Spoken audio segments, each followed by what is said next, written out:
Our story starts with the appearance of powerful monsters in the Antares Empire, namely in the capital of Rifenheim. The Lord, sitting on a horse, said that 2 million of their brave warriors were defeated by an evil demon. The knight replied that 200,000 died from long-range magic and summoned creatures. Another 300,000 were seriously injured. The Lord said, the Demon King may have destroyed their world, filling it with evil, but they will end it. He will fall at the hands of great heroes. The knight shouted, glory to the wisdom of His Majesty. After some time, the heart of the great demon palace, Garek, the hall of the abyss, Alex shouted with a serious face. His atrocities are over. It's time for this fiend of hell to return to the darkness. Reifenhart, sitting on the throne, looked at them with a serious face. Cyrus, his face furious, holding his sword, shouted that they would destroy him and his death would mark the fall of the evil empire. The Demon King replied, what a pity, and he had put so much effort into creating this empire. And why call it the evil empire when there is a name, Antares? The sun shines equally for everyone, by the way. Tessalon shouted angrily, he is raising the devil's spawn here. By destroying him, they will wipe off the face of the earth all these vicious monsters that came from the underworld. Reifenhart thought they came from the underworld, of course. Well, they need a reason. In fact, he simply taught the monsters human tactics. They have been oppressed all their lives and he only gave them a way to resist it, and they immediately became vicious. How human is that? He asked. Have they already defeated the 4 heavenly kings? Cyrus, with a serious face, answered that it was true. These filthy orcs are no match for his sword. Reifenhart shouted furiously. Do they mean to tell you that even the brave great orc Todd has been defeated? He thought about it. Orcs may be menacing in appearance, but they are essentially hunter-gatherers. They would never betray a fellow.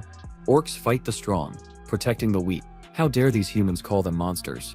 Yes, they have hygiene problems, but still, Tessalon asked with a smile, the 4 heavenly kings nonsense. They are actually just disgusting trolls who got what they deserve for their sins. Reifenhart thought, even Atilkar is dead. He knows trolls look scary, but isn't that too rude to them? But they are close to nature and the spirits of their ancestors, Flynn said. The evil dwarf who worshipped the god of Tema was also called to account for his deeds. Reifenhart said with a displeased face. They even finished off Mashallah. He wondered since when was the god of the dwarves Alpadaga, god of darkness. They are so arrogant for them. Everyone except the 12 gods and seer are just fiends of hell, Jade said with a smile. They also overthrew that vicious dark elf. His magic was too much for her. Reifenhart shouted with wild rage, manifesting his magical energy. They killed her too. They are practically begging for death. Tessalon shouted. Now he has shown his true colors. A dark elf demon who has defected to the side of darkness. There will be no mercy for such traitors. Reifenhart asked. A dark elf. They will admit that her skin has become a little darker than theirs. But that is only because they mere humans cut down all the trees, forcing her people to flee to the barren lands. And they blame her for her dark skin color. The purest high elf. Alex, holding the sword in his hands, confidently shouted. He will avenge the fallen with the help of this sword. Reifenhart, his eyes black from demonic magic, asked. They do not know how to listen, do they? And what about the rest of the fallen? Who will avenge them? Alex shouted. How mean it is. If not for his powers of darkness, the monsters would never have gone over to the side of evil. They would still live their usual normal lives. Reifenhart, radiating a huge amount of energy, thought that it was useless because they do not hear him at all. For them, any non-human species that does not agree to live the life of a slave immediately becomes a servant of darkness. And this is a suitable reason for extermination. He used magic and shouted in this case he will become the king of demons, that they so want to see him. In an instant, all the holy warriors rose into the air. Reifenhart thought as he used his abilities, that he was just an ordinary great mage. Humans were reluctant to acknowledge other intelligent races as equals. Elves were servants to them, lucky enough to live a little longer than humans. Dwarves were laborers, especially useful in the mines. Orcs were nothing more than draft horses, and trolls were generally used as ingredients in healing potions. They were all just spineless slaves, with no opinions of their own. He was deeply impressed when he discovered their culture and its roots. He studied them and got to know them better. He discovered the spirit magic of the elves and trolls. Combining their knowledge, he became the first in history to reach the 10th circle of magic. To expand his horizons, he interacted with them and he simply couldn't stand to see how they were treated. So, he began to help them. His territory was expanding and it was becoming more and more difficult to deceive humans. That's when they began to attack them. Their attacks never stopped. They destroyed their structures, plundered their lands, forcing them to flee further and further. But then they started fighting back and somehow it all led to the expansion of their lands. There were more and more of them, until they turned into the Empire of Antares. That's how he founded this place. Although he did not hate humans, he simply believed that other species were no worse than humanity. None of them were going to oppress humans in return. But everything turned out differently. The citizens of Antares just wanted to live in peace on their land, but for humans, their desires and actions were equated with the machinations of the devil. They can be understood, after all his army consists mainly of orcs and goblins. And they are not the most attractive creatures, but killing them for such a stupid reason. This is simply unacceptable. Reifenhart, using his magical ability, shouted that it was his duty to protect the empire. If their laws allow senseless killings, then he will abolish them and create new ones. Alex, under the influence of his magical ability, was seriously injured and fell to the ground.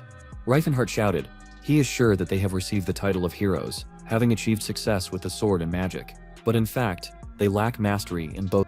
He thought, simply put, he can do a lot of things, but overall, he is quite weak. Most book heroes are frankly lucky to survive in the ending. However, in reality it is more expedient to hit one point. Now only the king of martial arts, Teslan, remains. This man is known for his physical strength. The others were not difficult to defeat, but this guy is completely different. After all, he is just one of those who hits one point. It will be hard to defeat him. Teslan began to attack with lightning speed, pursuing the protagonist. Reifenhart, after unsuccessful attempts to escape, created a magic shield, but the enemy easily broke through it and struck him in the head. The protagonist, bleeding, asked, "Is that all he can do?" He blocked his blow with magic. Teslan shouted with a serious face. As expected of the leader of the demons, Reifenhart thought about it. His spine was broken. At this rate he would soon die. He needed to kill him somehow, but he had no chance of winning in his current state. Teslan said he would send him to a personal trial. The protagonist, clutching his head, said that he had won. He answered with a serious face. He believed that they were all now free from his evil spell. Reifenhart thought about it with a frightened face.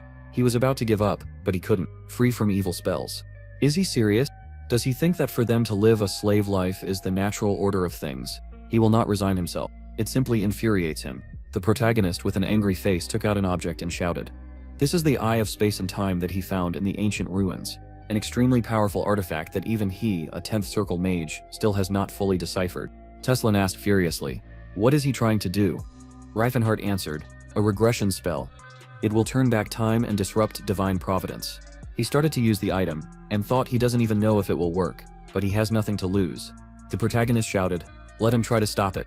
Teslan, with a furious face, began to attack, and collided with powerful magical energy. Reifenhart thought he can't let himself die, not like this. In an instant, a powerful explosion was heard. After some time, the protagonist woke up in a forest house. He thought these sounds warmth and feelings of comfort. Is he still alive? Did he really succeed? That spell that he didn't decipher even half of. He said he knew he was a genius, but he didn't think it would work. Where did he wake up? It seems like a time jump did happen, but he doesn't remember such a place in his past. I wonder how old he is now. The main character got out of bed, and looking at his muscles, said most guys would die of envy. But who is he? Where did he get so many calluses? His whole body is in scars and muscles. It's disgusting. A magician only needs magic. What are these six-pack abs for? It's strange, of course, to talk about yourself like that. Did he really screw up the spell of moving in time and space, and that's why he ended up in the body of a random guy? Maybe he is not in the past. What if he stayed in the present, but exchanged souls between two bodies? He looked in the mirror and thought, these thick red eyebrows, stubborn look, and pursed lips. If you imagine this carcass a little wider and with hair on his face, you get the unstoppable king of martial arts, Tesla. Suddenly, his mentor called out to him and said that the sun was already high in the sky. Why is he still hanging around here? Why doesn't he go outside? Today is another great day ahead of them. Tesla asked fearfully. Who is it? The mentor asked thoughtfully. Why is he looking at him as if he saw him for the first time? The protagonist answered excitedly. He asks this because he really does not know. He asked discontentedly. Does he want to use the excuse of amnesia a second time? He thought that once was enough for him to understand that it would not work. The mentor grabbed his head and said with a smile, "They are going to train now." The main character asked. It seems this guy is Teslan's mentor, the strongest warrior of the continent of all time, and peoples, the king of martial arts, Jirah. The mentor tied him to a tree. The protagonist asked fearfully, maybe he should listen to him first. He answered with a calm face, something he talks too much today. So now they will begin training. The mentor took the bamboo and began to strike the body. The protagonist, with tears in his eyes, wondered what the hell is going on here. Gerard began to strike, even more times. Teslan thought, with tears, is this how he will die? The mentor thought with a serious face, his hands are somehow strange today, as if they have become softer than they were. Is it really amnesia? But their fighting clan is an unbreakable gym that knows no rest. Their training credo, perseverance and work, will be ground to dust. Short-term memory loss is common for them. He also once fell into unconsciousness during training. Well, since the matter is trivial, The solution is simple. The mentor began to inflict a huge number of blows and said he will fry him well and he will recover. Only weaklings need to use weapons. Those who are weak in body hide in armor behind swords. The protagonist thought, does he really call people weak because they use equipment? Gerard shouted furiously. These are all excuses. It should be a shame not to be able to overcome your weaknesses. And that's what training is for. Teslan thought about it. It was the first time in his life that he was being told such nonsense. The mentor said furiously, people are like steel. The more they are beaten, the more they become hardened. He is a student whom he chose personally. Let him believe him. There are no limits to physical development. Let him become steel. Gerard thought about it. Not everyone is able to become stronger through training. After all, only high-quality iron becomes steel and only a select few can have a steel form. And he is one of them. The mentor struck again and shouted, let him think about the ocean. Oceans absorb everything, but they do not change. Let him imagine that he is the ocean. Let him reveal his ocean. The protagonist resigned himself and began to imagine the ocean coast. Gerard threw down the bamboo and said, that's enough for today. Let him go rest. Teslan said, with a pitiful look. He did not die. He was beaten so much, but he survived. Thank you for being so strong. After some time, the protagonist was taking a bath. He thought, are the petals and leaves of Gerald a healing potion? One bottle cost 10 silver and here is a whole bathtub. He said he heard that queens bathe in milk to get velvety skin. But that is nothing compared to this. Why does he need a healing bath? Gerard said, steel always needs to be cooled after forging. The protagonist thought, after working out the entire skeletal muscular system on the brink of death, he quickly recovers and uses the power of the aura and healing potions. Thus his body returns to shape before it has time to break, and he becomes stronger. So, the method really works. Gerard thought he personally fought with Teslan, so he knows very well how strong his body is. It seems that he has constantly undergone such training since childhood. The protagonist plunged into the water and thought, now he is sure that he is still in the past. I wonder in the real him of this time is like now. He wondered if young Reifenhart even existed. Can two identical souls live in the same dimension? If so, he had two guesses. First, Reifenhart was from the future and he who was inside Teslan coexisted with the current young demon king. Second, young Reifenhart's body was now inhabited by the martial arts king Teslan. After some time, the mentor brought a large amount of food and said with a smile, let him eat. The overworked body needs to replenish its supply of nutrients. After eating, they climbed the mountains and Gerard shouted. Now they were going for a run to shake everything off at the top. The mentor asked if he was tired. Maybe they should continue their morning workout. The main character doing push-ups on his fingers said that he was not tired at all. After some time, he holding a weight in his teeth and holding a huge bag on his shoulders began to do abdominal exercises right on the edge of the mountain. He wondered how long this merciless mess would continue. After some time, the protagonist lies on the bed completely exhausted. He thought he reincarnated as Teslan from the past. I wonder how this will affect the future. If he is the past him, what will happen if they meet? The uniqueness of the soul is an immutable rule underlying this world. If unlucky, the soul may cease to exist. Little Reifenhart will be inactive as a magician for the next 10 years. But he also continuously studies, reading books to himself in the magic tower of Delphia. So, in theory they cannot collide. But what if Teslan is in his body now? Then he will definitely come for his soul. His strength is in his body trained by the indestructible Jim, and with his frail body, he can do little. The indestructible Jim is a method that requires the participation of his mentor. He will never cope with it alone, although given his experience he can find a way. The protagonist went outside and looking around said one way or another. His priority now is to escape from this mental hospital. He started running and thought he will never set foot here again.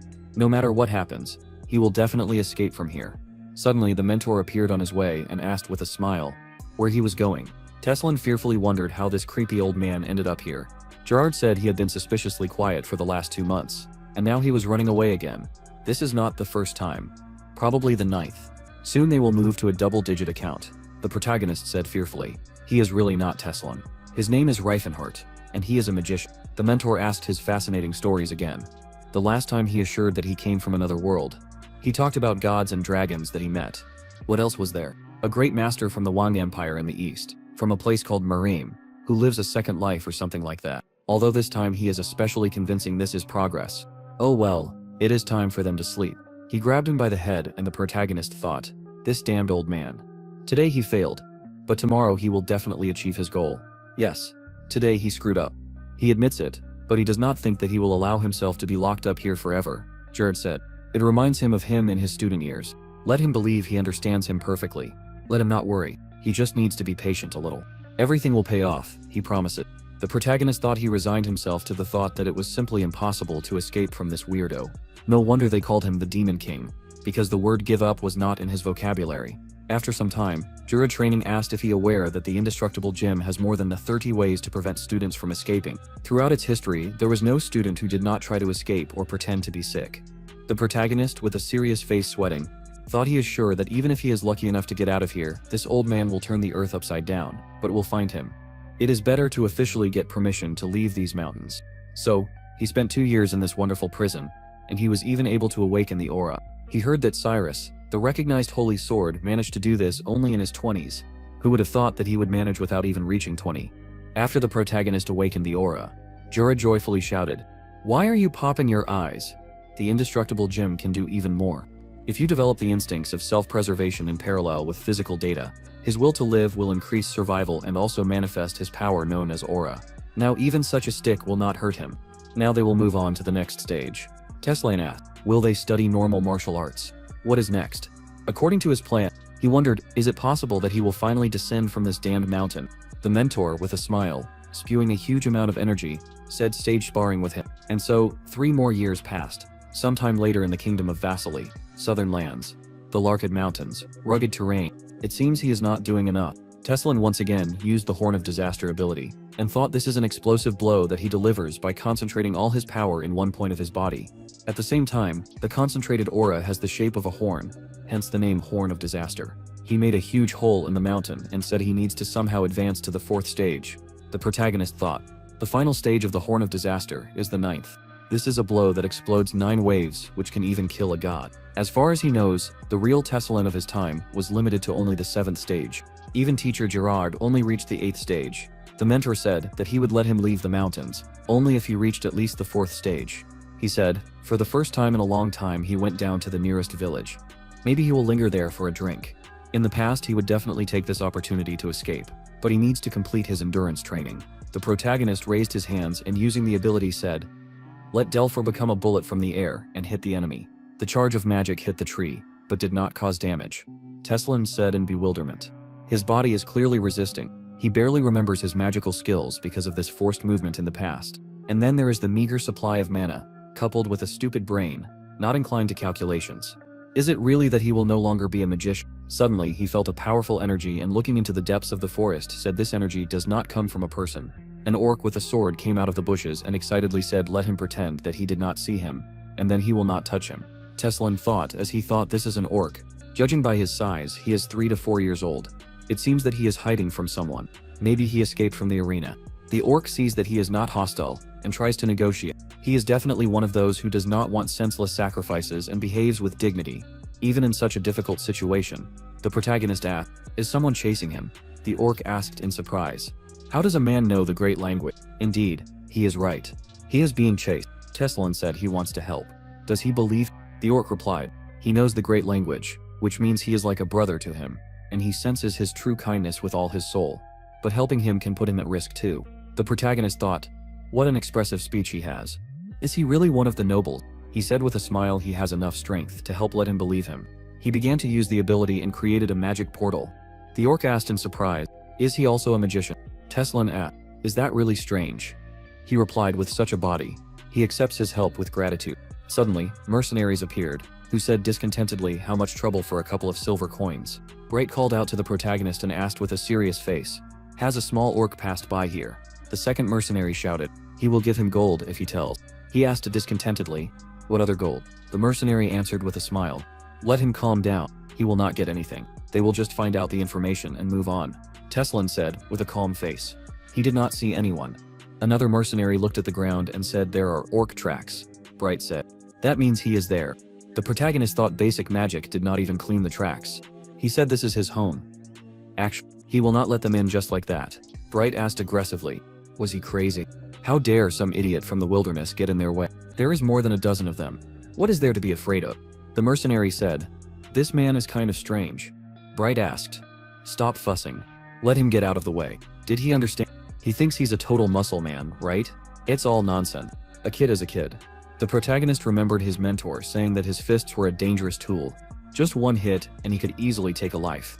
Let him show mercy to the weak. For someone with strength in his fists, a weapon will help him. Teslan took out a baton and said with a sly smile, "Let them not be afraid. At least they won't die from a blow from the..."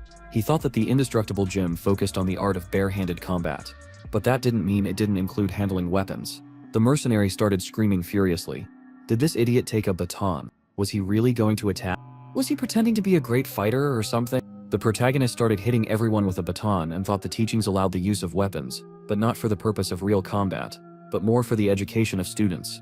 However, they are still mercenaries who earn their living with a sword. It specializes in attacking the enemy's body, and it doesn't even have defensive movements. It's all about offense. Suddenly, one of the mercenaries struck him in the back with a sword, but in an instant, the metal weapon bent. The protagonist hit him in bewilderment, and thought the blade didn't penetrate him at all. Is this really a human body? He knows that it belongs to him. But this is too much. The best thing about this technique is that it doesn't aim to kill the enemy. And since they won't die, there's no point in worrying. Even if their joints are torn or their bones are broken, they won't die. No death. No matter what happens, they won't die. Bright said in fear, "What's his name? Let him speak." Teslan said, "It seems he hasn't figured out yet how to behave. It's not fair that he's whole while his friends are already praying to their ancestors." The protagonist dealt a couple more blows and the mercenaries began to leave. He looked at the broken club and said he had warmed up well.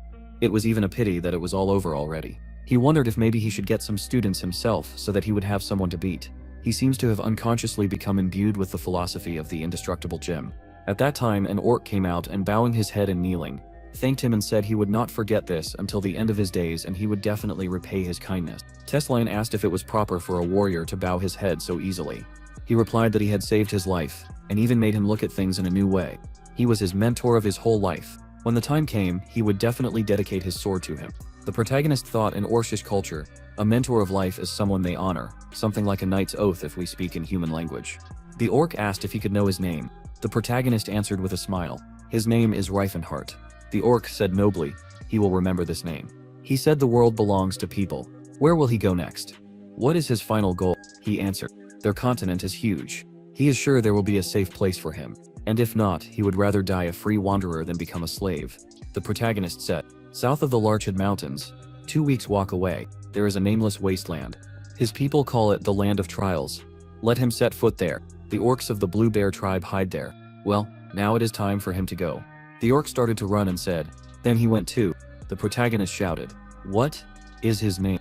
He shouted, he is the son of Krat, the heir to the Axe of Lat. His name is Tahid. The protagonist thought in surprise one of the 4 heavenly kings, the great warrior, Tahid. He was the head of the Blue Bear tribe, and later led all the orcs on the continent. Could the real Teslan also have met him in his past life? Given his personality, he would hardly have extended a helping hand to an orc. That was definitely a fateful meeting. The protagonist remembered all his friends and said that he hoped that they would meet again. His friends, his family, are the descendants of great warriors. After some time, the protagonist thought half a year had passed since that strange meeting with Tahid. At this time, the mentor furiously used the ability of an air bullet and shouted, let him bite. Teslan, frightened, used the vortex guard technique and said, this is too much. Gerard happily said, this is very good. His vortex guard is beyond praise. But he remembers as if it were yesterday, how after another scolding he whined about the fact that he was some kind of Reifenhart and not Teslan. The protagonist asked, why remember what happened 6 years ago? The mentor said that it had been 10 years since he had started teaching him. He had become much stronger than he had been at the beginning. But why was he still so small? Teslan asked in confusion. What did he mean? He was almost 2 meters tall. Gerard shouted furiously. This is all nonsense. The member of the indestructible Jim must exceed the indicator of 2 meters. Did he really follow the breathing technique he taught him correctly? The protagonist thought about it. However, the real Teslan was really about 2.3 meters tall. He said that build is not that important. The protagonist thought with displeasure. Is he crazy? He will definitely not get taller than he is now, no matter what. If he starts breathing like he was taught, he will not be able to fit through any doorway. The mentor said that he is quite strong even for such a small body. Okay, it's time to show what he can do. Teslan flew into the air and used the 4th stage of the Horn of Disaster.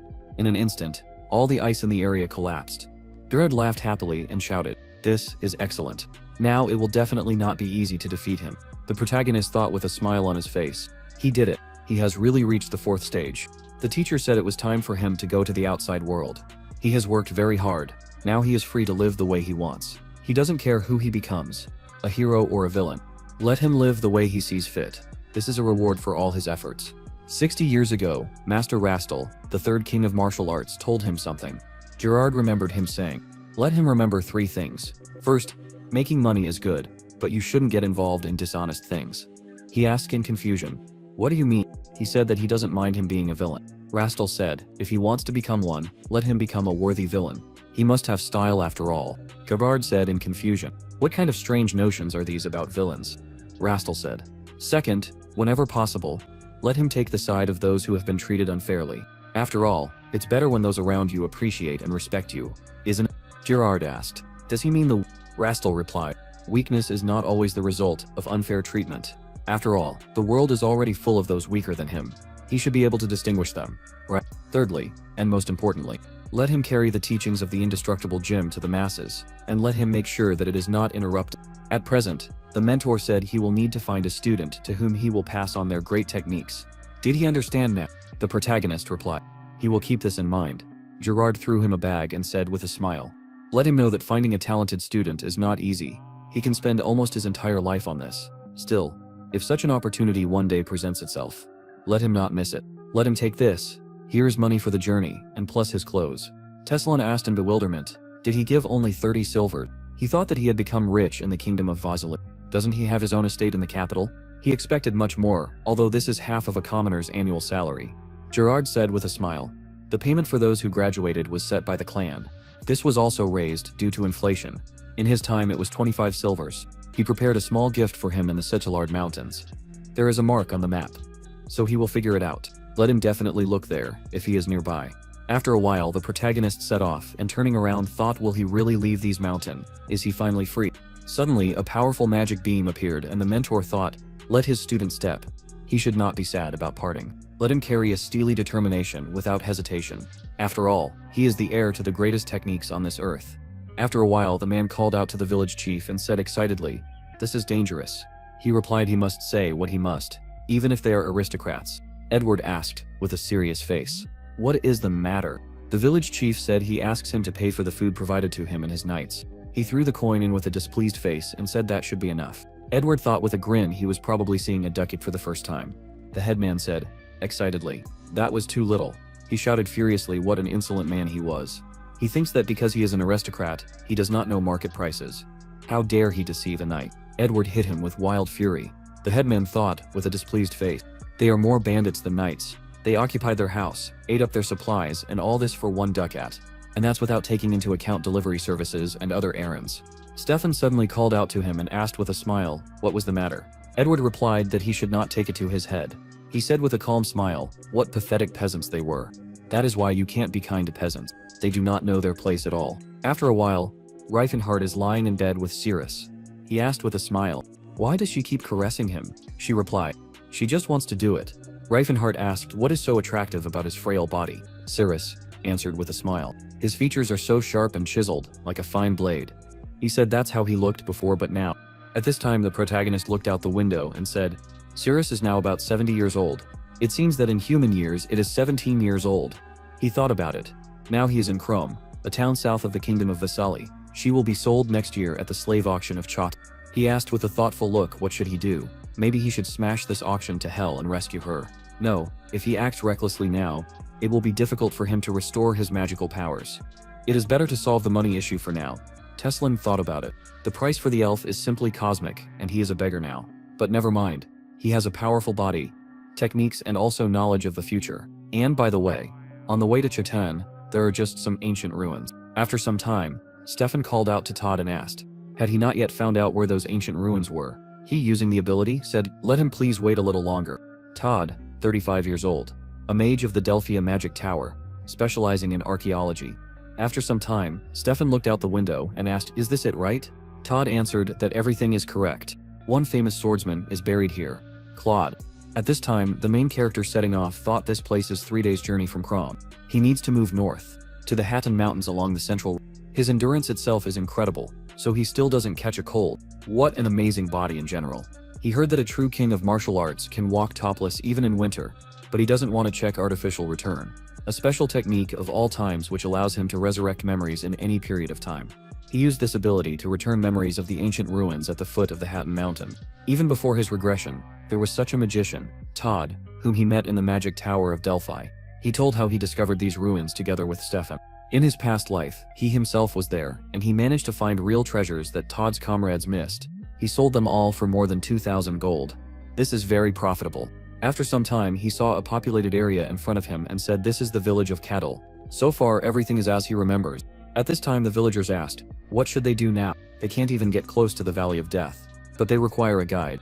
Do they know what will happen if they refuse their offer? Another resident answered, even the headman is not in that position now. How tired he is of these vile nobles.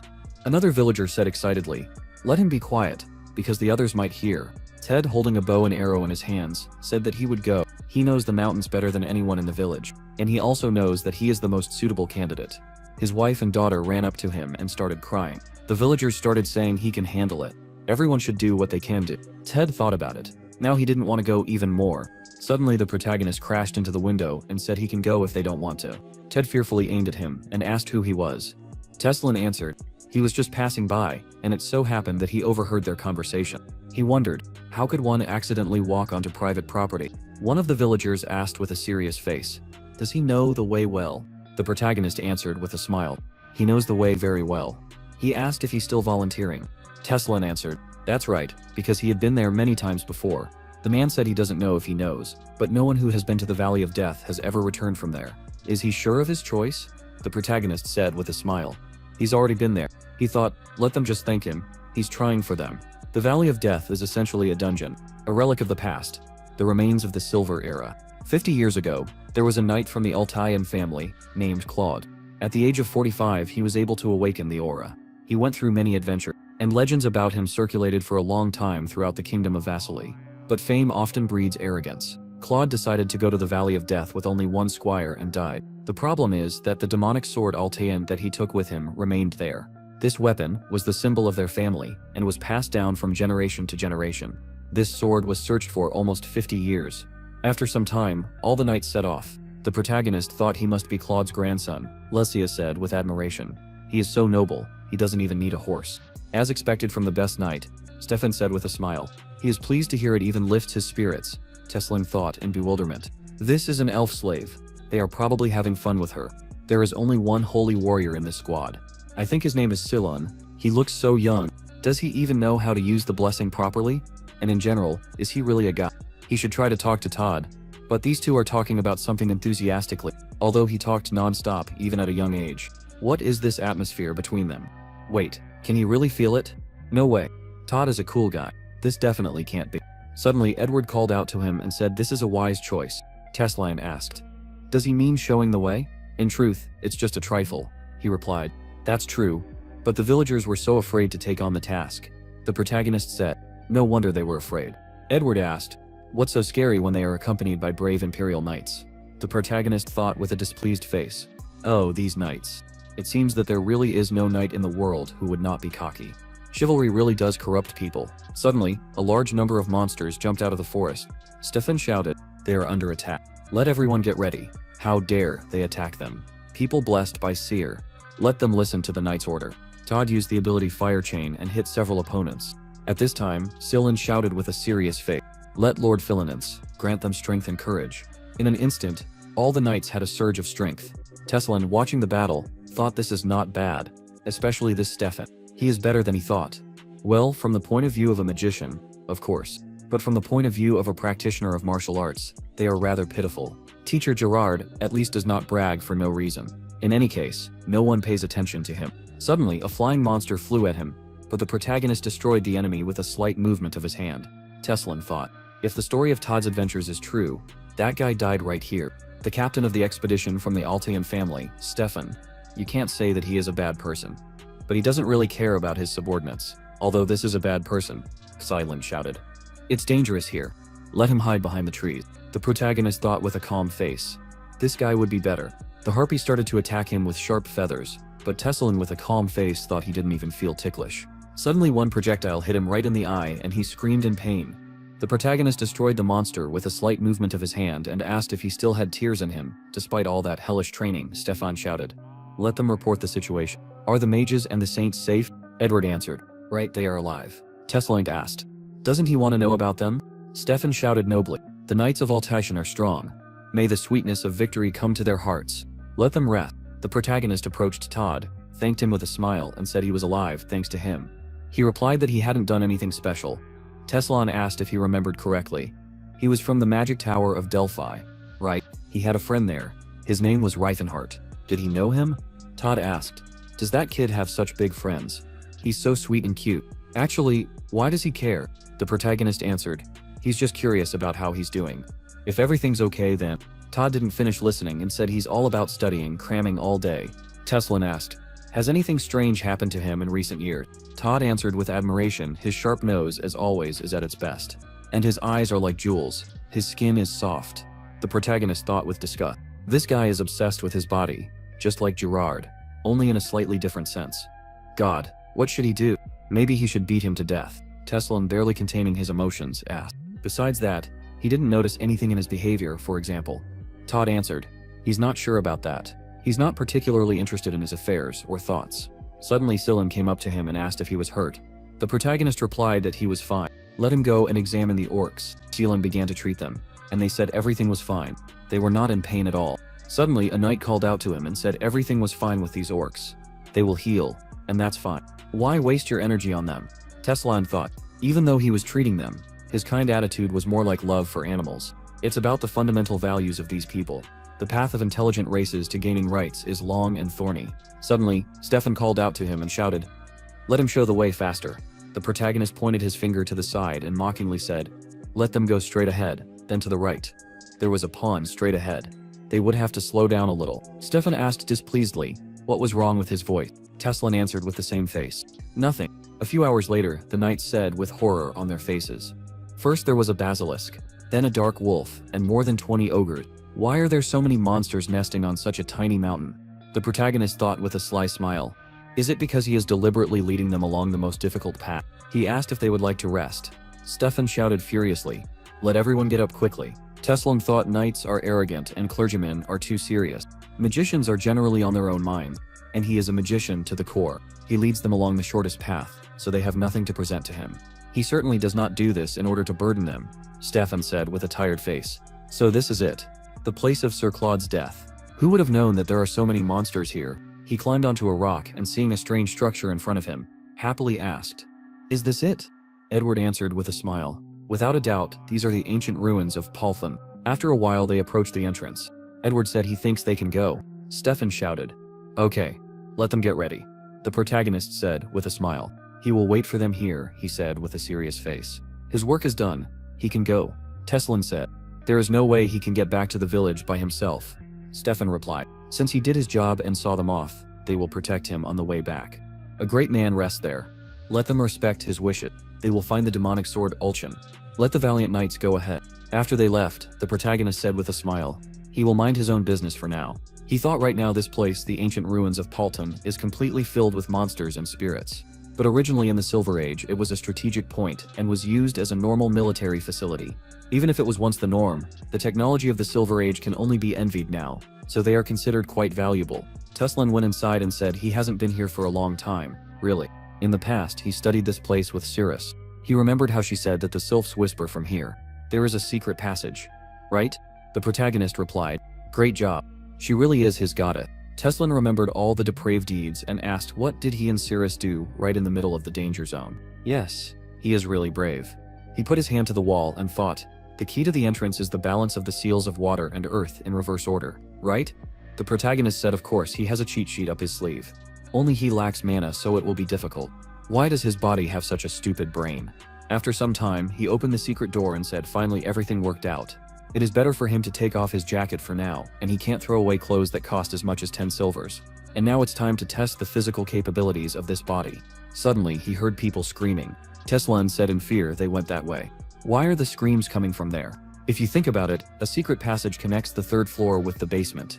If you open it, it will not be a very nice situation. He thought about it.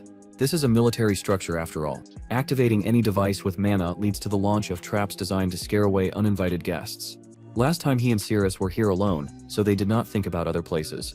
But right now, Alcin's squad is somewhere there. They probably fell into a trap and fell somewhere in the basement area. How unlucky he is. At this time, the knights were fighting a powerful monster. Ethan, seeing the appearance of the enemy, thought fearfully, they will not defeat this monster. Is it even possible for a person to defeat such a terrible demon? At this time, Silin, sitting near the wounded knight, said, "Let the great Felinance illuminate this damaged soul with his healing light." In an instant, the knight's wounds began to regenerate, and they thanked him. Silin thought with a smile, only thanks to them he himself would be able to survive here. He almost died when the floor under his feet suddenly collapsed. He called out to Todd, thanked him, and said that they survived only thanks to his magical protection. He replied that they may have avoided the damage from the fall, but what dangers await them further is unknown. Suddenly, a huge monster came out to them and threw back several knights with one attack. They began to run away in horror, and Silin at this time began to use his ability and shouted, "Let the great Felinance crush this durable creature with his pillar of light. Let him grant his slaves unwavering courage." He wondered, where is the vaunted courage of the Knights of Alshan? It is just a waste of muscle. Silin shouted, "Let the great Felinance descend upon them an unbridled wave of courage." In an instant, all the warriors under the influence of magic began to scream and ran to attack. Todd wondered in bewilderment how much holy power he poured into them that they literally became berserkers. Edward shouted with fury, "They will show these lower creatures their power." The warriors and monsters clashed in a fierce battle. Todd, using the ability, shouted, "Let the earth stretch out its hands and reveal what it gave birth to." Suddenly, the most powerful monster pushed him away and hit Lacia. She, bleeding, said that she was useless. At this time, Stefan began to attack and shouted she did a good job. In an instant, he destroyed the most powerful monster. The knights shouted, as expected of their lord. Stefan, with a serious face, shouted, "Let them gather at once." Here fell Sir Claude himself, the greatest knight of the past. Suddenly, the ceiling broke under the influence of a powerful blow. A huge fire monster appeared on the horizon. The terrible monster began to kill the knights furiously. Stefan shouted, "They themselves decided to go to the end, so let them not disgrace the title of the Knights of Alshan." He thought with a serious face, he cannot die like this. He does not want to lose so shamefully. He is the last descendant of the great Alshan family. He is the only one who has the title of Unshakable. Stefan quickly approached the monster and used the ability Swift Strike, but the monster counterattacked. From such a powerful blow, he flew far away. At this time, Silin said in fear, "Let the great Felinance crush the vicious creatures with his ray of light." Powerful magical attacks flew into the fire monster. It looked at him with a wild look and attacked with lightning speed. Suddenly, the main character instantly appeared, who repelled the attack of the monster. He hit the monster with a slight movement of his hand, and defeated it. Teslin thought, was that enough for it to die? It's no wonder that he almost died from one real carrier body. The protagonist looked at the defeated knights and said it would be better to move these guys to a safe place. At this time, the monsters continued to attack. Todd asked in fear, "Who is this guy?" The protagonist, with a serious face, picked up Lysir in his arms, began to kill the monsters, and said let them not stand in his way. After some time, Stefan woke up and, seeing the corpses of the monsters, asked what happened. Edward told him about the protagonist. He asked in surprise, "So, he is a martial arts master?" Stefan approached him and said he could not recognize such a representative warrior. Can he find out his name? Teslin began to call the real name, but suddenly stopped and thought Todd knows his clone who is studying in the tower. The protagonist introduced himself as Ryfin. Edward thought he heard this name for the first time. If he was so strong, why hadn't he heard of him before? Stefan asked with a smile where he was from. Teslin replied that he didn't know himself. He thought in confusion, was this a common rogue? He assumed he was an aristocrat on his own, but he turned out to be a commoner without any support. Stefan put his hand on his shoulder with a smile and said, "It seems he just finished off those they almost finished off. But thanks for his work anyway. Help never hurts." The protagonist brushed his hand off his shoulder and asked with a serious face, did his brain even work if he assessed the situation like that? They should be speaking frankly. They were almost useless. Stefan asked furiously, "How dare he? Where is his respect for the Altean family?" Edward said excitedly, "Let him calm down. Commoners don't know manners," he answered. Exactly. This was clearly not raised. Does he even remember who taught him? Teslin replied, "He simply picked up various tricks everywhere." He thought about it. Master Gerard is very famous all over the world. You shouldn't mindlessly mention his name. Besides, he wouldn't want this knight to know about his every move. Stefan said, "Such a level of skills for someone who simply picked up is insane." The protagonist asked, "What is the point of this interrogation? Don't they need to take care of the wounded?" Edward thought about it. He has such a simple and natural manner of speech. Perhaps he just doesn't realize how arrogant his words sound. Teslin pointed his finger to the side and said those guys could definitely use some help. Edward thought about it again. Such a manner is usually characteristic of those who hold a high position and are used to talking to subordinates. He doesn't even take age into account, as if nothing bothers him at all. Maybe this is a member of the royal family from foreign lands, right? It seems he has begun to grasp the nature of his arrogance. His expressions are characteristic of an adult who lectures younger ones. Suddenly, Silane approached the protagonist and asked with admiration, His name is Rifan, right? How tall is he? Teslin replied. About 19.2 centimeters. He asked with admiration, how much does he weigh? The protagonist replied that he does not know, because he has not weighed himself for a long time. Solin asked with an admiring smile, how did he train to achieve such a body? Teslin answered in bewilderment. He endured beatings, ate and carried a lot of weights. He said with admiration. He thought so. They say that martial artists never reveal their training methods so easily. The protagonist thought about it. This guy lost his parents early, and grew up in an orphanage. In addition, he was often reproached for his cute face and frail body. Maybe deep down he longs to partake of what he cannot get. A healthy body, a low and sonorous voice. That is how he ended up among the monks who torture their bodies to prove their piety. But reality did not live up to his expectations. He never grew up, never matured, and his hair grew too fast. Despite his frail body, he began to train hard in the hopes of surpassing himself, but he could only build up godlike strength, constantly getting injured during training. That's why he is so envious of muscular guys. So, that's why he devours him with his eyes. Cillian said admiringly. He is so big and handsome. The protagonist said embarrassedly. He will go and look for a way out. He happily replied that he will go with him. Teslin asked, what if someone is injured and he is not around? Stefan said that he will go with him. Let Lel says stay here and help. He does not mind it, right? The protagonist replied. Let him do as he wants. They headed down the corridor and the brave knight thought, even if it was an accident, he cannot help but acknowledge it. The country bumpkin helped him. That's a fact. And in general, helping knights should be an honor for him. Although the way he commands freely suggests that he looks down on knights, he's just an insolent bastard. They'll see what he does when the demons show up. He'll show off his power and put him in his place. He can't wait for the demons to show up. The protagonist hit the sore spot with lightning speed and knocked the knight out, saying that they were almost there. Let him take a nap. Suddenly, monsters appeared and were rapidly walking towards him. Teslin easily killed them and said that since all the interference was gone, it was time for him to look at the treasure. He entered the room and examining the jewelry, said that this was excellent. Whooshy gold from the Silver Age. It should be around here somewhere. He found it. It was a bottomless bag, a magical artifact that allows you to carry 10 times more items than this bag can hold. The weight is also reduced by 10 times. Teslin, with a sly smile collecting things in a bag, said he also found a heavenly brazier, a blade of return and a magic sapphire. This is a whole ton of expensive loot. After some time, Stefan woke up and asked what happened. The protagonist answered. He was hit right in the back of the head and immediately lost consciousness.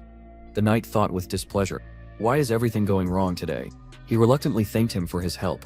Teslin, with a sly smile, said no need for thanks. He thought about it while the protagonist was digging up artifacts. He had to hit Stefan 3 more times collecting things. He thought he didn't hit him again, right? Teslin said. However, this knight would have stayed in chocolate for the rest of his life, in this case, so who cares? Stefan woke up again, and thought with displeasure. It was strange because he was vigilant, but he couldn't notice anything at all. Could it be his fault? He should have a proper meal when he got back, the protagonist thought with a smile. The bag was overflowing. He would come back for the remaining loot another time. Teslin said. It seemed like they had looked at everything here, so they should go back. After a while, the entire army set off. Solin called out to the protagonist with a smile and asked, is he by any chance a prince? Teslin replied that he was just an ordinary citizen. He asked, is he just an ordinary one? But he is so capable. The protagonist asked, is it really so rare for ordinary citizens to be outstanding? Solin replied, it's not that. It's just that he comes off speaking in a condescending manner too naturally. He understands that he is self-confident being a martial artist, and he can afford to boss even Sir Stefan around. But to speak like that to Edward, who is over 40 years old, Teslin thought, right, he's only 22 in this life.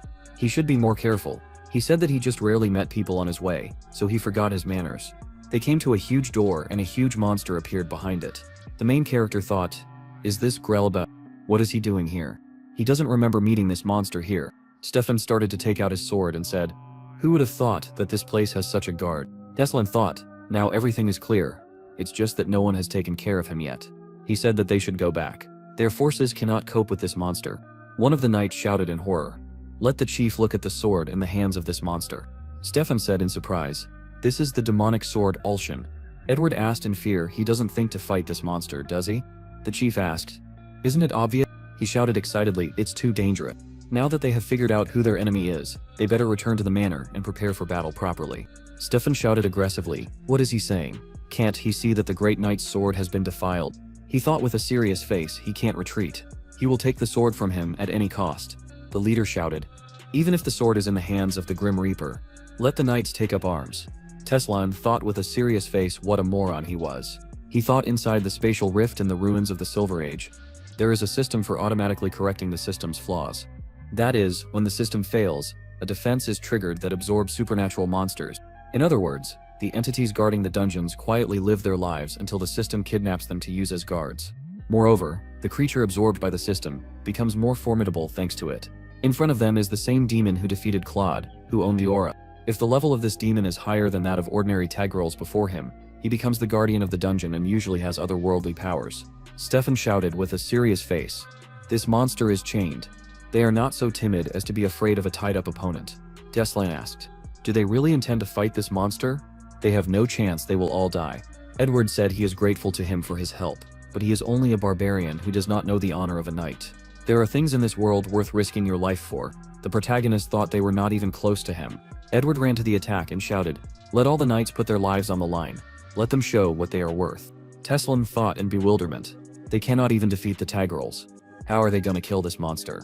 At this time, Silent bowed his head and shouted, may the blessing of the goddess be with them. The knights began to attack the monster, but it began to kill them with ease. The protagonist said he told you it wouldn't work.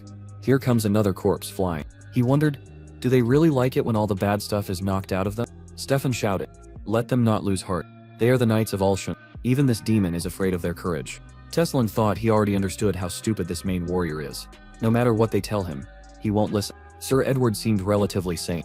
He thought that at least he would understand, but he is still trying to help Stefan defeat Grelbest. The main knight flutters like a butterfly and stings like a bee. Although, to be honest with him, he barely scratched the monster. Cillian shouted again at this time. Let Philinims turn her sacred staff on this evil entity. Let her release her sacred staff. In an instant, a magical attack flew at the monster's head. At this time, Lucia deftly dodged and struck. Stefan shouted that she was doing well. Teslan thought, so this brat has such a name. She is quite talented, even better than Edward. He would have singled her out as number 2 in this squad. Did he really underestimate them? At this time, Todd began to use the technique and shouted, let the cold of the northern winds swirl in his hands. In an instant, a powerful snowstorm headed towards the monster. Suddenly, the chains to which the monster was chained broke. A system window appeared which said the current defense system is overloaded.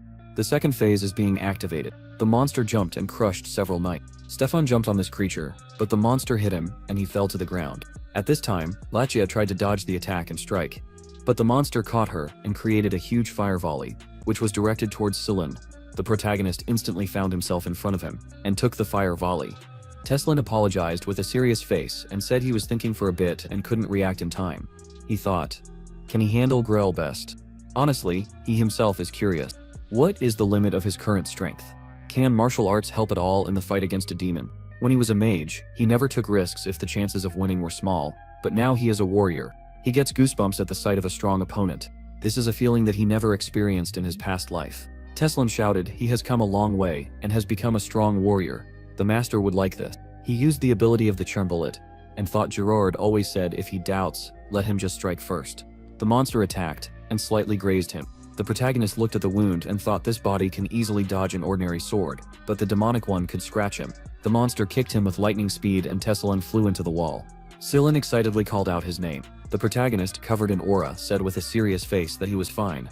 Sulling wondered in surprise. Is this the power of aura? Teslan thought if he had held the blow he would have had a chance to counterattack. The endless beatings of the mentor took their toll. Dodging became a habit. Well, he will take advantage of the opportunity to polish his technique.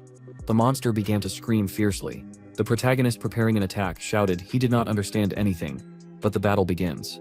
They clashed in a fierce fight. Stefan, surprised watching what was happening, wondered how a lowly commoner could own an aura, when even he, an aristocrat, still could not awaken it. He shouted in horror, who is this guy? What kind of monster is he? The protagonist began to furiously beat the monster, inflicting terrible wounds. He thought during the fight with Grelbest he was able to feel what incredible strength he managed to develop over all this time. He easily reads normal attacks.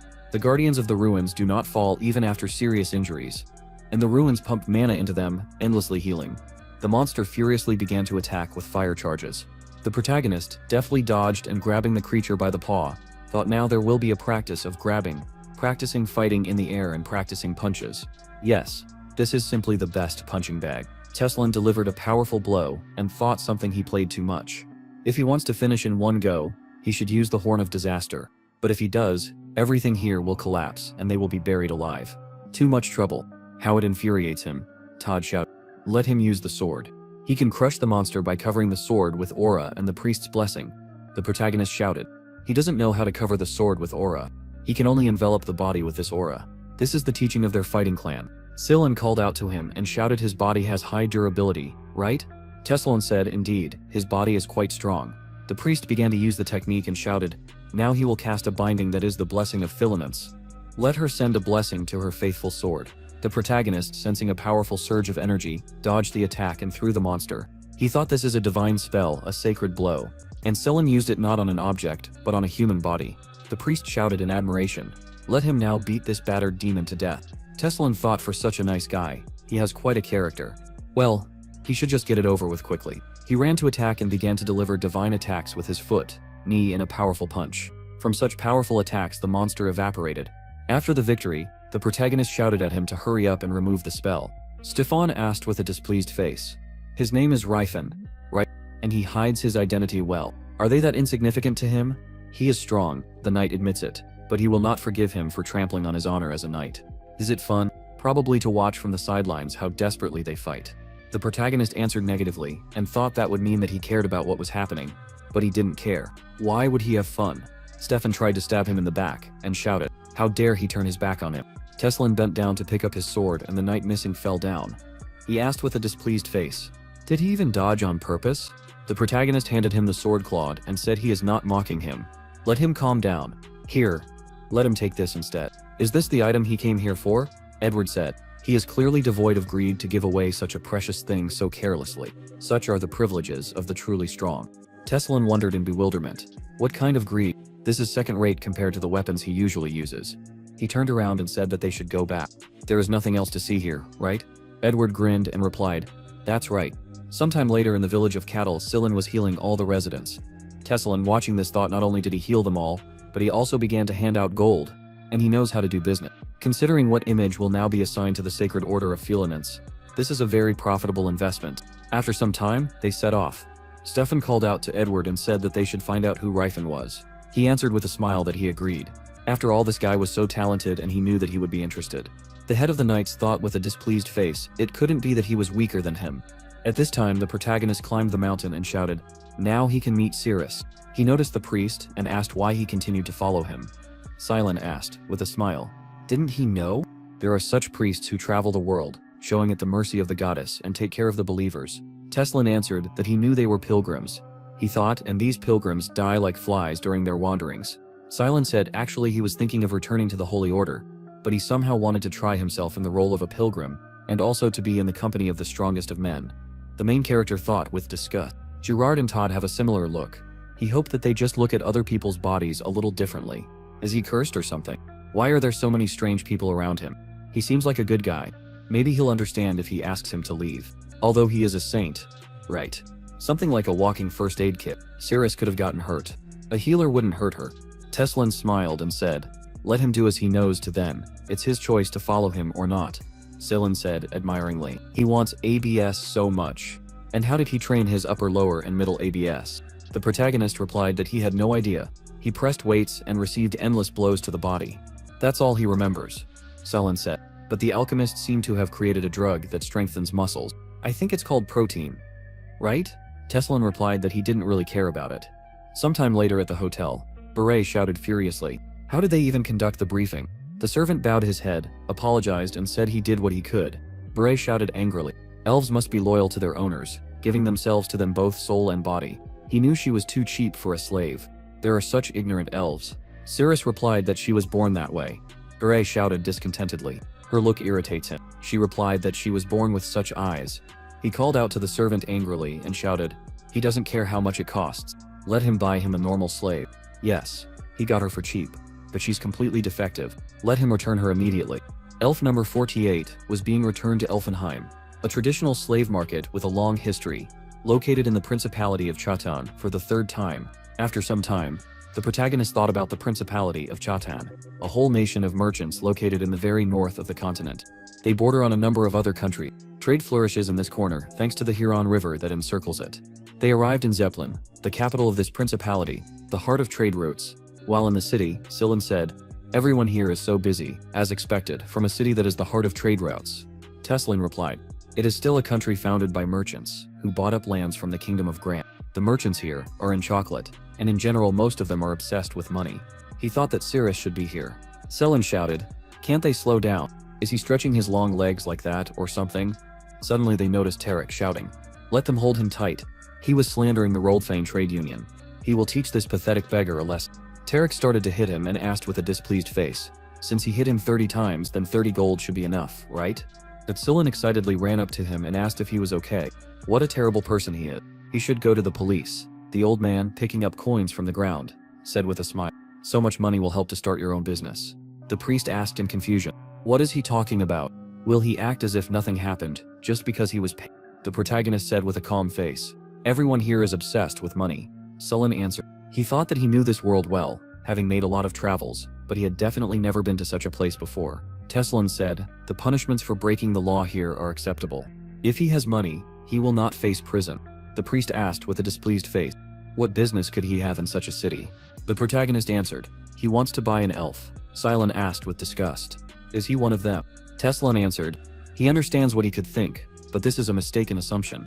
The priest asked why does he need an elf then? The protagonist thought he can't tell him about his past life. He said he doesn't care. Let him think as he wants. He is also one of them. Does he know about it? Silin answered that he was indeed right. After some time, Tarek sitting on the throne asked with a smile, is the Roldfane Trading Association deceiving merchants? That means they are bad merchants. And in general, accusing them they are just begging for money. The maid said he was right. Suddenly Barat entered the room. Tarek happily said that they hadn't seen each other for a long time. Something was wrong with the slave he bought recently. He wondered why he hadn't managed to pass by. Barat answered with an excited smile. She didn't listen, so he returned her 2 weeks ago. Tarek laughed and shouted, he can't even tame a slave. No wonder Karen can't even enter the top 3 trading associations. Barat asked, does he think he can do it? He took the cup with the drink and answered with a smile. He thinks that many people returned it right after buying. That's why it's so cheap. Tarek thought it would be interesting to see his face if he tamed that girl. He should visit Elfenheim. After a while, the protagonist asked in confusion, what is he doing? Sullen, doing push-ups from the floor, asked, can't you see? At the moment he is training. Tesselin thought he is very skinny. If he trains so hard, why does he not gain muscle at all? He said, let him not push himself too hard. He can't lose it because of muscle pain. Sullen replied that everything will be fine. He will be able to move. The priest began to regenerate and said with a smile, once and everything is done. The protagonist thought in bewilderment. He understood why the priest did not gain muscle mass. Healing magic is like reversing time. Muscles grow from micro damage and subsequent regeneration over and over again. But when he heals himself, he only returns the muscles to their original state. This idiot is just wasting his time. Wow. He lost 5 whole years. Silon asked in surprise, something is wrong. Teslin replied that he would show him a more effective method a little later. Does such long hair interfere with his training? The priest said even if he cuts it, it will quickly grow back. That's really cool, right? The main character asked what is he thinking that they grow up so fast. Okay, now he has enough money. He went to the slave market. Silon quickly picked up the things and said that he wants with him. Teslin thought at this auction the most different slaves are sold. Elves are the most popular. They are valued much higher than the same orcs or gnomes, because they are beautiful. Because of this, the prices for them are accordingly breaking. Another reason for their popularity is their life expectancy. Their adolescence also lasts longer than usual. That's why jokes appeared, that stupid merchants would rather die of old age than pay off elven children. After some time, they are sitting in the room. Cylon said in surprise he heard that Elfenheim is a slave market, specializing in the sale of elves with a 300-year history. The protagonist thought, calling the slave market Elfenheim, an elven paradise. How low? The priest said he has never been to the elven slave market, but he thinks they are treated better than orcs. Teslin said, both this and that are a slave contract. Does he think they like it? Cylon said in bewilderment, but they live in the wilderness. Isn't life under the care of more civilized people better? You can forget about hunger and death. The protagonist thought. That's exactly what the average person thinks. The mentality of people is not so easy to change, and force can only instill fear. He needs to establish a new kind of empire, different from the one he built in the past.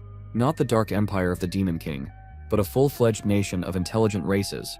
Suddenly, a salesman entered the room and apologized for the delay. He opened the curtain and said, here they are, the world-famous slaves of Elvenheim.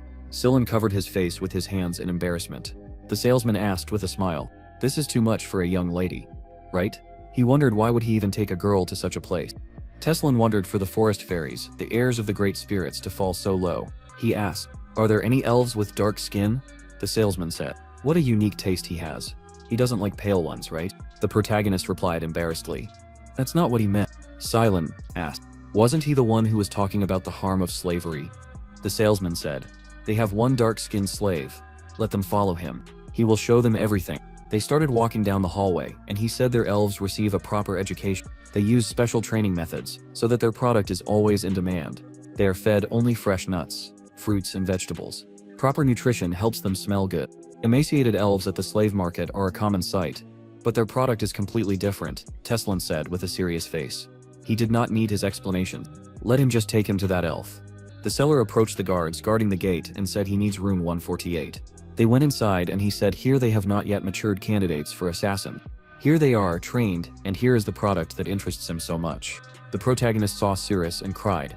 He remembered how in his past life, she called him sir and said this must not be mixed. This stuff explode. He asked why it happened. Cirrus asked who would mix fire flowers with stone seeds. Apologized and said he was just distracted by something. She shouted in displeasure. Yesterday he said the same thing and it ended in an explosion once again. Cirrus started wiping his face with a napkin and wondered why he was so cute at such an advanced age. She said, "Let him not move." His face was all dirty. Reifenhardt asked, until when she would call him sir. Let her call him as usual. Cirrus said she couldn't. Sometime later when the war began, Tahid kneeling said that he had come to greet him for the last time. Reifenhardt called out to them with a smile and asked what was wrong with their faces, as if they were seeing someone on the brink of a grave for the first time. In total, 2,000 soldiers from all over the continent had gathered to crush the Demon King, the scourge of humanity. Perhaps the entire fighting force of humanity had accumulated here. I wonder how they will deal with the aftermath. Their countries are completely incapacitated, and all for the sake of one fight, Tahid answered. They do not even think about accepting their right to exist. Would he like to leave with them? Reifenhardt answered with a smile. That's the point. They can only leave because he will stay here. Let all Pod accept his apology. Even with a divine guarantee, he has lost everything. The magician answered it was not a guarantee but a prophecy. Let him keep the elf close by, while the orc paves the way. The one who can cross the diamond abyss and tear down the pillar of Hokrol will appear soon. So let them follow him. He will change their fate and grant them salvation. Reifenhardt said with a calm face. He was very surprised. He only destroyed some shrine, and the dwarves suddenly proclaimed him a savior. He did not understand what was happening at all. Alpet said he hoped the day would come when they would meet again. Reifenhardt answered. He did too. He wishes Michelin a safe journey. This also applies to Tahid and to Tilka. Let them try to survive. It is time for Cirrus to go too. She turned around and replied that she would wait for him. Reifenhardt said that no one knew what fate had prepared. If something happened to him, he hoped that she would be able to find herself a worthy partner. She replied that she would wait for him. He answered with an agitated face. The situation was inappropriate. The elf, without listening to the end, seriously shouted that she would wait for him. At present, the seller said.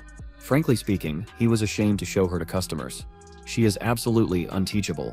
A defective product. She has been returned 3 times already. She is skilled, but her character is so terrible that there is simply no demand for her. She is so difficult to sell that he began to use her to train other elves. After all, they need to experience real combat before they become full-fledged killers. Is he still interested in buying? The protagonist agreed with a serious face. The shopkeeper thought with disgust. He definitely had perverted tastes. Maybe he should ask for 100 more. He said he had 300 gold pieces. Sullen said that was very cheap. The shopkeeper replied that the item was defective. To be honest, he wasn't sure he should sell it at all. Cirrus approached the protagonist and asked if he was her new owner. Teslan wondered how much she had suffered that she had so many scars. The shopkeeper asked if he should call a priest. They could patch up her wounds. The protagonist replied that he shouldn't do that. He left that matter to Sullen. He threw his jacket over her and said that it was quite cold outside, so let her put this on. She didn't have a name yet. Did she? Cirrus replied that that was true. She didn't have a name. Teslan suggested a name for her and asked if she liked it. She replied that her name was Cirrus. She would remember that, he said with a smile. From now on, her last name was Valencia. She replied that a slave is not given a last name. It must be his last name, right?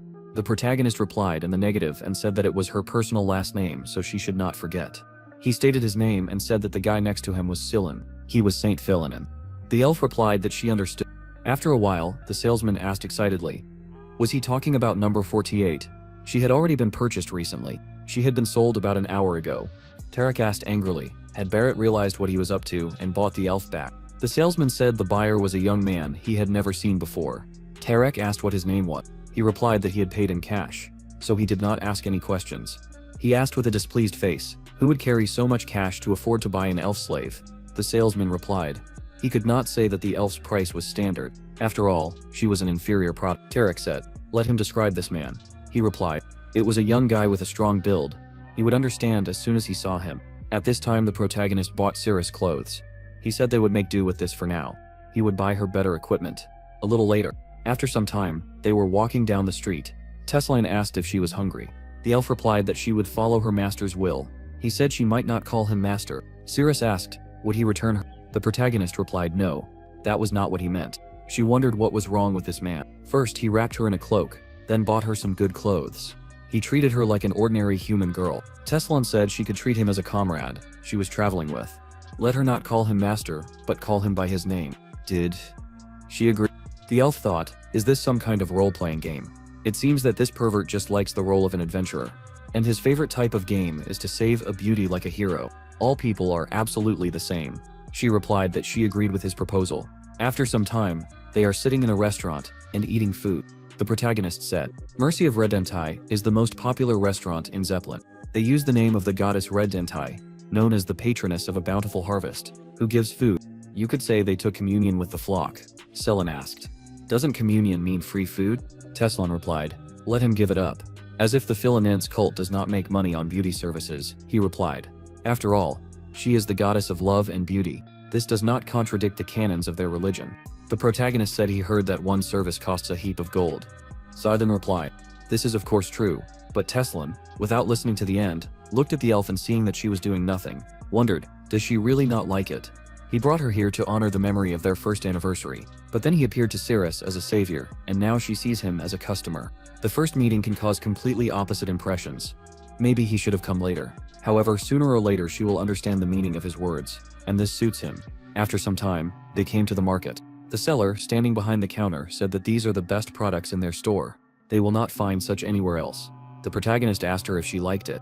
Did she notice anything useful? Cirrus took the weapon and he asked in surprise, is it a rapier? And doesn't she usually use a saber? She wondered excitedly. How does he know that? Silin said with a smile. It is not for nothing that they say that martial artists can tell who owns what weapon, just by looking at their hands. He did not think that he would ever have a mithril-based weapon, which he dreamed of so much. Teslan asked, in bewilderment, why does a priest need a weapon at all? Suddenly, Raman called out to him and asked if he could have a word with him. The protagonist asked what was the matter. He answered with a serious face. A famous aristocrat wanted to get this elf. Teslan asked menacingly. So, Raman bowed his head and held out an envelope and said, the aristocrat was willing to offer a reasonable price for this slave. If he wanted, they could replace her with another one of higher quality. He asked that he take a look at it. The protagonist calmly answered that he was not interested. He asked if he should take this as a refusal. Teslan answered that that was exactly what he meant. Raman said, he didn't think he understood. After all, he had said that his master was offering him a reasonable price. The protagonist said, with a serious face, he didn't understand. He repeated again, he wasn't interested. He replied that he was stubborn. In that case, he had no choice. He seemed to be attracted to this elf. They left and Teslan asked, perplexed, what did it matter to him? Cylon said he was a funny man. After a while, Tarek shouted in rage, why did he come back empty-handed? Rimmon replied, he would not sell her no matter the price. He had very naive ideas about this world. He replied he should have just smeared it and sprinkled coins on top. He said there were too many eyes. He decided it was better to stick to the rules of decency. He would wait for the right chance to steal this elf, and then they would tell him she was dead, and offer double the price. This elf is sold for a pittance anyway, so it won't be expensive. Tarek smiled and said, that sounds tempting. He can take Lansats with him. He's sitting idle anyway. It's time for him to start earning his bread. After a while, the protagonist sitting in front of the bag of money thought he stocked up on 2,000 gold. It seems like there's more money left than he thought. However, it's not much at all, considering his plan to found a new empire. Maybe he should try investing instead of carrying all this weight around for nothing. If he thinks about it, there's going to be a famine in the kingdom of Crovens and the near future country of farmers, where thanks to fertile soil and a generous harvest bestowed by the goddess of the earth, Redentai, no reserves have ever been made in case of famine. However, next spring, the famine will raise a wave of deaths, and terrible pictures of parents eating their own children. Investing in grain now is a wise choice. The first trading associations that come to mind are Ralph Fine, Karen, and Dow Bond. First of all, he is not going to invest in Rolf Fine no matter what, because its founder is a pervert who bullied Cirrus in his past life. If he had to choose between the remaining two, he would give preference to the third largest association, which specializes in grain sales and is Rolf Fiennes' main competitor, the Tobin Trading Association. At this time, Sevolt, sitting in his office, asked discontentedly, "The damn Rolf Fiennes decided to sell millet for half price. He does not care about generally accepted norms at all, and yet he remains the second largest trading association on the continent. At this rate, they will lose all their partners. He needs to consider all incoming exchange offers as soon as possible in order to resolve the situation." Suddenly, the secretary entered the office and said excitedly, "He has a visitor. He says that he wants to make an investment," Sevolt said. "Now a small amount of money will not solve their problems. It will only add to the trouble. Let him send it away." The secretary replied he offers 100 gold. After some time, the protagonist, putting 3 sacks on the table, said with a smile he would like to invest 100 gold in grain. He asks to fill his hoards in the Kingdom of Crovens by the barley harvest next spring. Civil asked, "Did he say about the Kingdom of Crovens? But selling grain there is the same as selling soap to an orc. No one will buy it," Teslin said with a confident smile. "Even an orc will wash himself as soon as he gets used to it. In any case, it will be his problem, and he will make a profit. No matter the outcome. Then why not?" Sevolt said nervously. Even so, he does not dare to offer the client to invest in a knowingly failed business. Maybe he would like to consider another offer. The protagonist began to take the sacks and said if he does not want to do this, he will just go and invest in another trade union. Sevolt stopped him excitedly and said, "To be honest, their business is going through hard times now, but with his investment, they can easily survive them, and even succeed. He just wants to offer a more profitable investment." Teslin thought about it. This man was adamant in his past life too. He said that it was his money, so he would decide where to invest it. Just let him draw up a contract, and quickly the protagonist looked him straight in the eyes menacingly and said, "Let him promise him only one thing, not to use his investment for personal purposes." "Oh, and is there a branch of the Tobin Trading Union in the Kingdom of Graham too?" Sevolt agreed and replied, "They are just building a trade route to the northern regions." Teslin asked if they had a branch near the magical tower of Delphia. He answered that they did not, but the route to the branch in Ronta passes through this place. The protagonist asked if he could get some information for him. Sevolt replied, "Let him say what exactly he needs, and he will look into it. Contacting the branch is no problem." Teslin thought he will use the opportunity to find out what is going on with Reifenhart. At this time, Suris, practicing fencing, remembered the words of her mother, that the High Elves were originally imprisoned to be the guardians of the forest. They live in eternal grace, under the protection of the World Tree, Elfenheim. Every living thing is their friend.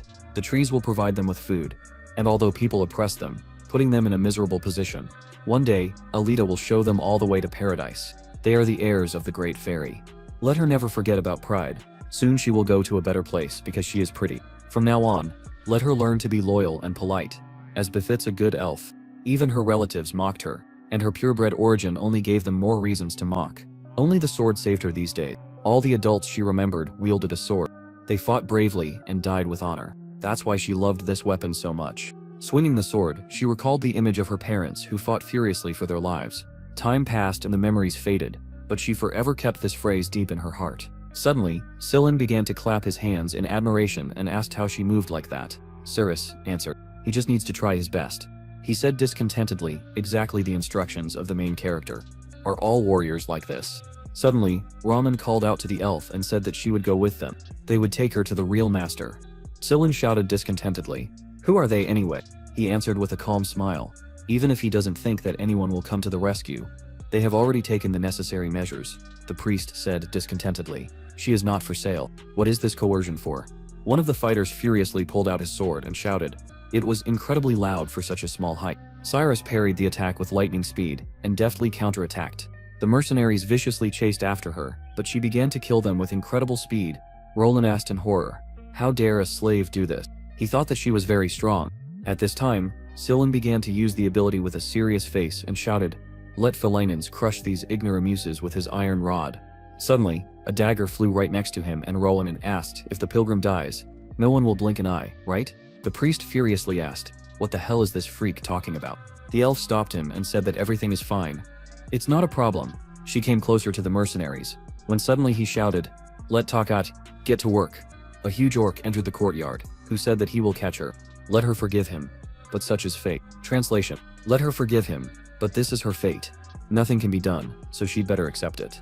Cyrus thought with a serious face. This orc is much stronger than other people. Will she be able to handle him? Roman shouted, "Just let him not damage the goods." Takeda ran into the fight and shouted that he would just grab her. The elf barely dodged and thought this is a strong opponent. She shouldn't have left the saber in the room. She dodged again and ended up above his head. Roman asked displeasedly, what was he messing around for? Can't he even handle an elf girl? Takeda thought.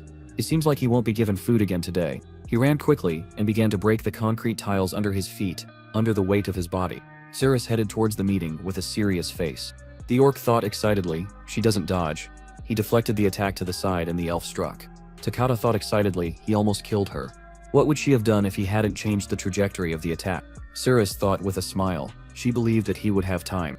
At this time, Scylla asked if she could block thrown blades. She agreed in bewilderment. The priest began to use the ability and shouted that he believed in it. Rowan furiously threw the dagger and shouted. He told him to stand still.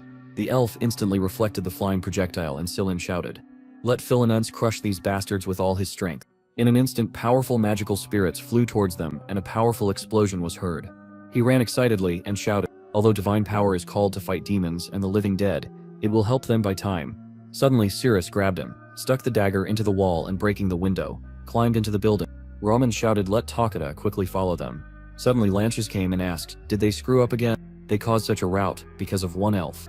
He replied excitedly, that she was stronger than he thought. Leonatus smiled, and said that even with Talcat, they couldn't catch the girl. A slave girl fights equally with an experienced orc warrior, or what? Well then, it's his turn. Where did she go? Roman pointed his finger at the building and said that they went there. Lantis climbed through the broken window in an instant. He watching this thought did he rise so high in just one jump.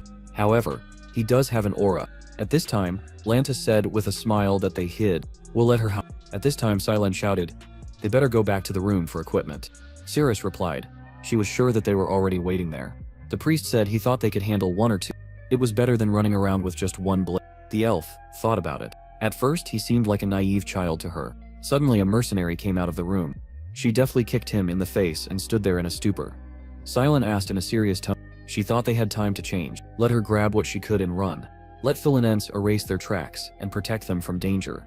Let her give them a second win. In an instant, the room looked clean under the spell. At this time, Lansaps was calmly walking down the corridor. He wondered if they had hidden in one of the rooms. This was a swordsman who had reached certain heights in fencing and had even mastered the aura. Someone who mastered the aura was able to slightly sense the movements of all living beings within 30 meters. Even walls would not be an obstacle for him. Landis kicked the door down and wondered if that child could erase traces of his presence, like a high-ranking priest. Just let him not say that they had escaped again, he replied. Let him be quieter. They couldn't have gone far. Let the dogs loose. After a while, they ran into a populated area. Cyrus asked if it wouldn't be better to get lost in the crowd. Siling replied, no, they should avoid people as much as possible.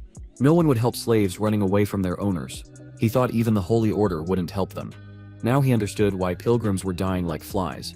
But if he gave in now and went back, he would be in her power again. He would never come back with such a miserable body. The priest cried out pitifully. If the protagonist were here, everything would have been resolved already. Where the hell is he? The elf asked. Is he really that strong? Silen started using the ability and shouted, we must find him at any cost. Let Fonlims do us a favor and show them the thread of fate. Let her see how painful their separation is and reunite them. Love can forge fate from chance. A chance meeting becomes a destiny at the behest of love. A man meets a woman and says, among the countless men and women of the continent, it is their meeting that is like a miracle. The probability of such a chance may be extremely small, but with Philinunce's blessing it becomes a destiny. The priest thought, actually, this spell is intended to find suitable couples.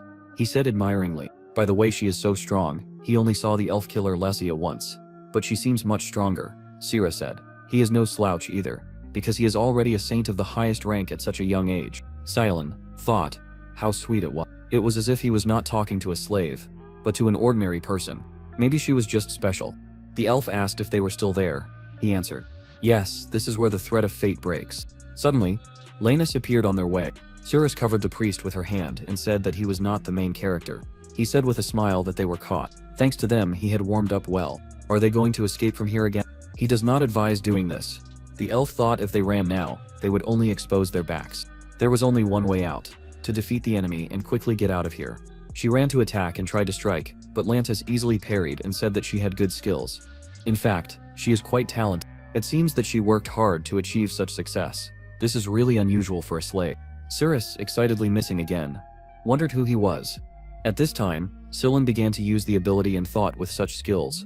He is probably famous in the world of knights or swordsmen. Why would such a powerful person get involved in dirty deeds? He shouted. Let Philinans grant her slave the courage of a lion. Let her fill the hands clutching the sword with the strength of giants. Let her gaze become like an eagle and her legs become like a bull in order to crush the enemies on the way. In an instant, the elf's body was covered with the priest's magic, and Leonis asked in surprise, "Is this a sacred blow? So many sacred spells at once. This is the level of a bishop, not a high-ranking priest." Silen shouted displeasedly. He is quite famous in the south of Vasily, if he wants to know. Let Cyrus finally show him. She agreed and began to attack with lightning speed. Landa said that with the priest's blessing, she changed beyond recognition. Suddenly, her sword broke. He slashed her with a deft movement of his hand and said that they had become too separated while he was playing with them. Solan wondered in fear. Did he own an aura? Leonos, putting the sword back into its sheath, said, "Who would have thought that a slave would force him to use an aura?" The priest, running up to the elf's body, excitedly wondered what a swordsman with an aura had forgotten here. They could live in luxury anywhere. Hiring one to catch a slave was like using a dragon to light a stove. Roman happily called out to him and asked if he had caught them. Lanus asked, "Have they finally shown up?" Silen called out to him with a serious face. He asked in surprise, "Did he know his name?" The priest thought about it. He was a famous knight in the Tucan kingdom. He was the heir to a noble family who had shown amazing military prowess by awakening an aura after 30 years. The entire Tucan kingdom rejoiced at the arrival of a new aura lord. However, Lanthas had a secret he couldn't share with anyone. He had a terrible fetish that started with the elven slaves and even extended to the royals. And then, inevitably, it was revealed in high society. Then he became the greatest disgrace in the history of the Tucan kingdom. Silen shouted in disgust. "He's just a monster. He hid in the Chatan Principality." "Right?" Lanthas said. "I think he's heard about him." The priest shouted. "Of course. Does he even know how many times he's been told that if he stays out late, Lanthas will catch him? How can an aura lord do such dirty deeds? He really lives up to his reputation." Lanthas said with a smile, "He's just working off his salary. He killed hundreds of them in Tycon and then fled here.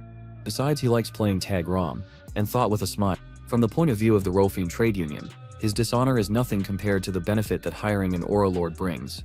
He is good at any dirty work. Here Lanthas lives happily and even gets paid. An aura lord is still a strong trump card. In 10 years, the Rolfian trade union has become the second largest in the Principality of Chatan, and this is his merit. Lantis with a serious face extended 2 fingers and using the ability said that he would suppress his divine power for a short time. He understands well what a high-ranking priest is capable of if he is allowed to freely wag his tongue. In an instant, magical twists ran through the priest's body. Raman excitedly called out to him and said, "Just let him not think of harming the elf even more. Lord Tarek will be unhappy." Lantis said with a smile, "They can just hire a priest and heal her. Let them be smarter. By the way, this young priest also looks cute. Does Roman want to take him with them?" Silen shouted in fear that he is actually a guy. Lanthas said with a perverted smile that this will be an unusual experience. He will take good care of him. The priest took out a blade with lightning speed and cut Roman's hand, shouting that they should not even dare to touch him. Lanthas said in surprise that his tendons must be torn. How did he get up without treatment? He must be the most beautiful, fragile, and trembling zombie in the world. It seems they will have to cut off his small legs. Suddenly the wall nearby shattered into small pieces and the protagonist said with a serious face that he found them. How dare they covet Cirrus? Lanthas thought in surprise. This is not just a young guy who was lucky with his physique. Does he feel a very strong aura coming from him? And how should he understand this? Ryman said excitedly, "This is the owner of that slave girl." He asked nervously, "Didn't he say that her buyer was a common brat?"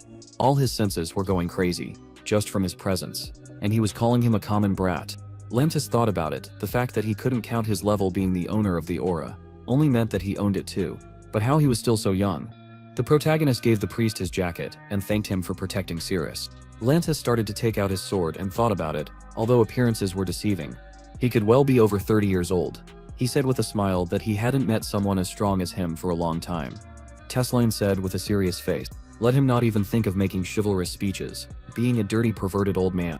Let him finally attack him already." They clashed in a fierce battle, not giving in to each other at all. During their battle, a powerful explosion was heard. One of the mercenaries asked in fear, "Isn't it time for them to run away from here?"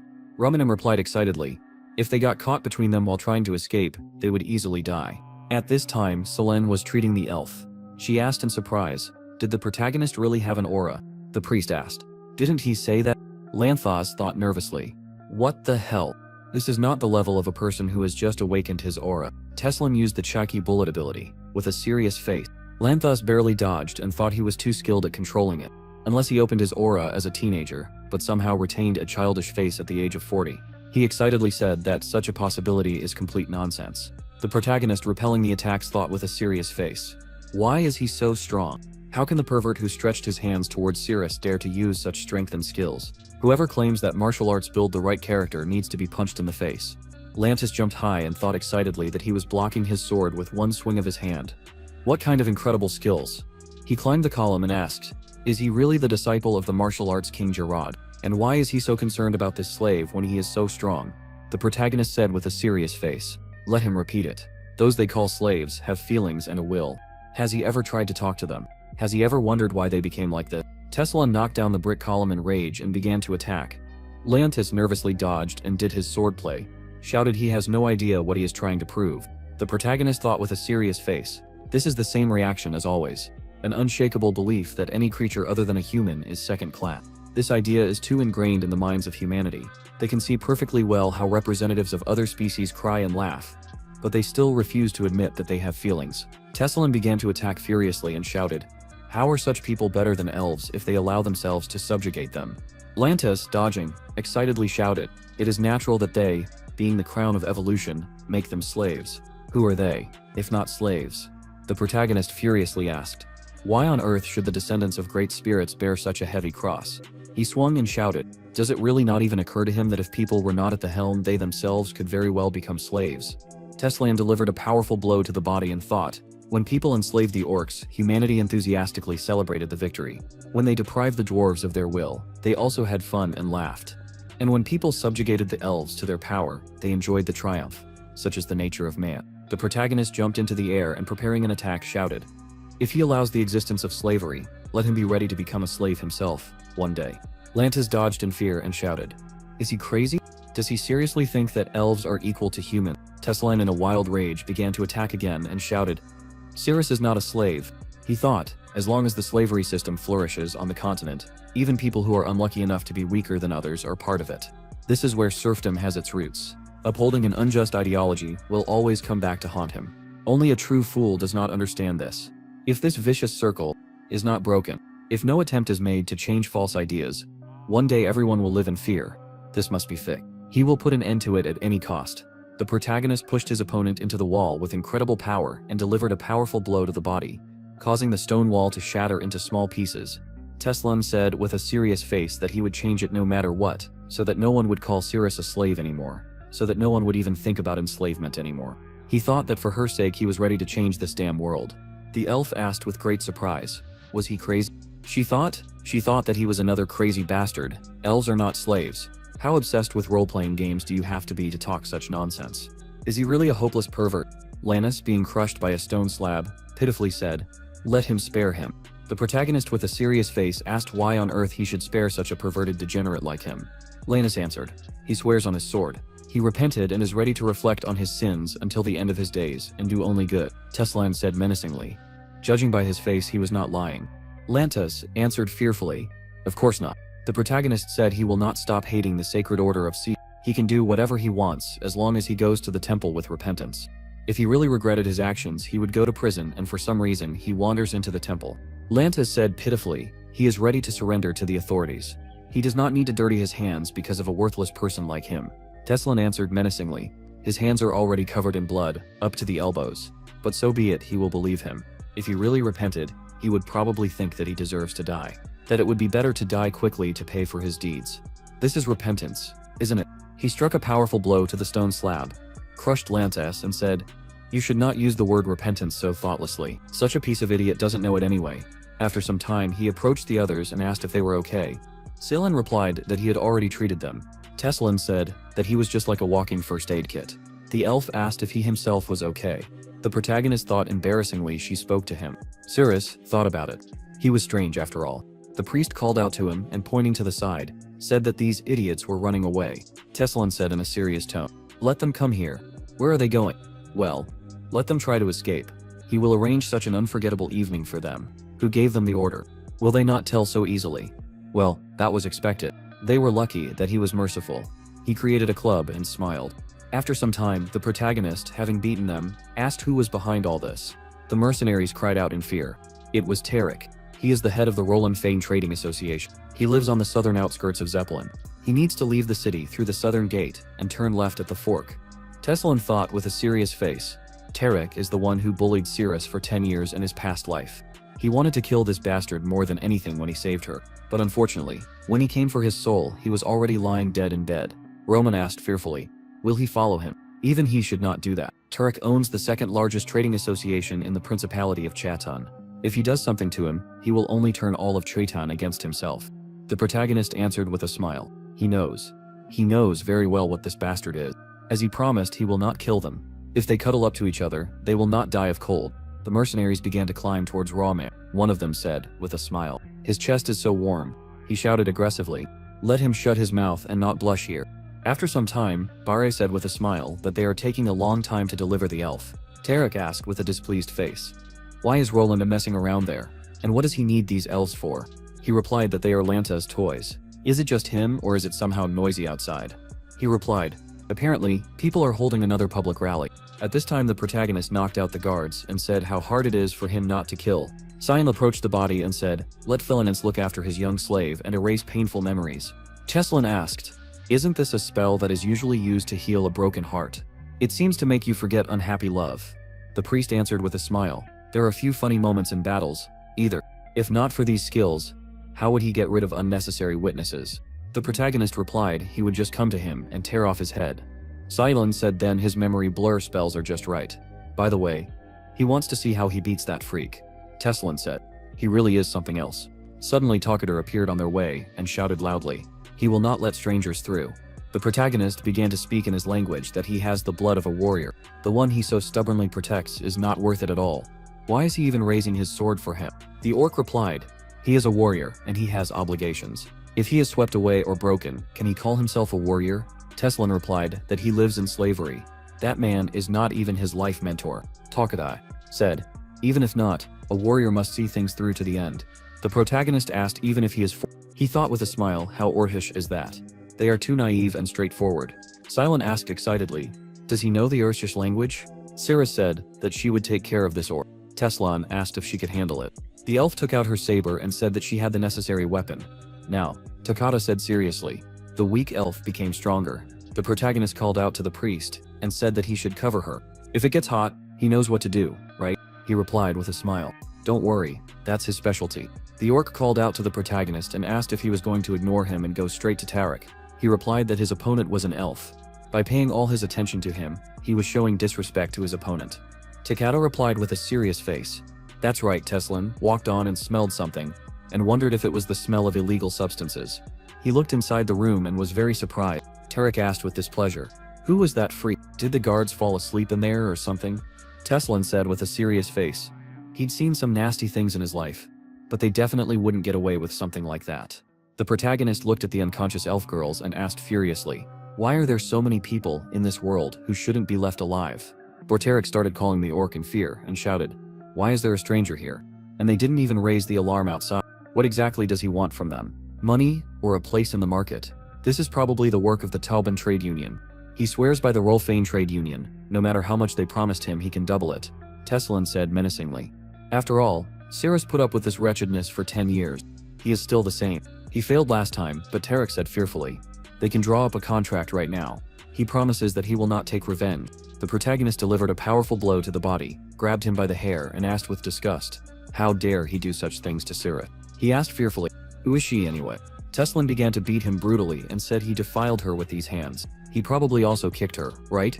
He does not even want to think what else he did to her.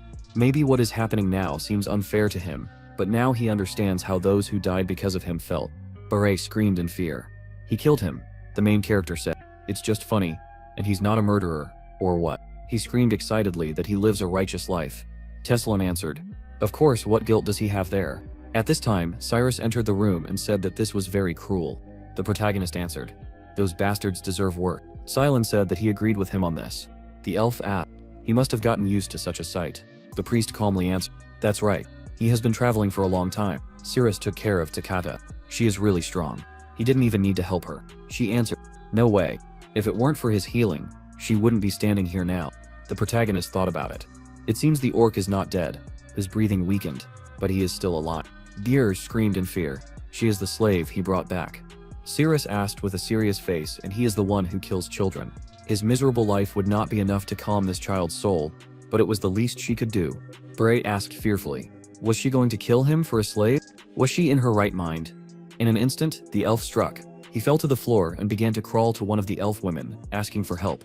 Cirrus furiously finished him off and said, "Let him not dare touch her with his filthy hands." After some time, they gathered in the forest with the slaves.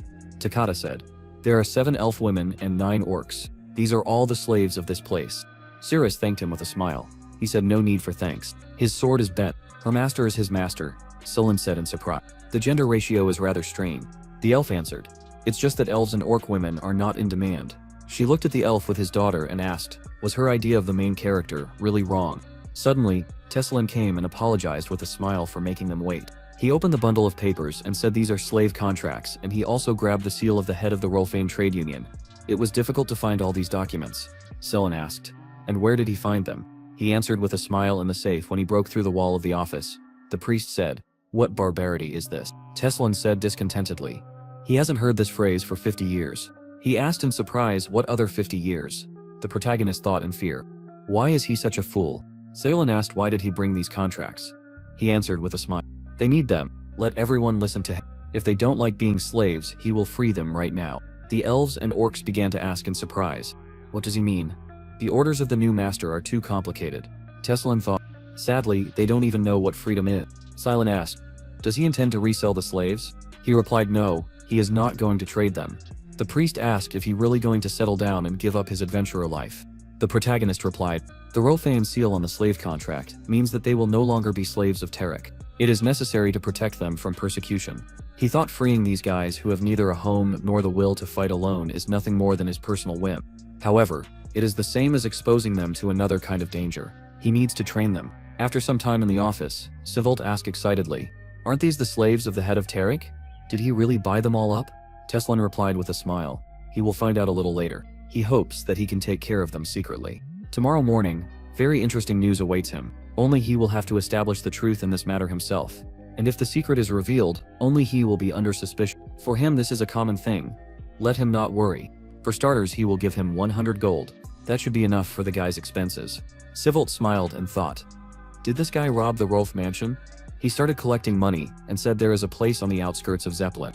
No one will know anything if he leaves his people with slaves there. The protagonist said, let him also make sure that no one touches them and no one treats them like slaves. Sivolt agreed, and said it is natural considering how obsessed owners can be with their property. He thinks that 100 gold is too much. Tessalin said he needs them to be trained for this money. He asked, isn't what they were taught at Tarek enough? He is not talking about slave education. Tessalin answered, languages, numeracy, history, philosophy, whatever is good for them. Medicine too, if possible, Sivolt asked. Does he want full-fledged lessons for the slaves? But why would he go that far? The protagonist answered, it's simple. The better trained a slave is, the more useful he is to his master. He said excitedly, slaves are not capable of absorbing such knowledge. Tessalin said, so they will check it. Besides, he has already if he succeeds, slaves will rise in price, so it should be profitable for him too.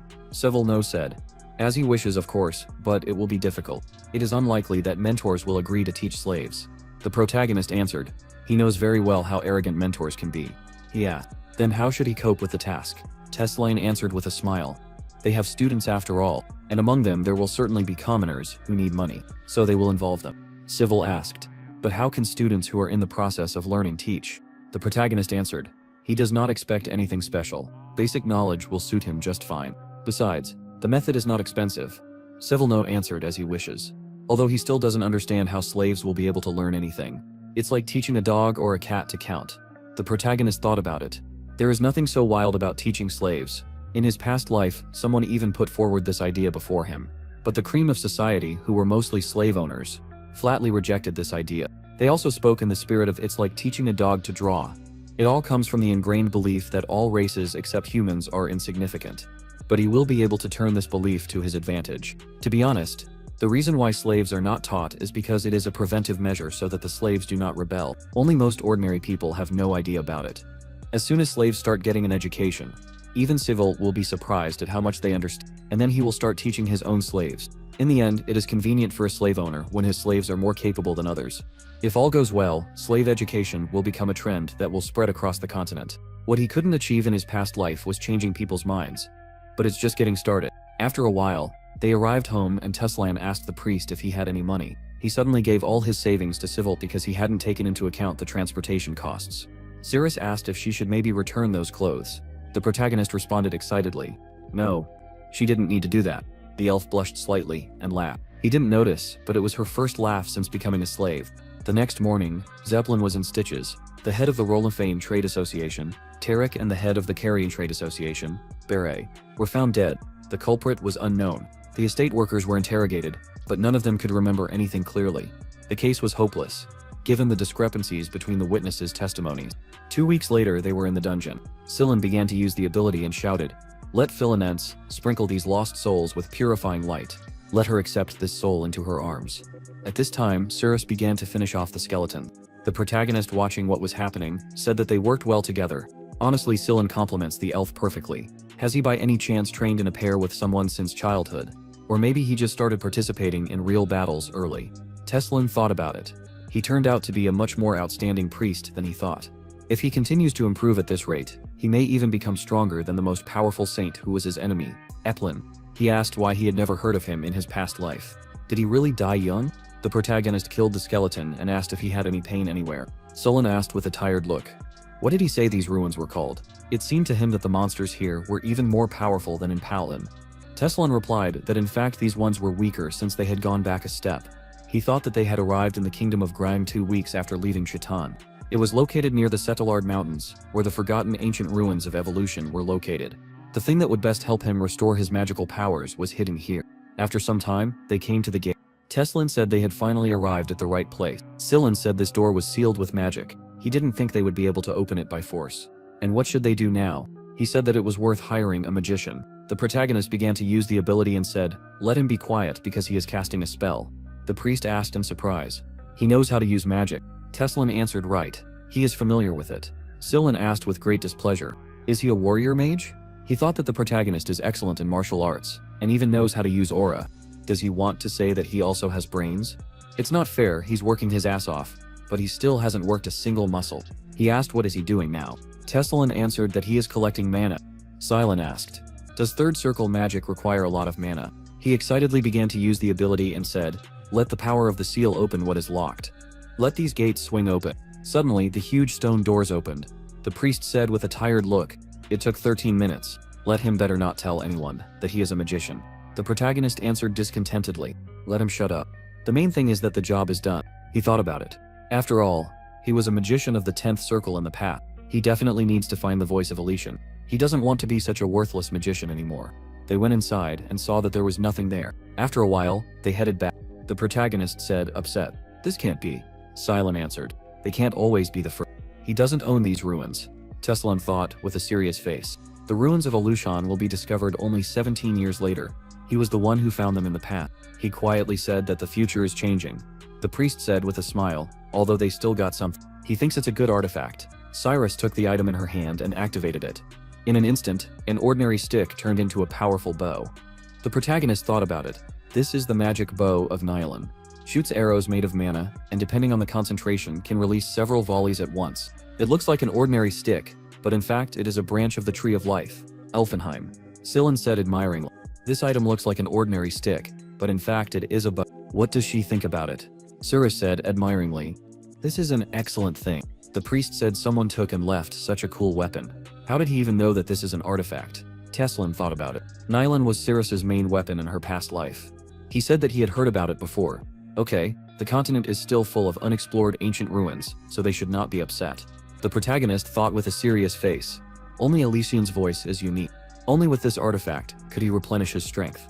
They approached the cliff and seeing a populated area, Scylla said, "Here is the village of Gehellan. He wants to taste food cooked by someone at least once more." After some time, they were eating.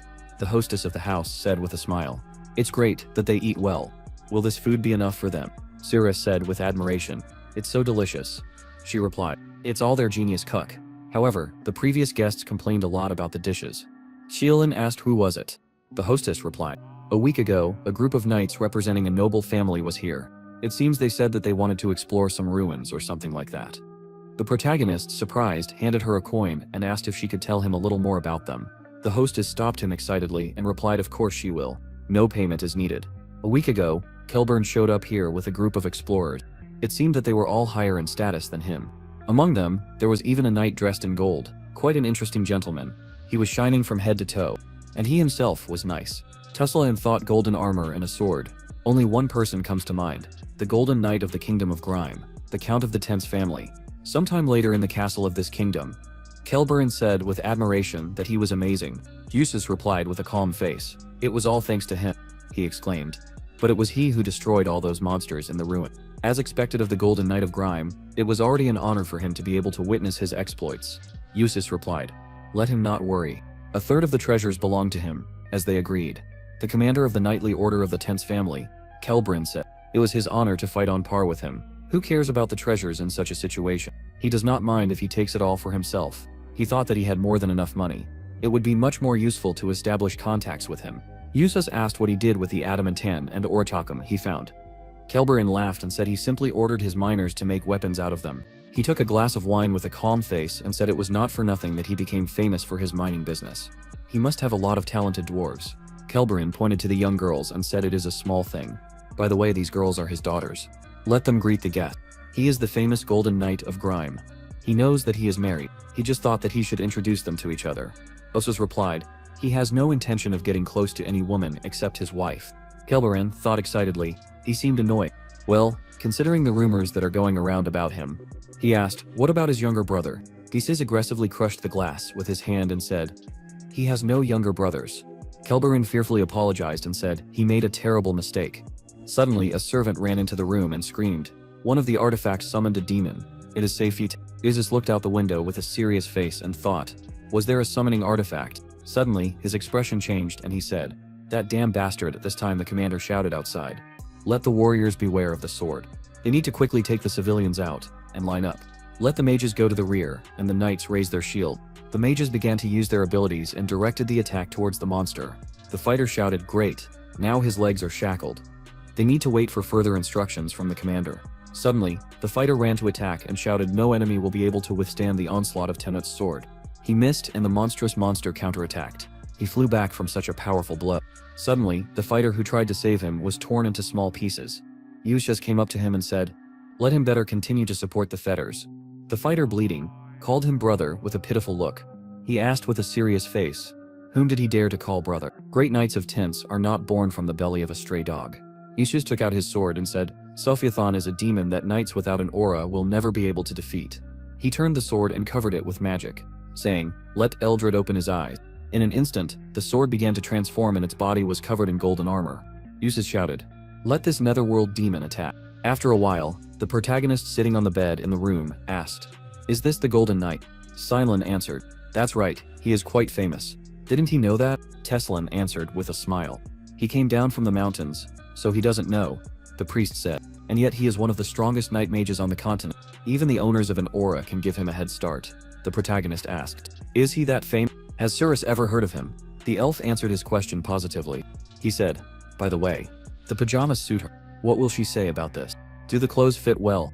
She sheepishly agreed. Cillian asked, even if he is strong, how can a night mage be compared with an aura owner? The former is simply using a magic artifact. Teslan answered, right, but what a one. The Eldred magic armor is the most powerful magic tool of their era. Moreover, it is not so easy to master. He thought about it. True golden Eldred is a magic metal, several times rarer than silver mithril. The magic armor, like the Eldrin magic sword, are made of real gold. They are artifacts of the highest rank among all the relics of the Silver Age. They are passed down in the Tense family from generation to generation. The swordsman mages who use Eldred and Eldrin are called Golden Knights. When wearing this armor, he can activate unprecedented magic power with just a few words, which will provide the ability to fight on equal terms even with the owner of the aura. Of course, this is only on the condition that he is able to use all this correctly. At this time, Eustace shouted, let the demon let him become a feather that caught the tailwind. He jumped on the monster and shouted, let Eldrin wake up. In an instant, a powerful explosion was heard. At this time, the protagonist lying on the bed said the Tense family has done a lot of research to learn how to use the power of Eldred. After all, even the strongest tool does not give him an absolute advantage. Sillin said. He thinks quite highly of the Night Mage. It seemed to him that the owners of the aura disliked them. Teslin replied, it's just that the Tense family's armor usage techniques are much deeper than most fencing techniques. At this time, Usus began to attack again and shouted, let the sword pierce the eye of the god of death, and let the roar of a leopard shake his body. Let him see the whole world from the height of a dragon's flight. Teslin said, he heard that they have lost most of their normal fencing skills and are guided only by the artifact, but from the point of view of their family, this is for the best. After all, even if he devoted his whole life to the art of fencing, it is not a fact that he will be able to master the aura, but a golden knight will definitely appear in each generation. The fact that in his family, there will always be a warrior with strength not inferior to the owners of the aura is a huge advantage. But a night mage using Eldred is a difficult opponent. Usus, using an incredibly powerful technique, destroyed the monster. At this time, the main character lying on the bed with a serious face asked if he could defeat him. Cillian said, just let him not say that he was going to fight with Count Ten. Teslin answered, we need to take the artifact from him. He asked, will they now start stealing too? In the Principality of Chitan, he helped him because he believed that they were doing the right thing, but Count Usus himself explored the ruins, and the artifacts belonged to him by right. It would be completely wrong to interfere. By taking the artifact from him, they will commit theft. No, the protagonist said in surprise. He was indeed right. He thought about it. He wouldn't be able to convince him without telling him about his past life. Teslin said, since he was his loyal comrade, it was time to tell him something. He did mention that he was a student at the Indestructible Gym, right?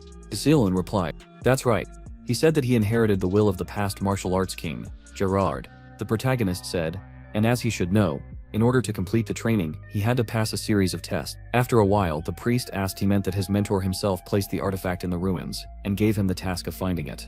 Teslin replied, that's right, this lesson is a tribute to ancient traditions and their clan is a bit uncouth. Cillian said. So his mentor Gerard had already explored the Aleutian ruins once, but he didn't touch any of the artifacts inside. The protagonist said, that's because the rest of the artifacts are rewards for other students. Let him think about it himself. How would he have known about Nylon if he had never heard of it before? If the ruins had never been explored, he wouldn't have known about the secret paths there. The priest said in surprise. If that's the case, then they have no way out. Now everything became clear to him. Teslin thought about it. Let him forgive him for lying, although there was some truth in his words. Cillian said. No wonder he found it strange. No matter how valuable the artifacts of the Silver Age were, he would never have thought that he would covet someone else's property. So does that mean he needs to find this artifact at any cost? The protagonist answered, that's right. That's why he's worried. After all, he just messed up all his plan. It seems that stealing is the only way out. Cillian replied, since things turned out like this, there was nothing to be done. At this time, Light called out to Usus with a smile and said he did a great job. Even a demon like Siphiton doesn't stand a chance against the Golden Knight. He replied with a serious face, let the rest finish this, and a swordsman who only knows how to cut from top to bottom is no longer part of Tense. Let him go where he belongs. Russ Bleeding said, no matter what he thought, he will always be a swordsman of this clan. The next day he was training outside. Suddenly 2 knights approached him and one of them asked what he did again yesterday. Russ replied he just wanted to defeat the demon. The knight furiously asked who asked him. He was clearly told to wait for the captain to arrive. Russ replied with a serious face. He is also a warrior from the Tense clan. If he has any problems they can solve it with a duel. He is enough for everyone. The knights passed by and said that he is a dirty dog.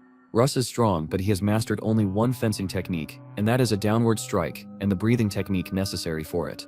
The sword describes a perfect arc in the air so fast that the strike is barely noticeable. A true swordsman spares no effort in order to achieve a perfect strike.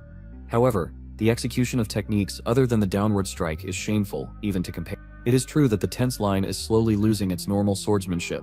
Like all hereditary aristocratic knights, the Tense had their own arsenal of sword techniques, but Russ never learned them. Since he was illegitimate, the vassals opposed his teaching the necessary skills, so his father was able to pass on only one technique to him. He remembered his father saying that this was only part of the great way of the sword that their family possessed, but it can lead him straight to the aura. He only needs to be able to awaken this forgotten power. His father had high hopes and Russ did not want to let him down. The true mastery of the Tense sword capable of releasing the power hidden within. All that was left of him was the downward strike. Either way, it's just a forgotten art. Usus, watching him through the window, said they would never have reached their current heights with just a downward strike. After all, the rest of their family's swordsmanship had long since been lost. He was an idiot. And yet, as he thought, this Kraton was a genius.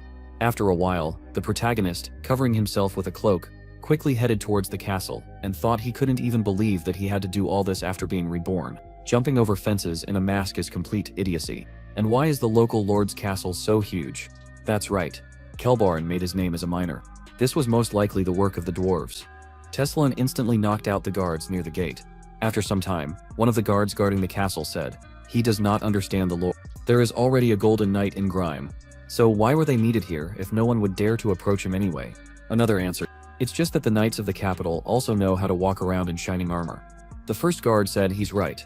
Their lord is on a completely different level, although he is also a knight. Suddenly, he turned around in bewilderment. The second knight asked excitedly, "Is something wrong?" He answered no, maybe he imagined it. At this time, the main character holding onto the ceiling thought it seems that it's not for nothing that thieves learn to stick to the ceiling like a lizard. In fact, stealing is not such a difficult task, or maybe he just has talent. As befits the guards, these impressive blockheads must be knights of tents. The main character lightning fast attacked 2 more guards near the gate, and thought strangulation is the best way to fight, silently. He tied up the guards and finding himself in a large room, asked this is a barrier that tracks movements as well as a heat-catching spell launch. He understood what it was, but it would not be so easy to disable the system. Teslan thought the magical barriers must have a core. It is probably somewhere nearby. He took the object and said some runes are engraved on this stone. The protagonist broke the stone and after some time found himself in a warehouse. Looking around, he said there is a secret anti-magic treasure, a pot with a seal, bottomless bags, and even a heavenly lyre. It seems that everything is sorted into categories here. But who did this? These are not Hilton's blades, but rather Talata. They look similar, but their magical component is fundamentally different. He can't even believe it. Suddenly, he noticed a rare artifact and happily said this is the voice of Elysian. He began to move towards the object, when suddenly his foot caught a tripwire. In an instant, a bell rang, raising an alarm. Teslan thought in fear. Did he get caught in an ordinary tripwire? The guard shouted that someone had broken into the south tower. Apparently stealing is best left to the professionals. After a while, Reifenhart launched a series of blows at the guards, and thought that they could probably die from one blow from him, but it was hard for him to hold back his strength at a time like this. The guards shouted that they had to catch this thief, and this bastard had to stop. The head of the guard gave the order to a squad of mages to attack the protagonist. A hail of fire spells fell on Reifenhart, and he said grabbing one of the guards and covering himself with him, that he regretted his actions. The head of the guards shouted in rage. Did he really cover himself with a human? He is a real monster. The protagonist thought that he did it only because this guard's armor was enchanted to protect against magic. The guard commander gave the order, and a squad of archers immediately shot arrows at the intruder. However, the arrows bounced off Reifenhart without causing any harm. Suddenly the protagonist asked in surprise when he was chained, "What was the matter?" And he thought were they trying to slow him down instead of killing him. And they had a good idea. Reifenhart tried to break free and thought that they had quite a large stock of skills. Suddenly Cyrus shouted, turning to the protagonist and rushing to attack, that he should fall from his sword. The head of the guards ordered him to stop. The protagonist stared at him in surprise and thought, who is this idiot? Cyrus raised his sword above his head and ran towards the intruder. The head of the guards shouted, turning to Cyrus, that he should not break their formation. Reifenhart thought that he seemed to know him, but he was not sure from where his movements, breathing and steps are rather mediocre. However, what kind of blow is this? The protagonist parried Cyrus' sword and then punched him in the side. Reifenhart thought, why is he so weak? He showed such a cool blow, but couldn't dodge a trivial blow. Apparently, he doesn't learn the basics well. Usus used his abilities and attacked the protagonist. Reifenhart thought that this was the Golden Knight Prime. Iza said that his skills were too superior to be a simple rogue. The protagonist said that he had his reasons for this.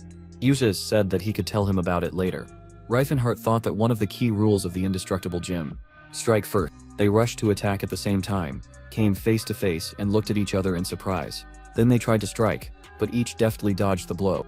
The guards watched the battle in shock and thought, what are they even doing? Where did such deadly attacks come from? The protagonist and Usus said at the same time that he failed to defeat his opponent. Yasis used his ability and shouted that it should rise from the abyss and show its roar. Reifenhart thought as he dodged the attack, this is the roar of the shadows. Right, Usus thought with irritation. How did he know the vulnerability of this skill? And he said that he was very skilled at resisting magic. The protagonist said that he was just familiar with magic. Usus dealt one blow after another, but Reifenhart successfully dodged his attacks. Then the protagonist suddenly dealt a strong blow to his enemy's chest. Usus thought as he winced in pain, did he receive such damage despite his armor? Then he used a new spell, creating fire arrows that rained down on Reifenhart. The protagonist dodged his opponent's powerful blows and he thought that he might die here like this. Sometime later in Baron Kelbrand's domain, Reifenhart thought, is there such significant destruction here? Can this Golden Knight from Prime really use high-level magic? Usus looked at the thief with annoyance and wondered if he could block that too. Although it was impossible, Otherwise he wouldn't have been able to get off so easily. However, he had no chance to see if the thief was trying to dodge. How could he possibly miss his movements? Could his superhuman vision have failed him? Or did he just have an aura? Yusa summoned a corrosive breath that tore through space, and the surrounding area was covered in purple smoke. The protagonist thought it was a poisonous fog. He could get rid of it with a simple whirlwind. He then used his ability and punched his opponent. Yusa thought it was a curse. He was too fat. Now he was convinced that he definitely had an aura. He had misjudged its level, so he had trouble. But now that he knows its ability, he will act differently. He will demonstrate a level of strength that matches it. He then shouted that the Tense family sword is not inferior even to the aura. Reifenhardt thought that this was not an easy opponent for him. He thought that he would have the most difficulty fighting against enemies with aura. However, this magic knight was no less annoying. Yusa shouted, "Why did a person with such power have to stoop to the level of a pathetic thief?" The protagonist thought, how did this golden knight from Prime know that he possessed an aura? He didn't even release the golden aura of the indestructible gem, because it was too recognizable an ability, and yet he could not use it mindlessly in battle. Yusa thought that was strange. This type of muscular strength is characteristic of aura possessors. However, this thief does not activate it in battle, and he said that apparently not much time has passed since his aura awakened. Yusa thought, using his abilities, that then this thief has no chance. Reifenhardt thought this is a curse. This fight is really becoming dangerous for him. Yusa used the skill Eldril's Light. The protagonist looked dumbfounded, and thought, is this a golden light? And then he covered his face with his hands and thought, using his abilities, that he is grateful to fate that this is a golden knight. The guards screamed in horror when a deafening explosion was heard and the entire space around was illuminated by a bright light. Yusa got angry and thought, looking after the running protagonist, that this is simply impossible. How was he able to block his skill, Eldril's Light? Reifenhardt pressed his hand to the wound and thought that he should have used his skill Whirlwind Guardian earlier. Then he jumped from the wall into the river, breaking through the ice. Lot asked, turning to the Golden Knight Prime, if he was alright. But said that he must immediately check the relics and find out what this thief could have stolen from there, and he must organize a search party. They cannot let this thief get away. Lot asked, is he still alive? Idia said that he will definitely not die from this. After a while, Cirrus opened her eyes. Silen asked, rubbing his eyes with his hand. What was the matter? Cirrus said that she suddenly felt uneasy. She had a bad feeling. Silen asked, did she think something could have happened to Reifenhardt? After a while, the guards shouted that they must catch the thief. They need to surround them and block all the ways. Cirrus ran across the rooftops of the city, holding Silen in one hand. Silen gloomily said, turning to her, that he was actually a man, and this was humiliating for him. The villagers said that they ran there. The guards said that they thanked them for their cooperation. Then they surrounded them on the roof, and shouted that they had nowhere else to go. They must lay down their arms and surrender. Cyrus used the bow nylon and attacked the guards. The guards shouted, how did the stick turn into a bow? After a while, Yusa asked, turning to Lot, what was the matter? Lot said that he was asking for his forgiveness. However, these thieves are not ordinary. Yusa took out his sword and said that he had enough. He would deal with them himself. At this time, Cyrus said that it was time for them to leave here. Silen said upset that she could carry it further. He thought, when will Reifenhardt teach him to grow muscles? Suddenly, Yusa used his ability and attacked them. Cirrus grabbed Silen and dodged the attack of the Golden Prime Knight. Yusa said that they should stay where they were. Cirrus thought, taking out her weapon, is this the Golden Knight Prime? Shios thought that she had a simple blade. Is this thief really giving away such a rare weapon to some elves? And here is a high-ranking priest. Where have the ordinary thieves gone? Silen prayed to the goddess Faunus that she would send her slave the courage of a lion, grant her arms the strength of giants, her eyes an eagle's vision, and her legs a bull's strength, so that she would crush her enemies. Then he thought, gritting his teeth, that Reifenhardt seemed to have been caught. No wonder Cirrus had a bad feeling. Eustace instantly appeared next to Cirrus and struck with his sword. Cirrus blocked the blow with her weapon at the last moment, but she flew to the side. She looked at the Golden Knight Prime in surprise. After a while, the protagonist was lying on the bed covered in bandages. Then Reifenhardt sat up in bed and said, clutching his head with his hand, that he had received a strong blow. He had fought with the owner of the strongest armor in the world, while he had been immobilized. He really thought that this battle had been somehow idiotic. He smiled and thought, holding the relic in his hand, that at least he had made a rich catch. He had managed to successfully take the relic, Illusion's voice. But where is he now? He thus said in surprise, introducing himself that he had woken up. How is he feeling? The protagonist thought, introducing himself, that he was from the dwarf race. He thus said, crossing his arms behind his back, that it would be difficult for him to get up for now. However, will he be able to eat? Reifenhardt said uncertainly that he could try to eat. He thus said, turning to Tilla, that she should bring some porridge here. Reifenhardt thought, looking at Tilla, isn't she a child? She must be an adult. She's just a dwarf woman. Tila de Steelhammer, a dwarf warrior, said happily that he had come to his senses. He needed to eat. The protagonist looked at her in surprise and thought it was very strange. Usually dwarves are not so friendly with people, but his questions disappeared by themselves as soon as they called the main one. Suddenly Gelfe Delphiston, a priest of all pot, appeared and shouted, calling the protagonist a savior. Had he finally woken up? Reifenhart was stunned and asked why he was called a savior. Gelfade said that there was a prophecy 6 years ago. The great saint received a message from Alpot himself, in which it was said that an omniscient and omnipotent man would appear from the darkness on the tiers of the northern winds, and they must follow him. Only this man is able to influence the finger of fate, because he is their savior. The protagonist thought that, to put it simply, a cold current from the caves would throw them a strong and intelligent man, whom they should help, so that he would help them in return. And this great saint secretly spread the message among all the dwarves of the continent. Therefore, Gelfade waited for this very savior every winter. He thought, laughing nervously, that Alpat had returned a long time ago.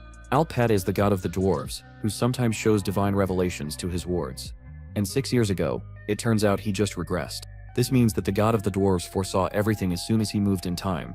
Reifenhart smiled, and thought that the god of the dwarves was very skillful. He had already failed him once, but he was given another chance. What a magnanimous man that is. A god. He was grateful to him for believing in him once again. This time he would do everything possible to achieve his ideals. The protagonist asked the dwarf priest, so he was trying so hard for him just because of some prophecy. Gelfade said that Alpot was never wrong.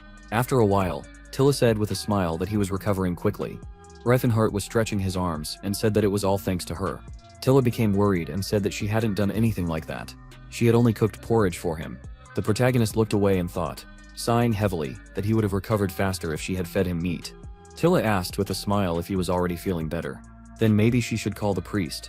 Gelfade expressed a desire to talk to him. Reifenhart said that he would find him himself and she didn't have to worry about it. After a while, the protagonist thought that all these dwarves were from the Steelhammer tribe. These are mountain dwarves who live a life of slavery in the lands of Viscount Kelbaran. Unlike the elves or orcs, they did not abandon their traditional way of life, but this was only because they were used in a slightly different way than the two species mentioned. In a sense, they were left to their own devices, because humans were unable to master their skills. At the same time, dwarves only worked well in squads of their own kind, so selling them in any other way than as a group was simply unprofitable. In this way, the dwarves managed to preserve their culture and even their faith. So the priests did not disappear either. Thanks to this, the dwarves greatly helped in the construction of the new empire before his rebirth. After all, among others, they are the only species that understands how society works. Then he asked, turning to Tilla, how many of them live here? Tilla said with a smile that there are about 60 of them here. Reifenhart asked, do they all belong to Viscount Kelbrin? Tilla said that they are indeed slaves of this Viscount. The protagonist looked around and said that there are somehow few men here. Tilla said that most of the time the men are in the mines of the Settlard Mountains. Reifenhart thought that in order to avoid riots, people often take members of the dwarf families hostage. He said that he apologized to her for asking. Later in the abode of the priest, Gelfade said, calling him a savior, that he was glad to welcome him here. He looks much better now. The protagonist said that it was all thanks to his help and he could just call him by name. Gelfade said, with a smile, that he honestly must admit to him that they themselves do not yet know why he is the savior. However, one look from his eyes shows that he does not perceive them as slaves. Reifenhart said that there is truth in his words because he feels that they are alike, so he treats the dwarves as equals, but changing the fate of all intelligent races is a completely different matter. Gelfade said that no one knows why the god of the dwarves chose a man as a savior. However, they all believe that this is a ray of hope sent by their god, and so they will help him with all their might. After all, the oracle has never been wrong. And of course, no one knows how exactly he is supposed to save them. His duty is to give him everything he can for his purpose. However, he is a bit strange because he did not seem surprised at all when he was told that he is their savior. The protagonist became nervous and said that he was not really surprised. However, what did he want to talk to him about? Gelfade said that a great saint wanted to see him. Reifenhart asked which saint he was talking about. Gelfade said that a great saint who serves the god of the dwarves is waiting for him. He is a pillar of the dwarven race. Reifenhart smiled and wondered if he was already a great saint 30 years ago. The protagonist said that he should meet him then. Gelfide thought about it and said that it was quite interesting. He was sure that his words would seem absurd to him. He did not know how to properly present this information to him. Humans do not hear the voice of truth, unlike the dwarves, so he is truly surprised by his understanding attitude. Reifenhart chuckled, and then he thought that Antares had fallen in his past life, so the possibility of failure still remained. But perhaps by talking to a wise great saint of the dwarven race, he could come to a better solution. He could be found in the Great Forge now, and it was not far from here. Gelfid said that the great saint was now in the Temple of Altot in the Great Forge. Naturally, only a few dwarves knew the way there. He would not get there without a guide, and Tilla was the only representative of the ancient warrior blood that remained in their tribe. Tilla introduced herself solemnly, and said that she was ready to accompany him there. Galfade said that he knew a lot about them. He could feel the sounds of his thoughts, and they sounded as if he already knew about their great saint, as well as the location of the Great Forge. People who know that they have the ability, the voice of truth, do not like to talk to them. The protagonist said that he knows about it. Galfade looked at him with astonished eyes and said that it turns out he was not mistaken. If it is not too much trouble, could he tell how he knows so much about them? Reifenhart smiled and said that he apologizes to him, but he cannot tell about it now. Suddenly Hethos ran in with a frightened face and turned to the protagonist. Galfide asked what was the matter. Hethos asked, turning to Reifenhart, if he had one elf and a holy boy as companions. It seems they were captured and locked in the castle of Viscount Kelbrin. Reifenhart looked at the dwarf in amazement. Sometime later in the castle, Eustace shouted that they must immediately find out where this dirty thief is hiding. They must even forget about honor. He allows them to use any kind of torture on them to find him. They must make them tell everything. Then he thought about the elf who has a magic sword that only knight captains and higher ranks are allowed to use. And the priest Philance is comparable in strength to an archbishop. He must find out everything about them. Then Barris asked, how will they torture them? Should they start with beatings? Lento asked, what if they die? They need to use something painful, but not fatal. Barris said that it sounds difficult, but they were ordered so they must try. Lendo said that he will start torturing them. Half an hour later, in the dungeon, Cylon said that he wants to warn them that the Reifenhart martial arts clan is quite aggressive. Have they heard of the indestructible gem? That place is run by Jared, the indomitable king of martial arts, and what his students have to go through is simply beyond words. How terrible it is. And they do all this for training. Ordinary people can't do this. Do they agree? Then he shouted, they don't work that hard, do they? And they also have a final exam. It's scary to even think about it. Barris and Lento listened to the priest of the Philinense faith with horror in their eyes. Cylon sighed heavily and said that the main purpose of the exam is to return the relic. But what if they find out that someone from the Tense clan came there and took it? And do they know what awaits those who fail this test? Considering the difficulty of the training, one can imagine how severe the punishment awaits such a student. That's why Reifenhart decided to steal the relic. This item used to belong to the indestructible gem anyway.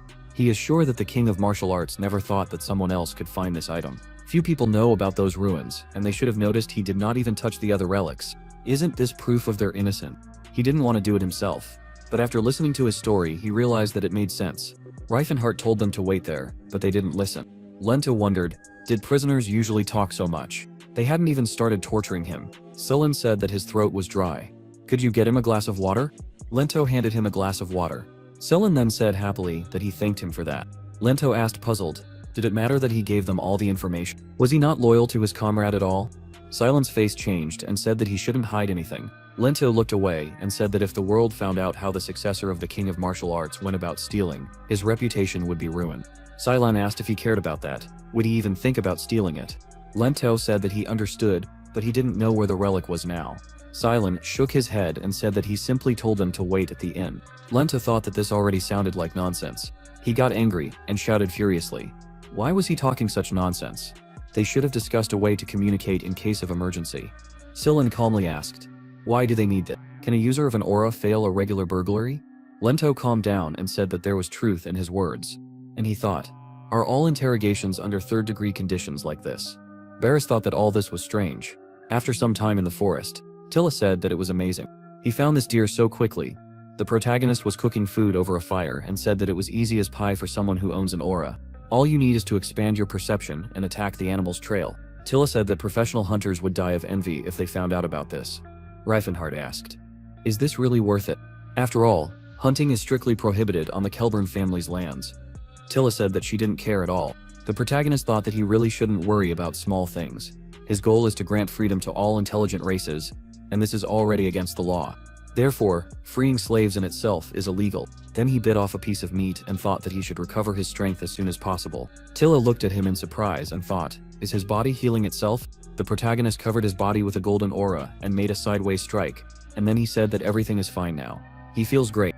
After a while in the castle, Eustace thought, looking out the window, it was definitely not an accident. There is no way this thief could have taken this particular relic arbitrarily. He remembered what happened a month ago. A member of the Silver Sages asked, Is he the Golden Knight of the Prime Kingdom? Eustace asked. Who is he? The Silver Sage said, showing him the token in his hands, that if he really was the heir of the Count of Tents, then he was sure that this emblem was familiar to him. Eustace wondered if he was a Silver Sage. On the day he was officially chosen as the heir, his father revealed a secret that only the heir of the Tents family knew. The Silver Sage was a group of people who possessed power so immense that they could destroy entire countries. They were a group of sages whose knowledge surpassed that of modern civilizations. They existed in the shadows without revealing themselves and only appeared when humanity was in danger. He had heard that even rulers listened to this group, and not a single one had yet managed to achieve the status of a sage. Eustace knelt down and greeted the Silver Sage.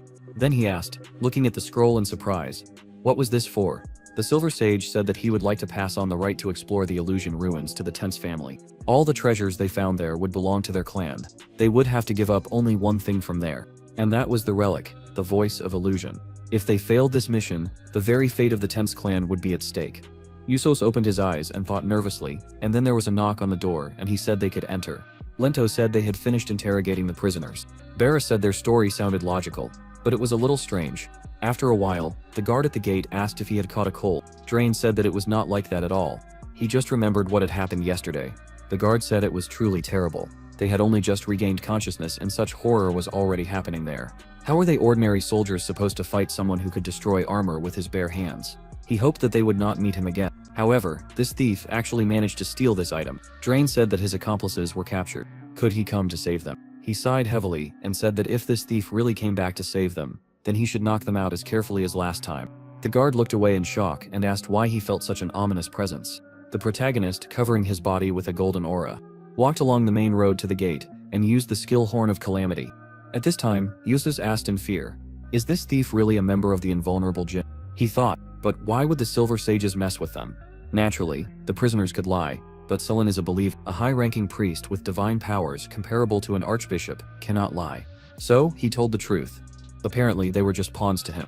That thief could easily just throw them here. How would they catch him then? They should be able to do it if they used all their strength to search for him. Eustace gritted his teeth and thought that even if they were lucky enough to catch him, if they couldn't get back the relic, the Voice of Illusion, it wouldn't help them at all. Suddenly, a deafening explosion was heard. Eustace shouted in shock. What was going on? He thought he recognized this energy. Could that thief really have come back? At this time at the gate, the protagonist said that he had heard rumors that his friends were being held here. Luntu then shouted that they had to show that bastard their strength. This time, things would be different from last night.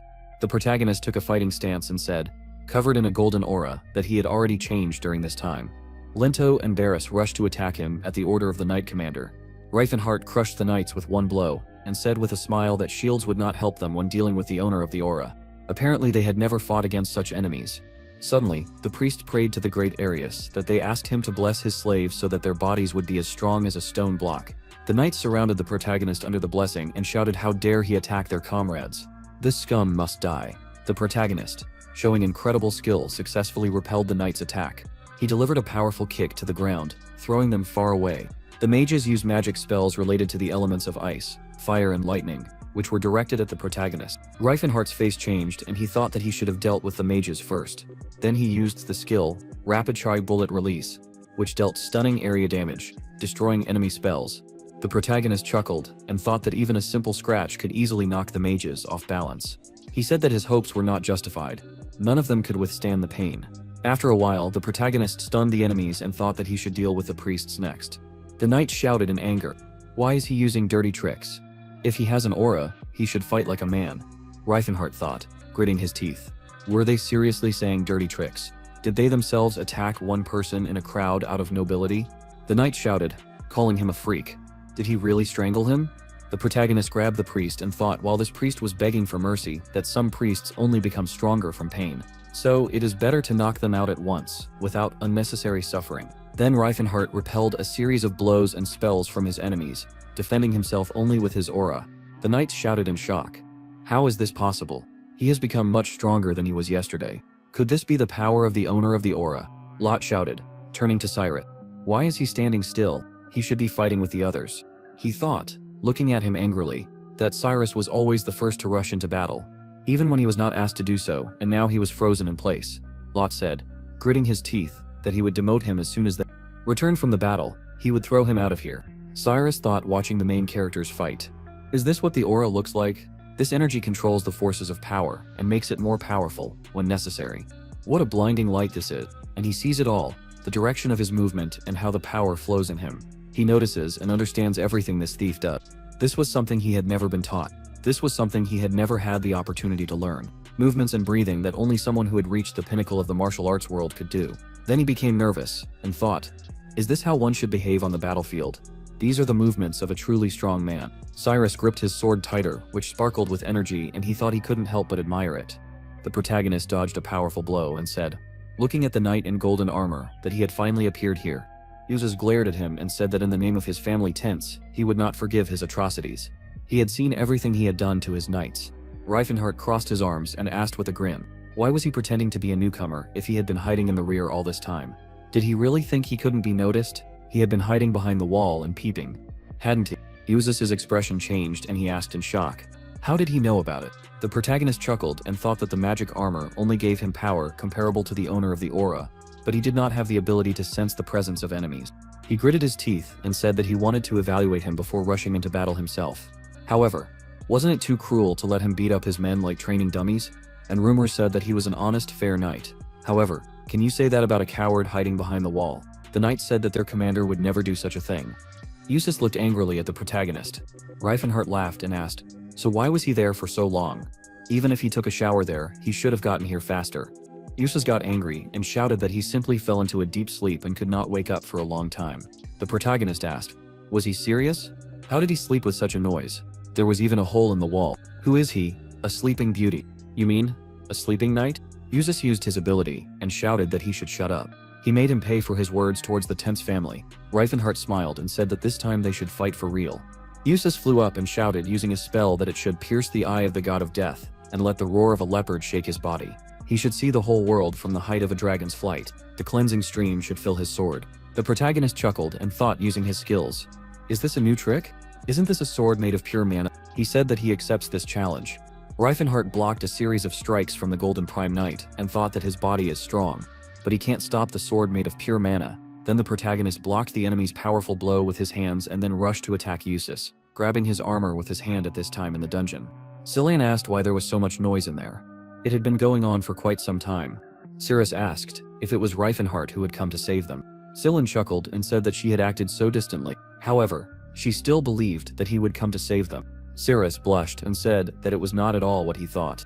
She said, looking away, that she simply did not understand him. Why was he treating her so well? Cillian asked if he was partial to elves. Cirrus said that she had thought so at first, and she was also a fan of role-playing games. Cillian said that he really did look like that kind of person, that was for sure. Cirrus said, recalling their acquaintance, that when she looked into his eyes, she doubted that he was driven by something base. Cillian sighed heavily and said that girls in love always talk like that. Cirrus got nervous and asked what he was talking about. Cillian said that girls always see something special in a person when they fall in love with him. But after marriage, problems and quarrels began. That's what the caretaker of the orphanage where he lived said. Cirrus wondered what kind of past this woman had if she would tell a child such things. Cillian got angry and asked why Reifenhart couldn't cope with a simple theft. Because of him, they were in such a terrible situation. Now, Cyrus said that she didn't think he really held it against him for that. Cillian said that he was a fool himself if he agreed to it. After all, he didn't stop him. So it turns out that he was just an accomplice. He said, sighing that unfortunately it was not always possible to live by the law. Cyrus smiled and said that he reasoned so maturely. Cillian said that he would be 20 years old next year and that he was only 3 years younger than Reifenhart. Cyrus asked with astonished eyes if that was true. She thought he was 20 years younger than him. Cillian's face changed and he said that if Reifenhart heard this, he would cry. Suddenly Tilla asked, opening the door to the dungeon and greeting them, were they Cillian and Cirrus? She smiled and said, introducing herself holding a bunch of keys in her hand, that she came here with Reifenhart. Cillian and Cirrus asked in surprise. She was a dwarf, wasn't she? Tilla said with a smile that they could discuss this later. First, they had to get out of here. Cillian said that she looked so much like a human, except for her ears. Cirrus asked, turning to Cillian, did he really notice the difference just because of her ears? He was such a naive guy after all. Cillian sighed and said that she had called him an adult just a minute ago. Suddenly the knight shouted, noticing them in the corridor, who was coming. They were the thief's comrades. How did they manage to get out? Cirrus instantly knocked out the knight, using her abilities. Tilla blocked the guard's blow protecting Cirrus, and then threw him over her and slammed his face into the floor. Siling looked at this in horror and said that she was so strong. Tilla awkwardly stroked her hair and said that this was a common thing for dwarves. Then she said, throwing a signal explosive out the window, that they should hurry. At this moment the protagonist looked at the bright explosion and said with a smile that Tilla had successfully completed her task. Eustace was surprised to think that this is where the underground prison was. He asked, was his task really just to distract them? Reifenhart gritted his teeth and thought, using his abilities, why else would he fight without full strength? He shouted, clenching his hands into fists, that now he can release his anger on them. Eustace asked, holding a sword in his hands, did he really fight without full strength? This is too arrogant of him. The protagonist dodged the attack and then delivered a crushing punch to the Golden Knight, who blocked the attack with his sword. Eustace became nervous and thought that he had to turn the tide of this battle. Reifenhart delivered a series of strong punches to the enemy's sword with his fists. He then gritted his teeth and delivered a strong punch, but missed and destroyed the stone floor. Eustace used his skill, but Reifenhart parried it, and he thought that he did not feel any effect from his punch on him. The protagonist looked around and thought that these were just copies of the Golden Knight. However, this is not just an illusion. He senses the presence of each of his clones. He thought that his enemy would cave in during the fight, since he rarely deals with aura users and this Golden Knight does not know everything he can do. However, his enemy was also capable of more than he expected. Reifenhart smiled and said that it was just magic. Eustace used the skill Destruction of Matter, but suddenly the protagonist appeared in front of the real Golden Knight and said, hitting him hard with his fist, that he found him. Nijus thought in surprise, distorting his face with pain. How did he understand so quickly? Which of them was the real one? Reifenhart chuckled and thought that he was just a mage too. Therefore he can clearly see his flow of magic, which is different from the clones. Eustace shouted, activating his magic, that he does not know what trick he went for, but the sword of the Tense family knows no defeat. The Golden Knight used a fire spell, which fell on the thief. The protagonist used the skill Whirlwind Guardian, which protected him from the flames. The Naeus shouted using magic that a snow fog should envelop the earth. Reifenhart blocked the enemy's magic with a loud shout.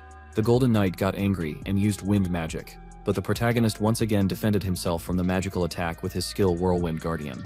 Eustace used ice and poison magic, but the thief was able to defend himself from all of it. The Golden Knight angrily thought, where did such a skill come from? Why does this skill allow you to dispel all types of magical attacks, regardless of the attribute? The protagonist smiled and thought that not all aura owners are able to use the skill Whirlwind Guardian. And it's not about the difficulty of using the skill, because in fact this skill is very easy to use. Most aura owners cover their entire body with this energy to strengthen it. However, in this situation the energy does not circulate. After all, when trying to resume circulation, the body will simply burst. Only the followers of the indestructible gem with their steel bodies can withstand such a situation. But for the effect, it is necessary to release a huge amount of aura. Eustace pointed his sword at him and asked who this bastard works for. Reifenhart pointed his fingers at Lot and asked, is this his subordinate? Eustace shouted in anger that he must stop making faces. He gritted his teeth and shouted, using his abilities, that he must answer, who is behind all of this? The protagonist looked at his enemy seriously and thought as he took a fighting stance that this would not be so easy to repel. He must use his best skill. Reifenhart used the skill Horn of Disaster.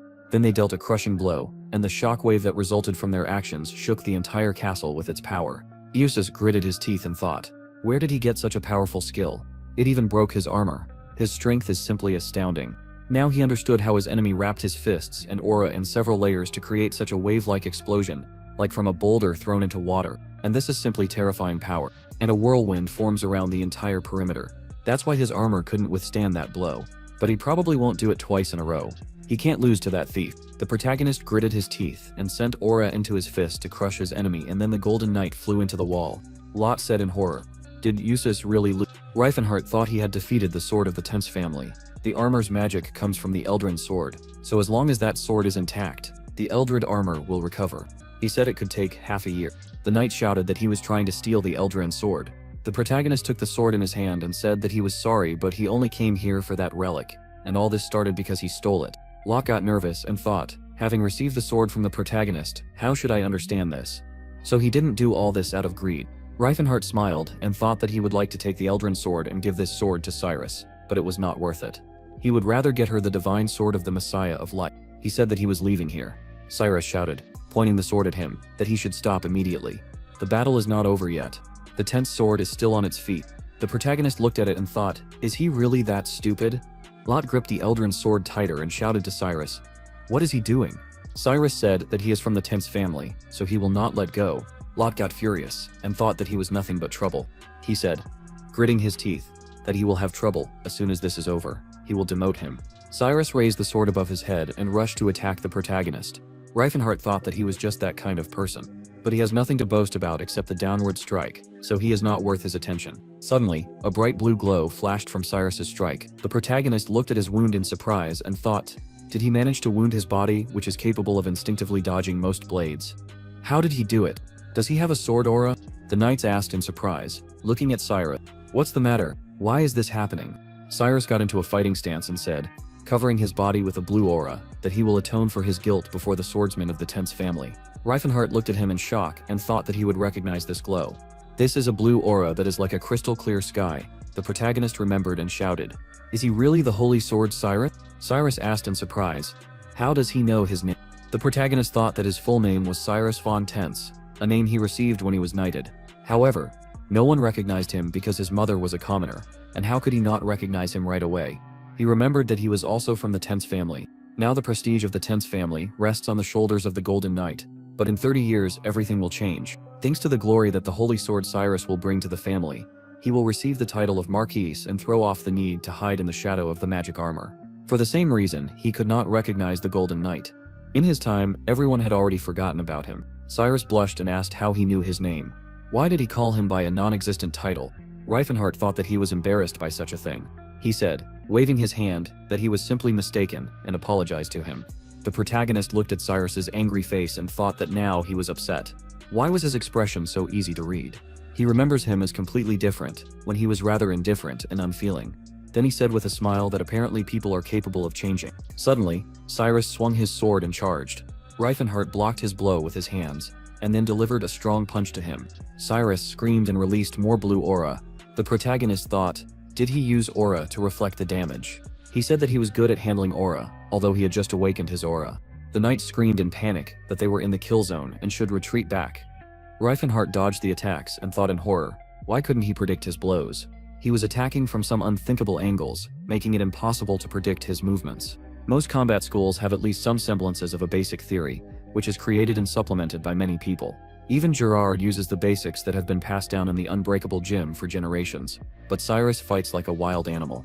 There are no sequence or settings in his movements. Logically, this should make it much easier to fight him. However, he is able to accurately dose his strength and move in such a way that he has no weak point. From the outside, it seems that he is simply swinging his sword in all directions, but in fact he does not open himself up at all to being struck. People call people like him geniuses that appear once in a millennium. Apparently that is why they called him the Holy Sword, the one that cut down his friends and subordinates.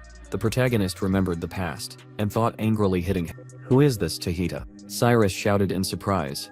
He destroyed his sword aura with one blow. He is a swordsman of the Tense family. Reifenhardt thought that the downward strike was the only technique that he had persistently honed for years, as if preparing to split the heavens themselves in half. This was the spirit of a man who would once again become his sworn enemy. He must kill him right now so as not to repeat the tragic fate of the past.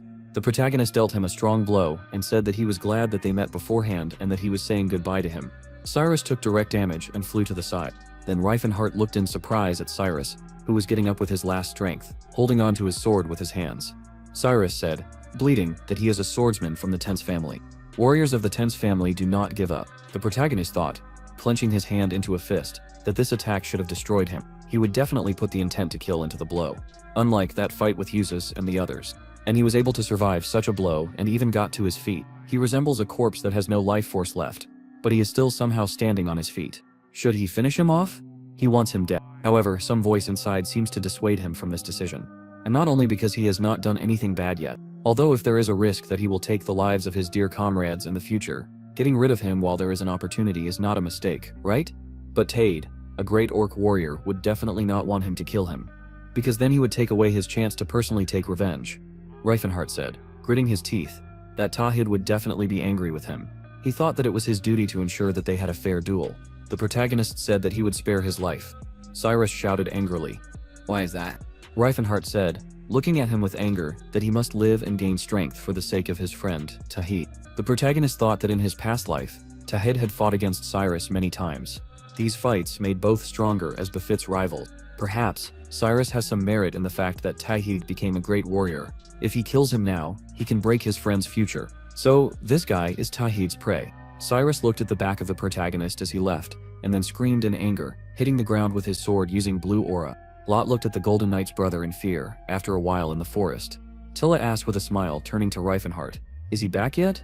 The protagonist put his hands on his hips and said with a smile that he was glad that they were all safe. Sillin said disapprovingly that thanks to his failure, they got a lot of unforgettable feelings.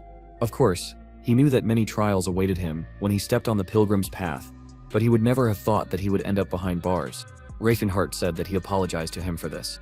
Sillin said, looking at him disapprovingly, that nothing bad happened to them and he believed that it was not without the help of the goddess.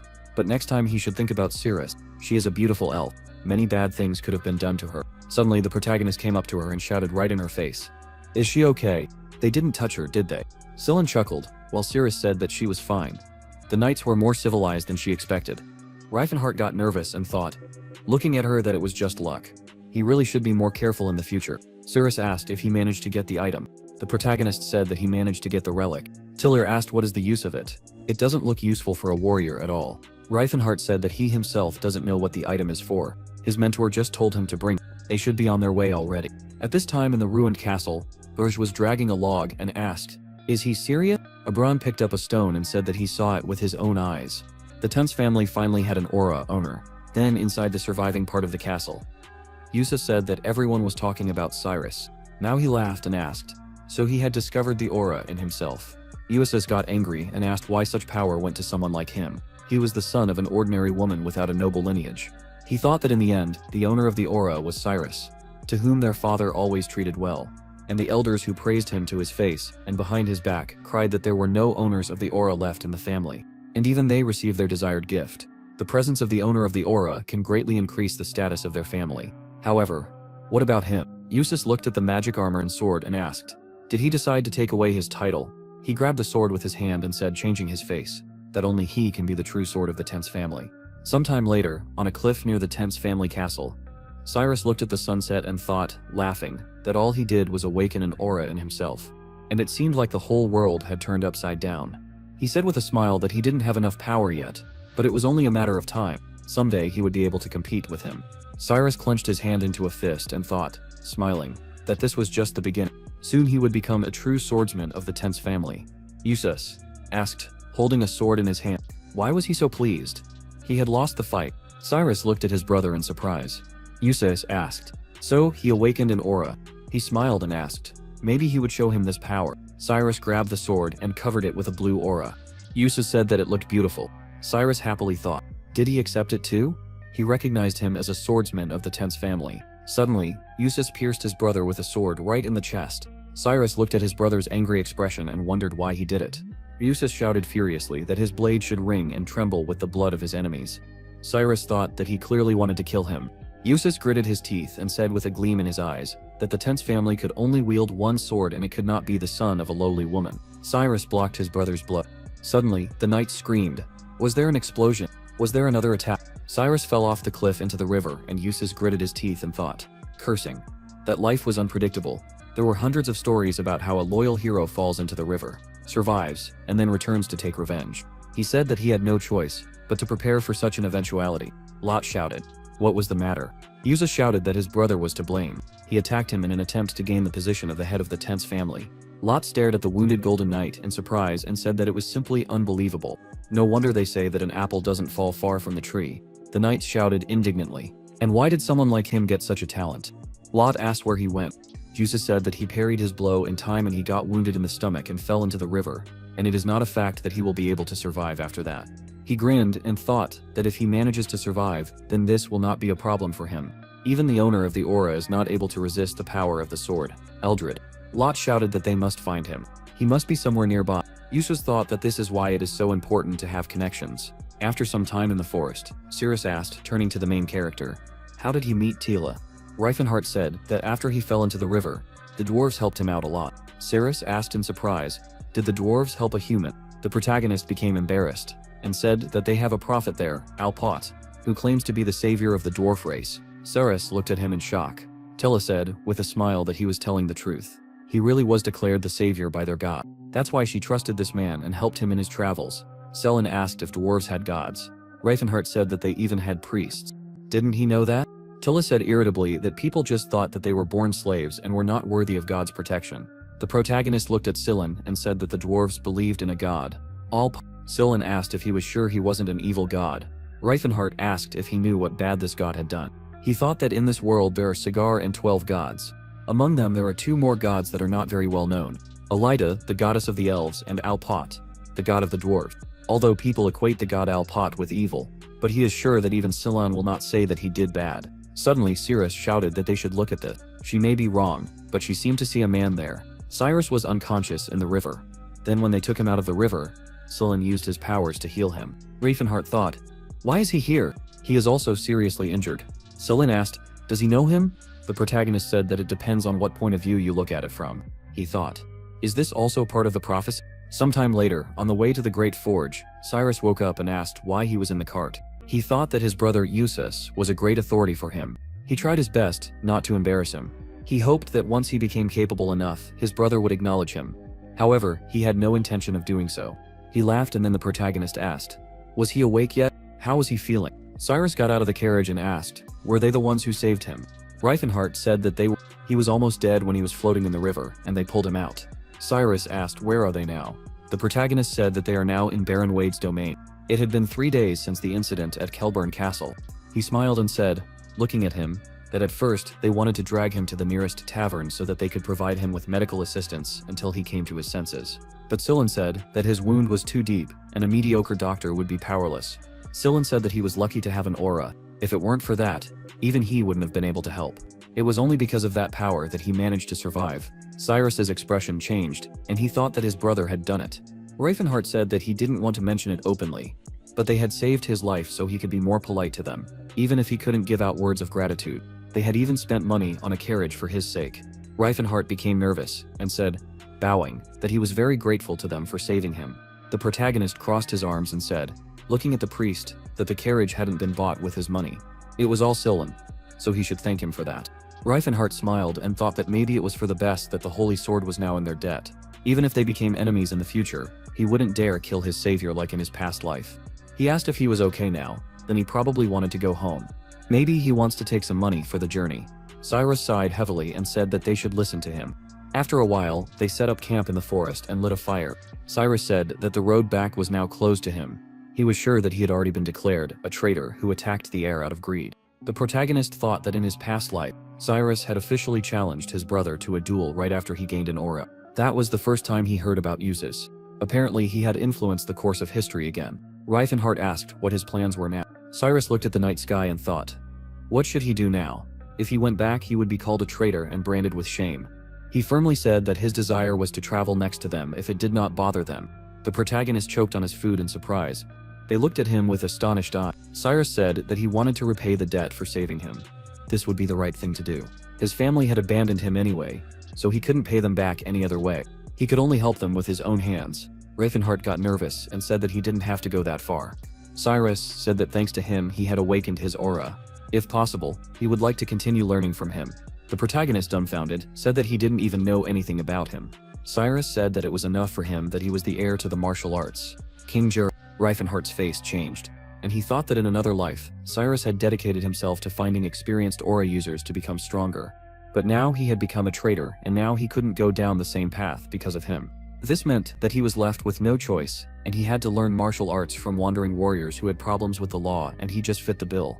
Cyrus said that he swears allegiance to him until the day he himself becomes strong enough. Reifenhart gritted his teeth and thought, is this really happening now that the Holy Sword is his apprentice? However, he is an incredibly talented warrior. Of course it would be right for him to change Cyrus into an ally, and it would be nice to convert them all. But the hero Alex and the holy Ellie might not even be born yet.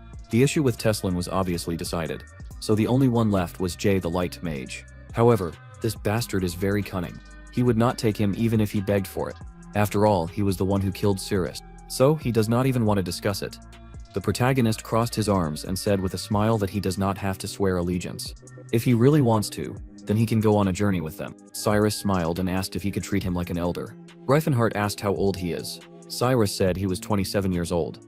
The protagonist said he was only 23. Cyrus looked at him with astonished eyes. Sometime later in the castle, Eustace knelt down and said, turning to the Silver Sage, that he was sorry for what had happened. The Silver Sage crossed his arms behind his back and said that he had disappointed him. He had been given all the information he needed, and he had not been asked for much. However, this task had proven to be beyond his capabilities. Or had he simply overestimated his capabilities? Eustace gritted his teeth and thought that he could not say anything in his defense. Even the most powerful mages could not teleport to his chambers, and he calmly sent his projection here. How powerful were they? He bowed and said that it was entirely his fault. He was ready to bear his punishment, but he asked for mercy for his Tense family. The Silver Sage said that the future of the Tense family was unenviable. Eustace shouted that he was asking for mercy, and not to harm his family. The Silver Sage disappeared from Eustace's room. After a while, Teslin said that he had put a lot of effort into this plan, but it was all in vain. He should not have relied on this golden knight, so he was pushed back by the holy sword in the past. Suddenly, a servant said that the Duke wanted to see him. After a while, Teslin asked, turning to the Duke, "Is there something he wants to talk about?" Ironide, the Duke of the Grime Kingdom, asked why he used the holy symbol. He is undoubtedly an amazing youth. No one in history has awakened an aura before the age of 20. His magical power is truly impressive, and his gift of foresight has been invaluable in protecting humanity. Thanks to all this, he was recommended to the Silver Sages, despite his young age and lack of experience. They accepted him, deciding that it was worth it. In other words, his presence here was not so much a credit to his current contribution, but to his future potential. Teslin said with a smile that he understood this and begged his forgiveness. Iron said that there would be no disciplinary action for him, for using the sacred symbol, because he had not caused them any trouble. But he must remember his position here. He turned away from him and said to Teslin that this time he was forgiven. And then Ironhead looked at him and said that more accurately they forgave Teslin. Teslin thought that the Silver Sages were the protectors of humanity, who controlled content from the shadows. Their power was enough to attribute the rise or fall of an entire country. The problem was that he was still at the very bottom of the ranks. Then he said that this was a curse. He had joined them with difficulty, but this was only the beginning of his long journey. Teslin thought that the Demon King, who made the whole world tremble with fear, had reincarnated in a hardened body with the memories of a great magician. Then who would be able to leave him? Would anyone be able to leave the nightmare he was preparing to bring down on their heads again? He had to stop him before he fully regained his magical powers. He said irritably that he had managed to obtain the relic, the voice of Elysian, and that it was simply a disaster. Teslin thought that there was still hope, however. Even though he was the Demon King, it would be difficult for him to fully master magic again.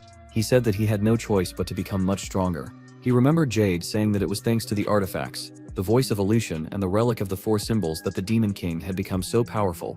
He had to get them before him. Teslin got angry and thought that they would still see who would defeat whom. The Demon King Reifenhart, sometime later in the forest. Cyrus looked at his companions and thought that they were a very strange company.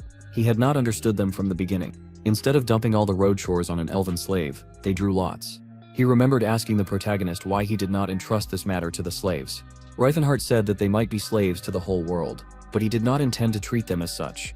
They were his friends, and he would treat them accordingly. If he did not agree with him, then he could simply leave, and there would be no hard feelings between them. Cyrus thought that he had heard rumors that among the true masters of martial arts, there were many strange people, although for him this was not a serious problem. No matter how strange the teacher was, he would faithfully follow him until he himself became a skilled swordsman. He opened his eyes and thought that he should do everything as his teacher said, but he wondered what he was doing there. He doesn't practice meditation to gain enlightenment in the field of martial arts, does he? At this time, the protagonist sat in the carriage and held the relic in his hands, and then he said with a sigh that since his mana had recovered, he should try to activate the reaction again. Reifenhart used the artifact and launched the first level trial for beginners. The protagonist appeared inside the relic and said that he was already tired of this virtual space. Maybe he should change the scenery here. He really wants to transform this space. Suddenly, many girls appeared nearby, and Reifenhart thought with a satisfied smile that this moment should stop, because he thinks it is beautiful. The system's sounded that it welcomes him in a magical beat. The protagonist shouted using the spell air bullets that the wind should turn into projectiles and hit his enemies. Then he used fire arrows and thought with clenched teeth that their number is growing. He can't handle this speed, the girls shouted irritably. What's the matter? He should try harder. Is this all he can do? Reifenhart thought they were teasing him in the ancient language. Damn it. He couldn't stop. The girls shouted disapprovingly. He missed 3. How could he miss so many on easy mode? The protagonist got nervous and thought maybe he should switch to training mode altogether. A system sounded, congratulating him on completing the test. Reifenhart tiredly said that he somehow managed it. The girls happily shouted that they congratulated him. He did it, and it was simply amazing. They think he's cool. After some time in the carriage, Reifenhart said that the artifact the voice of Allison is indeed effective, but there are too many useless options in this item. He thought that the artifact the voice of Allison was used for training back in the Silver Age. This artifact allows you to choose many different settings for the type of location. Complement the scene with music and beautiful girls who will cheer you up, and when you complete a level, you are awarded points. Simply put, this is a training artifact that also motivates him to work. But he wonders how much the people of the Silver Age hated studying if they invented such an artifact. Were they just lazy? Or did knowledge come so easily to them that even such a dubious method worked for them? The protagonist held the artifact in his hand and said that he did not understand why such an item even existed in this world. He smiled and thought that, however, with this artifact he would be able to significantly increase his mana supply, despite Teslan's meager intelligence. Reifenhart chuckled and said that although it cannot be compared with his previous intelligence. Suddenly, Silen shouted, calling the protagonist that he should take a look at this. They reached Stralsund. Then Reifenhart thought that Stralsund was a military and commercial hub where all the northern trade routes intersected. After a while, the clerk said with a smile, handing over the documents, that here was all the information he had requested from them. But first he had to sign. The protagonist thought that he had finally managed to get the story of his real body. Basically, he had gone crazy at the age of 16 due to some mental problems, when he claimed that he was not Reifenhart, but his name was Teslan. Now everything fell into place for him. In his real body, the martial arts king Teslan himself had been reborn. He said irritably that he had hoped that he was wrong in his judgments. Reifenhart thought that it was also written here that Teslan left the magical tower of Delphius at the age of 20 and was never heard from again. Most likely they had simply lost track of him. It was a difficult task for an ordinary trading company to learn more about him. In his past life, he officially became a mage at the age of 30. And it wasn't because of his skills, but because the tower's management didn't want him to leave them. He asked, but how did Teslan manage to leave then? The protagonist thought that more information was needed after all. He should find some talented mercenary from the Taubon Trading Union. After a while, Cyrus asked, are they already leaving Stralsund? The protagonist created a fireball in his hand and said, that's exactly it. They have a lot to prepare, so they are leaving tomorrow morning. He looked at Cyrus and thought that it was time to tell them about their true goal. After some time at the inn, Silen happily said that at first he thought Reifenhart was a local village idiot, but then he took off his shirt and defeated a huge demon, and he looked really cool at that moment. Cyrus shouted with a smile that he didn't expect anything less from him. He hides his strength, a real benefactor. Silen said with a smile that he did not know if Reifenhart was doing this out of good intentions, but he probably had a reason to hide his powers. The protagonist's face changed and he thought about what he should do. Should he even take Silen and Cyrus with him to the Great Forge? However, they were his friends now. Reifenhart said, crossing his arms, that they should have a serious talk.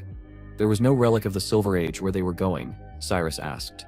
Then they would not go to the Settlard Mountain. The protagonist said that they should go there anyway, but he was sure that they were curious about their true destination. And before he told them about it, he had to tell them about his dream of his whole life. And that was his goal. Firstly, he did not think that elves, dwarves, or orcs should be slaves. Secondly, he would like everyone else to think the same way as he did. He wants to create exactly this kind of world, where there will be no place for slavery. Cyrus, dumbfounded, said that he did not understand him. Does he really want elves and dwarves to become wild animals again? Tilla looked at Cyrus angrily. Reifenhart said that they are not so different. They have their own minds, emotions, and thoughts. He should not talk about them as if they were some kind of animals. Cyrus rubbed the back of his head with his hand, puzzled. The protagonist thought that most people would hear in his words a request to consider cows and pigs equal. The only difference that people see between the same cows, pigs, and intelligent races is the ability to talk. Silen said, with a smile, that this is very similar to him.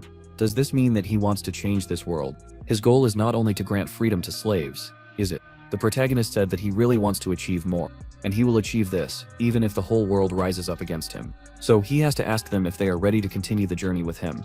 Silen said with a smile that he is definitely ready. Naturally, he does not fully share his dream. To be honest, his dream is very unrealistic in his opinion. But he also finds it strange that intelligent races are treated like slaves, and he really thinks they are very talented creatures. And elves, dwarves, and orcs are also divided by gender, and he has to preach the goddess Philinance to them all. He wants to become the first person in history to convert other species to his faith. Reifenhart said that his people might hate him, and what if he was forced to attack the nobles to free all the slaves? Silen said that for a great cause, it was permissible. The protagonist crossed his arms and said that it was a crime. Silen said that then he would simply close his eyes at that moment. Cyrus became nervous and said that frankly he did not understand what they were talking about. However, he swore allegiance to him. His path was now his path. The protagonist thought that these were the words of a true knight. He said with a smile that all he had to do was keep it a secret. What he would tell them next must remain strictly between them. The place they were heading to was the Great Forge. There was a temple of All Pot there, and this was the god that all the dwarves worshipped. After a while, Tilla rushed into the attack and finished off the monster with one blow of her sword. Cyrus screamed in anger, striking the monster with his sword. How dare a lesser creature like this try to attack a man blessed by Seer? The protagonist warmed up his hands and thought that the gnomes are able to establish a connection with the earth, to temporarily increase their strength indicator, and Cyrus is the owner of the aura. Therefore, the ogres are not opponents for them. On their way, they beheaded many monsters and animals. Then Silling said that there are many monsters here. Even in the ancient ruins, things are better. Reifenhart said that this is why no one comes here. And for the same reason, the dwarves decided to build their temple here. Cyrus tiredly asked if they can really survive here. He does not want to say that he does not trust him, but he finds it hard to believe. The protagonist destroyed the monster with his ability and said that he should follow it, and then he will understand everything himself. After a while, Reifenhart attacked the flying monsters and thought that these were not ordinary griffins but phantoms. He must find the real one among them. He shouted, turning to Cyrus, that he was now using a spell and he must cover him. The protagonist cast a spell and his words dispelled the illusions that enveloped the surrounding space, and illuminated everything around with a bright green glow. Cyrus said that he could not get used to this magic of his. Sillen said that he was surprised no less than him. Just recently his magical skills were terrible, although he still had little stamina. Reifenhart shouted, looking at them. What are they doing? His mana is already running out. They must hurry. Cyrus smiled and thought that sometimes he was even cute. She asked, turning to Tilla, how much longer they had to go. Tilla said that, as a rule, the journey takes about 2 weeks. Cyrus asked, dumbfounded, 2 whole weeks. They will have to fight monsters for 2 weeks, non-stop. The protagonist said that they, by the way, will not go the usual way. Tilla asked in surprise, what is he talking about? The protagonist smiled and said that they will take a shortcut. They will be able to get there in 1 day, so they should cheer up. The next day, Reifenhart pointed his index finger at the entrance to the mountain and said that they were there. Cyrus said that these are ancient ruins from the Silver Age. The protagonist said that he understood correctly. These are the ruins of Demine. Cyrus asked how he knew about this path. Reifenhart became nervous and said that there were rumors about this place, and he heard about them.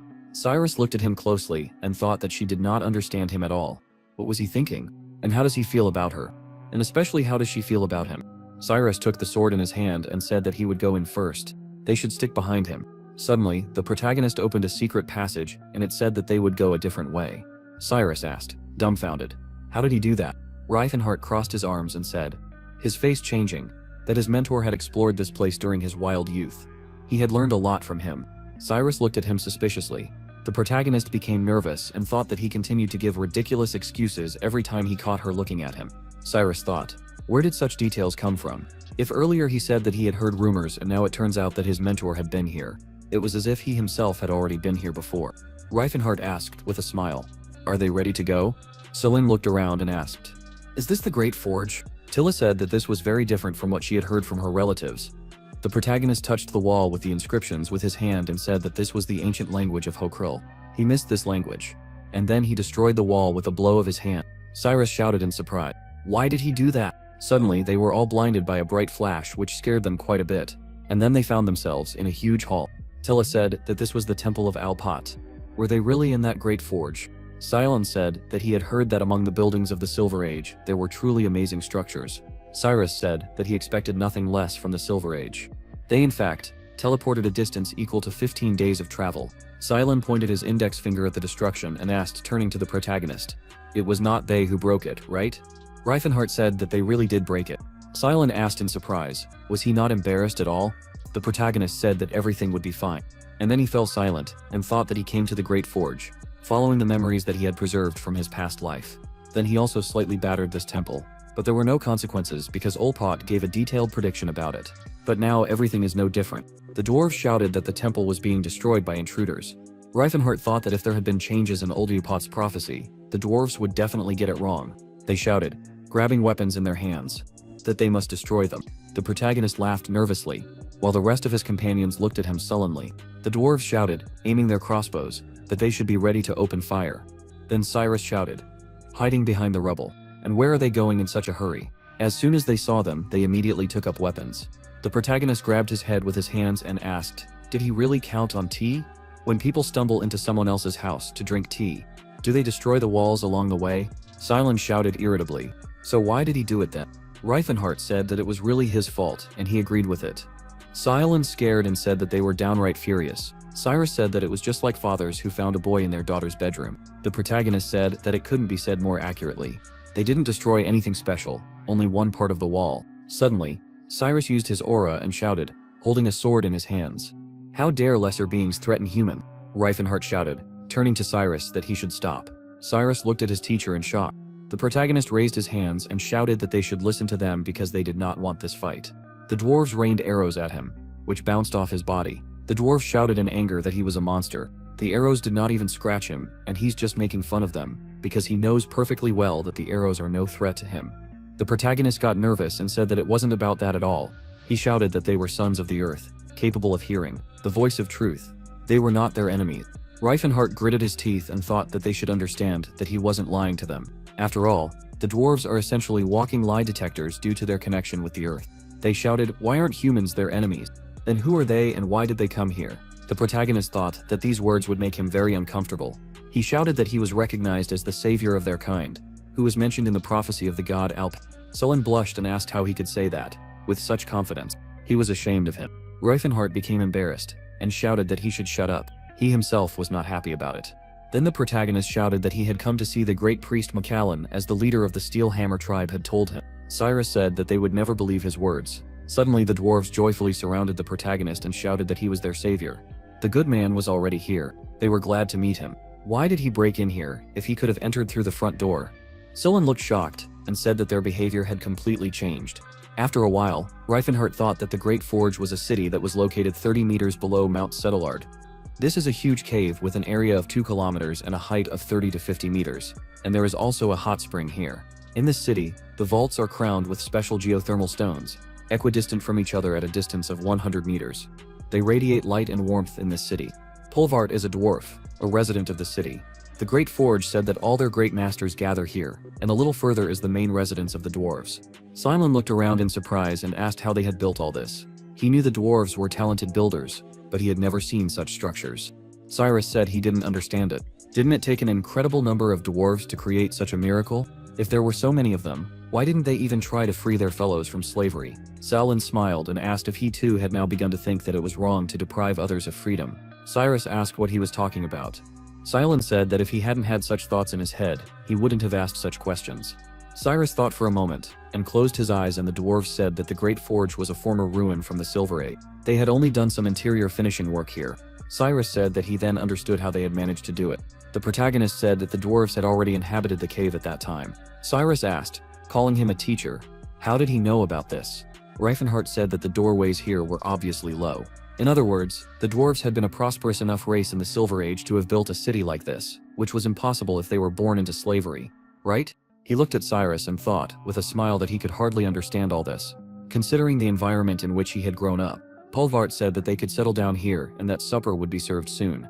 Isilian blushed and shouted, as Cyrus walked through the doorway, that he too wished he had to stoop when he walked through doorways here. After a while, they sat at the table on which their food was served. Xilin asked what kind of meat this was. Polvaret said it was basilisk liver. Cyrus frowned and said that elves were vegetarians, so she would refuse this dish. Xilin shouted that she ate meat with all her heart yesterday. Cyrus kicked him under the table. Cyrus said it was very tasty. Why were they acting like that? The dwarf said it might taste strange, but it was a very noble food and good for your health. Xilin asked what kind of health exactly. Polvart became embarrassed and said it was for men's health. They didn't know how to explain it any other way. Cyrus looked at Xilin and Cyrus with disapproval, and she asked, so it was for men's health? Tilla became gloomy and said they were monsters. Then a dwarf woman came in and said that the savior was being called to the central tower. The protagonist said they could rest and he would be back soon. After a while, Polvart said he had to go up the stairs. Reifenhart asked if only those with permission were allowed to go up there, although that wasn't surprising considering who the great saint was. Polvart said that wasn't true at all. He was just too lazy to go up there with him. After some time, the protagonist entered the hall of the central tower. Mashalin Pothammerlein, the high priest of all pots, said that he was glad to welcome here the savior called the Oracle. Reifenhart looked at the dwarf and thought that it was true Mashalin. And then he remembered the past when he was at the destroyed throne. The protagonist said, turning to Teslin, that the king of martial arts is strong. Teslin said that they will defeat him, the king of demons. Reifenhart, everything will end today for him. He will take responsibility for freeing intelligent races from his evil spell. The king of martial arts rushed to attack the king of demons, and he shouted that he must disappear because he is just a nightmare of this continent. The protagonist shouted using a spell that he will change the laws of life to deceive the eye of fate. Reifenhart used his abilities to return to the past. Suddenly Tessalon in the body of the protagonist opened his eyes. He asked, did he really fall asleep? He only closed his eyes for a moment. He was not doing enough. Tessalon thought that he had worked endlessly for the past 6 years. He was able to awaken his aura at the age of 20, even with such a skinny body, and used this power to threaten the mages of the Delphic Tower. Thus, he received the official status of a mage, after which he built connections with those who would gain power in the future, and he even successfully became a member of the Silver Sages. Everything went according to his plan, he said looking out the window at the sky, that he was afraid that he still could not defeat the Demon King with only his aura and 5th circle spells. Tessalon thought that he was probably stronger than him. After all, his real body is much stronger and more powerful on its own, and he did not even know how much magic the Demon King had restored. He said that most likely the Demon King was busy searching for his subordinates and trying to regain his lost power. Tessalon said that he too should find a loyal and powerful companion. With such he will be able to crush the Demon King after some time in the central tower of the city of the Great Forge. The protagonist thought, looking at the priest Alpat, that this is his most loyal ally and friend on whom he can rely, and he is also a respected and reliable teacher for him. Reifenhart said, turning to Mashalin, that they have not seen each other for a long time. Mashalin said that he told the truth, but it is so strange. Have they met before? He has not left this place for more than 50 years. The protagonist said that perhaps he cannot understand it so easily. However, their meeting took place 10 years after that day. Mashalin became nervous and wondered if the savior has lost his mind. Reifenhart said, sighing heavily, that he asks him to listen to him to the end first, and then he looked at him seriously and said that he moved in time. The protagonist told Maculin everything, how he traveled across the continent when he was a great magician, how he made friends with intelligent races, while searching for a way to comprehend the 10th circle of magic, how they fought with people for freedom, and how he was declared the king of demons in the Antares Empire, unleashed a war and met his end there. He said that he understood that it all sounded very dubious. However, he told the whole truth, and whether to believe him or not is his choice. Mashalin said that he had a hard time believing it, although he saw that he was not being lied to. If he did not know the prophecy of Alpat, he would have decided that the savior had gone crazy. However, can he test him? He wants to personally check whether his time travel is true, or whether the savior has gone crazy. If he really was one of his loyal comrades and they were close, then he probably told him one thing. Therefore, he wants to ask him directly. The priest Alpat stroked his beard with his hand, and asked what color his beard was. Reifenhart smiled and thought, so this is his test. And then he said with a smile that he has no beard. He walked around with a false beard even at the age of 30. He is not changing himself at all. Michelin took off the false beard and said that it was a nuisance to him. Then he smiled and asked, so he probably knows why he has no beard.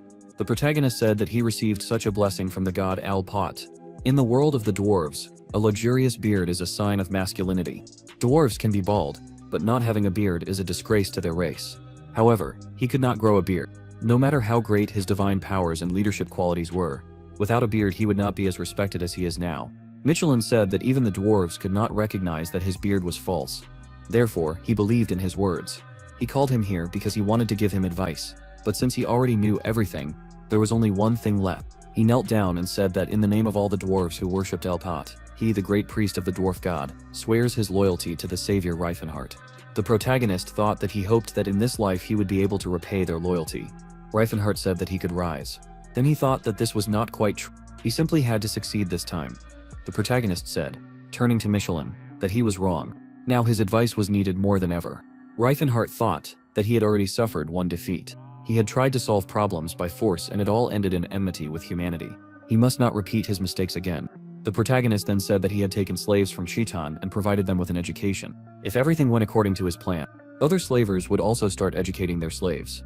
Michelin said that this sounded good. If people gradually began to change their perception of them, then there would be hope for a brighter future. However, significant changes were unlikely to occur for hundreds of years. Elves and dwarves lived a long time, but would he not be old by the time the turning point came? Reifenhart said that this was indeed a problem for him. The protagonist activated his magic and said that he had tried to restore his magical abilities. He had also been able to gain power that he did not have in his previous life. Therefore, he would be able to rebuild the empire again, and become a terrifying demon king again. However, he was afraid that by doing so he would only repeat his past mistake. The only thing he could achieve this way was to become a symbol of fear for the people again. He did not want to stain the continent with blood again. Reifenhart looked at Madeline, and he asked if he understood his worries. Matalin closed his eyes and said that he could see the problem as a whole now. And then he looked at him with a serious look, and said that he underestimated this world. The protagonist looked at the dwarven priest with astonished eyes. Metalin said that the reason for his defeat was not because he used force, only because he used only brute force. The world is not as simple as he might think. If brute force does not work, then it means that he must try something else. He must answer. Does he hate people? Reifenhardt said that he does not hate them. Metalin asked, then does he like people? The protagonist said that he does not like people. Madeline said that he thought the same about him. He did not have any friends among people in his past life. Did he? Apparently, he himself neglected such an opportunity because he cared too much about other species. Reifenhardt looked at the dwarven priest in surprise. Madeline asked seriously, otherwise why was there not a single human in his army in the past? The protagonist became nervous and said that he could not trust humans because they fought each other. Madeline asked, then why did he not allow humans to govern his empire? Reifenhardt said that he could not rely on humans. Elves and dwarves are not prone to corruption, and were more suitable for this. In addition, dwarves can use the skill voice of truth, so they are better suited for such work. The protagonist, with horror on his face, said that he thought it was the right decision. Minathaline said that he did not give humans political freedom. Some of them were citizens of his empire, but they did not have any rights there, right? Reifenhardt said, his face changing, that he thought it would be better for everyone. Madeline said that now he understood why he was called the Demon King. The protagonist nervously asked why he was called that. Madeline said that such a life would only suit naive peasants. But what about those who are aware of their status? A Demon King does not become one by leaving behind piles of corpses and drinking blood. He is a powerful being who does not take into account everything around him, and he only listens to the voices of those he likes. And he only moves this world along the path that he personally prefers. He really wanted the best, but he definitely became a Demon King due to his own ignorance. Didn't he tell him that from his past life? The protagonist grabbed his head with his hand and said that by the time he started working for him, humans were already exterminating the dwarves. He put all his efforts into creating the Antares Empire. Medeline's face darkened and said that then he was in no position to lecture him. Reifenhardt asked anxiously, turning to Macheline, what he should do. Macheline said that his biggest in his past life was that he saw the situation as a confrontation between humanity and other species. But humans are not at all against fighting against each other, and without the intervention of other races, they do not even need to do anything. They cannot give in to greed. This is the advice he gives him, and now he will think it over carefully. After some time, the roar of the dragon, which was tied up by the dwarves, was heard in the snowy mountains. Suddenly, Cyrus attacked the dragon, using the skill 7 choppers. He thought irritably that he should hone this skill better. He was trying to imitate the teacher's skill. Chi, bullet. Cyrus used her weapon Nylon and launched a magic arrow at the monster, and then she shouted that this dragon is too big. Their attacks do not work against this monster. After a while, Cardamoth, a dwarf with an axe in his hands, rushed to attack the dragon. He used his powers and chopped off the monster's head with one blow. Cardamoth proudly said that a feast awaits them today. Cyrus said in shock that he had no idea that there were aura owners among the dwarves. Salen said in surprise that the dwarves did not even have one aura owner. He thought that they had 3 aura owners. Cyrus got nervous and thought that according to rumors, the dwarves have some serious powers for a small people. But this was just an incredible sight. Then the protagonist thought that they had been in the city of the Great Forge for a month.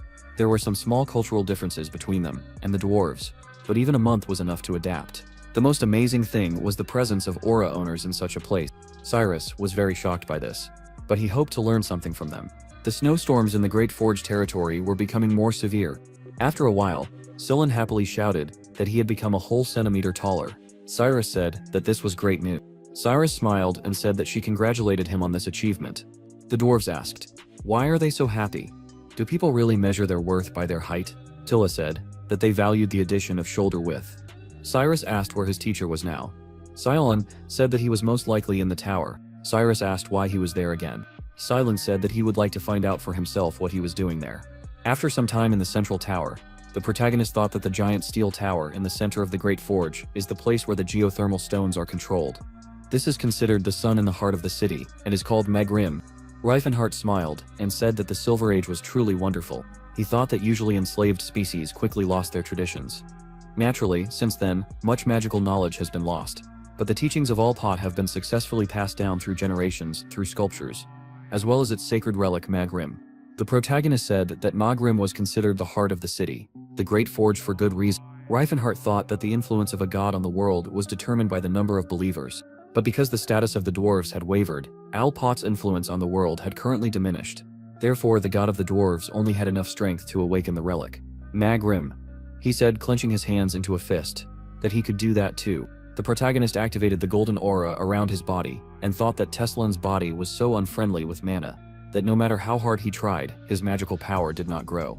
Therefore, he should increase his tolerance to mana with the power of the relic Magrim. Reifenhart said that he would need precise control of his mana, but he would have no difficulty with that. The protagonist thought that in his past life he had subjugated the relic Magrim to his will in just a year, and only his god who created this artifact was capable of this. He was so inspired by the work that he even invented an atomic boost from 10th circle spells. He nervously said that he used one of these to demolish the kingdom of Vasily in one blow. Reifenhart thought that Magrim was a huge accumulation of mana. In order for him to change the very structure of his body with the help of this relic, he must completely merge with this artifact. There should be no impurities left in his mana. He said that he was ashamed of this. The protagonist jumped into the artifact and thought that at least no one was looking at him. If anyone saw him now, he would burn with shame. At this time, the women of the dwarf race were watching the protagonist through the monitor screen. They said that they should look at this bat. He is just like a real bull. They discussed the protagonist with admiration while he absorbed the relic. Magarim. 40 days after arriving at the Great Forge, the protagonist gritted his teeth and chanted the spell, then used the skill Ice Elemental. Reifenhart smiled and said that he had successfully used the 5th circle summoning spell. He should now work on increasing the mana in his body. He crossed his arms and thought, should he now look for the relic? The 4 symbols. Although it was almost spring, then he should go to Chatham. But it wouldn't hurt to stop by Krovens too, if he wanted to follow Mashelin's advice. So, he would go there first. After a while, Sillin was doing pull-ups on the horizontal bar. The protagonist said to Sillin that he seemed to have more muscles. Sillin blushed from fatigue and asked, did he really think so? Was it really that noticeable already? Reifenhart became nervous and said that of course it was noticeable already. Sillin smiled and showed off his muscles, and then he asked why he came here. It wasn't even lunchtime yet. The protagonist said that he had finished his business. Sillin asked, would they leave soon then? Reifenhart asked with a smile, did he really want to stay longer in the Great Forge because he liked being here? Sillin cleared his throat and said that it was not only that, he wanted to spread his teachings among the dwarves. And Cyrus had suddenly had some kind of insight, and had also become isolated, just like him. He even eats only healthy food for a week. The protagonist thought he has awakened the aura in himself not so long ago, and he is already looking for enlightenment. After some time, Cyrus watched the children of the dwarf race play, and she remembered her childhood. She thought that she had long forgotten about her childhood. Suddenly, the protagonist asked, turning to Cyrus, why she was sitting here. Cyrus said that she was looking after the children. They are so carefree. Her face changed, and said that however, hard times will overtake them, and some of them may die before they even have time to grow up. Reifenhart turned to Cyrus with anxiety in his voice. Cyrus said that he should not pay attention to this. Memories of her homeland simply washed over her.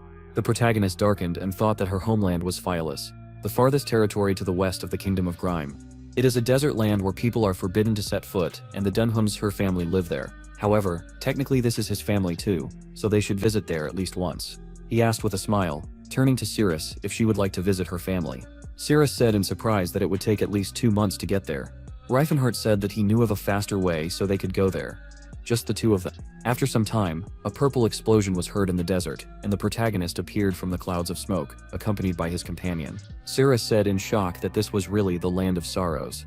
The protagonist smiled and said that he told them that they would get here quickly. With the help of the portal Titan Diamond, they got here in a couple of seconds. Cyrus asked, didn't you need to be at least an archmage to activate the relics of the Silver Age? Reifenhart said that this was just a misconception. Even the magic of the 6th circle would be enough for this, if he correctly indicated the direction for the portal. Cyrus frowned and asked, does his mentor teach him this too?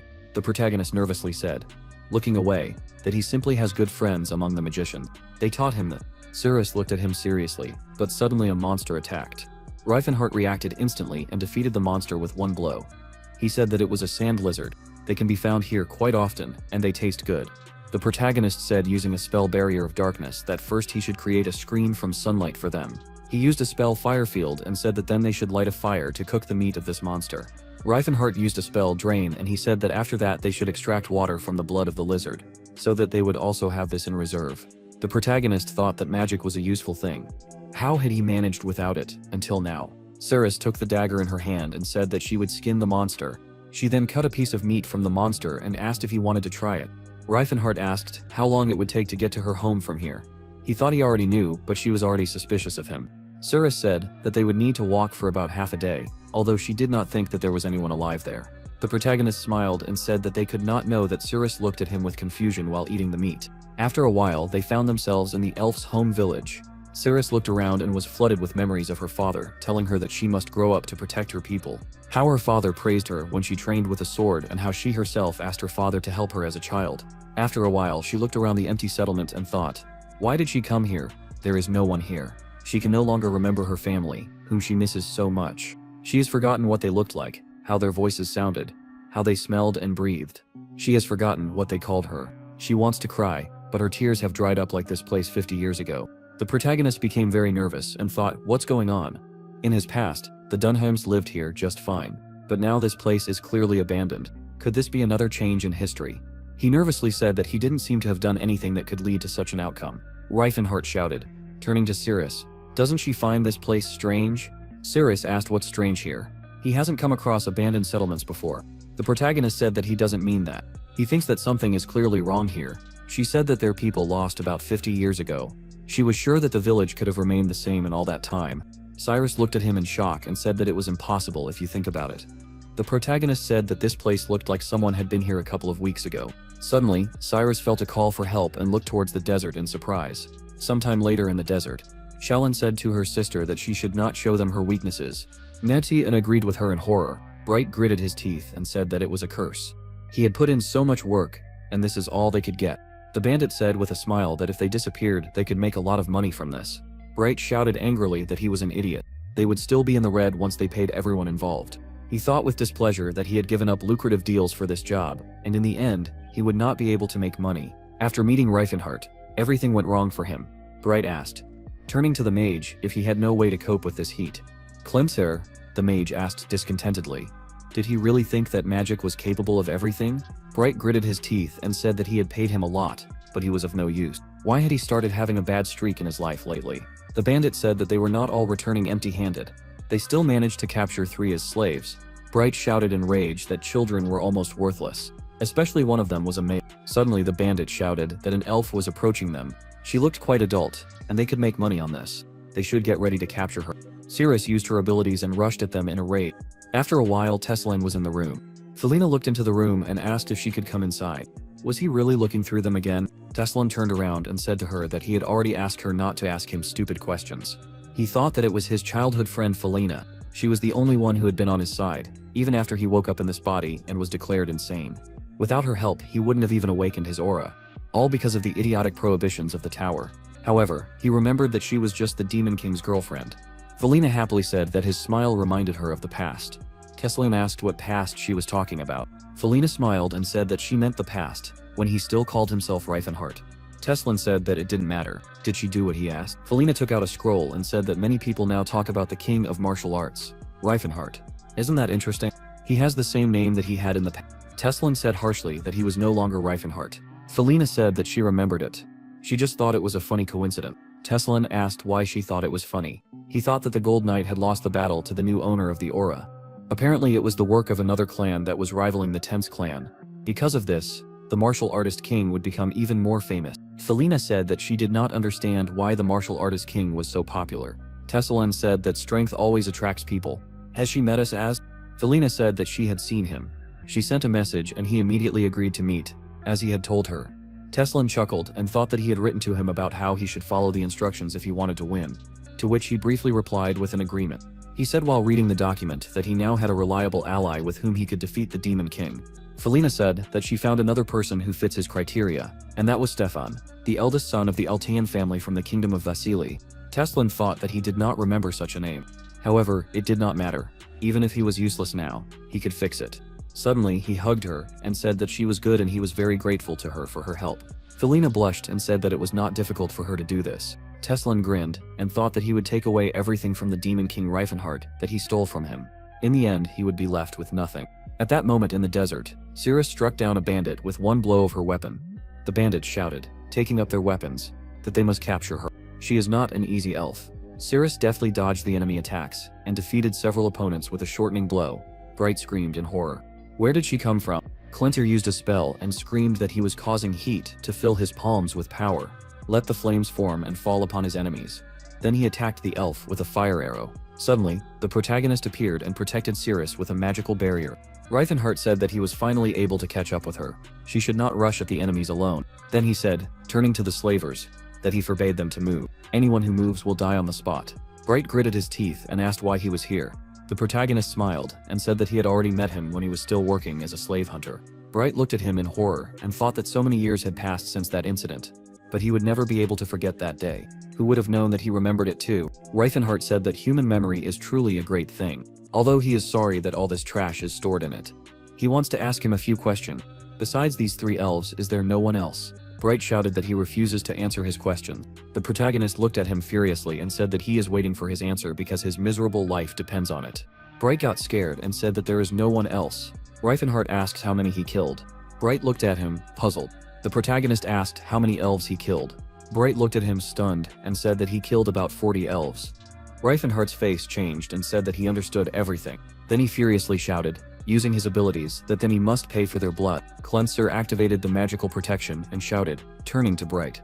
What is the matter? Then he thought in horror.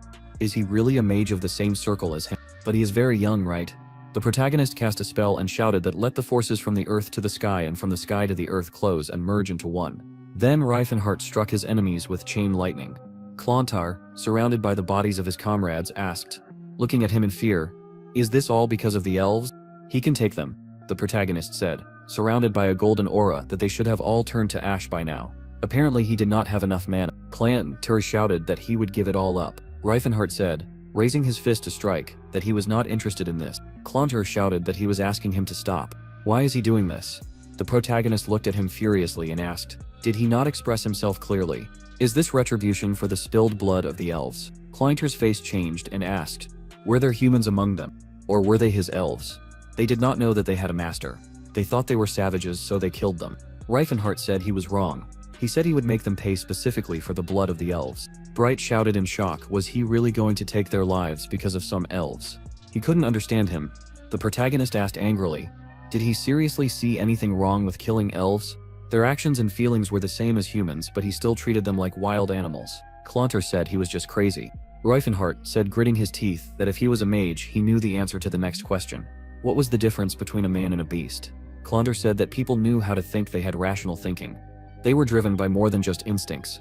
The protagonist asked then, how are elves any worse? Clontar said that even humans who did not meet these requirements became slaves. How could elves be compared to humans if the former were born slaves? Or was he not satisfied with the slavery system itself? He thinks he's smarter than the rest of the world. Reifenhart remembered Maturin telling him that he underestimated the world. He said that he would never want to live a life of slavery, and if he thought so, everyone else probably felt the same way. Was there anything wrong with that logic? Clontar shouted that he shouldn't judge everyone by himself. That was terribly arrogant of him. The protagonist looked at him furiously and said, grabbing his hand by the throat, that this is really arrogant of him. If he had to follow the logic of society when he realized how terrible it was, then he'd better stay arrogant. The elves looked at him in surprise. Then Cirrus asked as she freed them if they were okay. She was Shaylan, wasn't she? Shaylan looked at Cirrus and she asked, was she Serendi? Cirrus remembered being called by that name as a child. She thought it was the name she was called back home, namely, Serendi Owl or Elfiana. She finally remembered her name. Cirrus happily took her childhood friend by the hands and said that she was alive. Shaylan said, looking down, that it turned out that she was alive too. And then Shaylan waved Cirrus away, who looked at her childhood friend with astonished eyes. Ryder asked, turning to the older sister, did she know her? Shaylan said that he should not talk to her. She is a slave of vile humanity. She chose a life without honor and pride. The protagonist said that she is his companion, not a slave. Shaylan asked in surprise, how did a person know their language? Reifenhart said that he would not allow anyone to address her like that, even if it was her family. Then he looked at her and said, turning to Cirrus, that she should learn to state her position, because she is not a slave. Cirrus looked at him and asked, is that true? The protagonist asked, has he ever treated her like a slave? Cirrus said that he had never treated her like that. Reifenhart asked if he had ever ignored her opinion. Cyrus said that she could not remember such a case. The protagonist shouted, then why was she belittling herself? Cyrus said, turning politely to Reifenhart, he had never openly said that she was not his slave. Reifenhart became nervous, and then he said that she was no slave. They were equal. She was a free elf. Cyrus looked down and said that she knew that he did not treat elves as slaves. He sincerely believed that other intelligent races were no worse than humans. She understood this well, although she could not fully comprehend it. However, she was sure of one thing. When he looked at her, he saw in her the image of someone else. The protagonist looked at her and thought that he had saved Cirrus. Cirrus said, looking away, that it did not matter.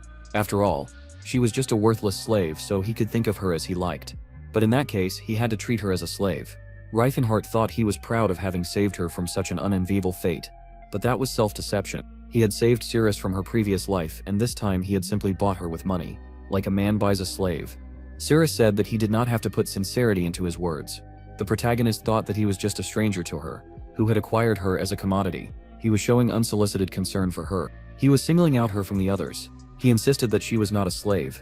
Cirrus said that she could not accept sincerity that was not meant for her. Reifenhart said to Cirrus that he understood her. Now she was free. She should do as she wished. Although more accurately, he wanted to say that Serendi was free, which meant that what he had said earlier would have a different meaning. The protagonist looked at her and said that she needed to decide whether to stay with him or leave him, and whatever she decided, he would respect her will. Cirrus asked, did he want her to leave? Reifenhart said that was not what he meant. He would like her to stay with him, but he could not hold her back any longer, so he would let her make her choice. Cirrus looked down and said that she needed time to think.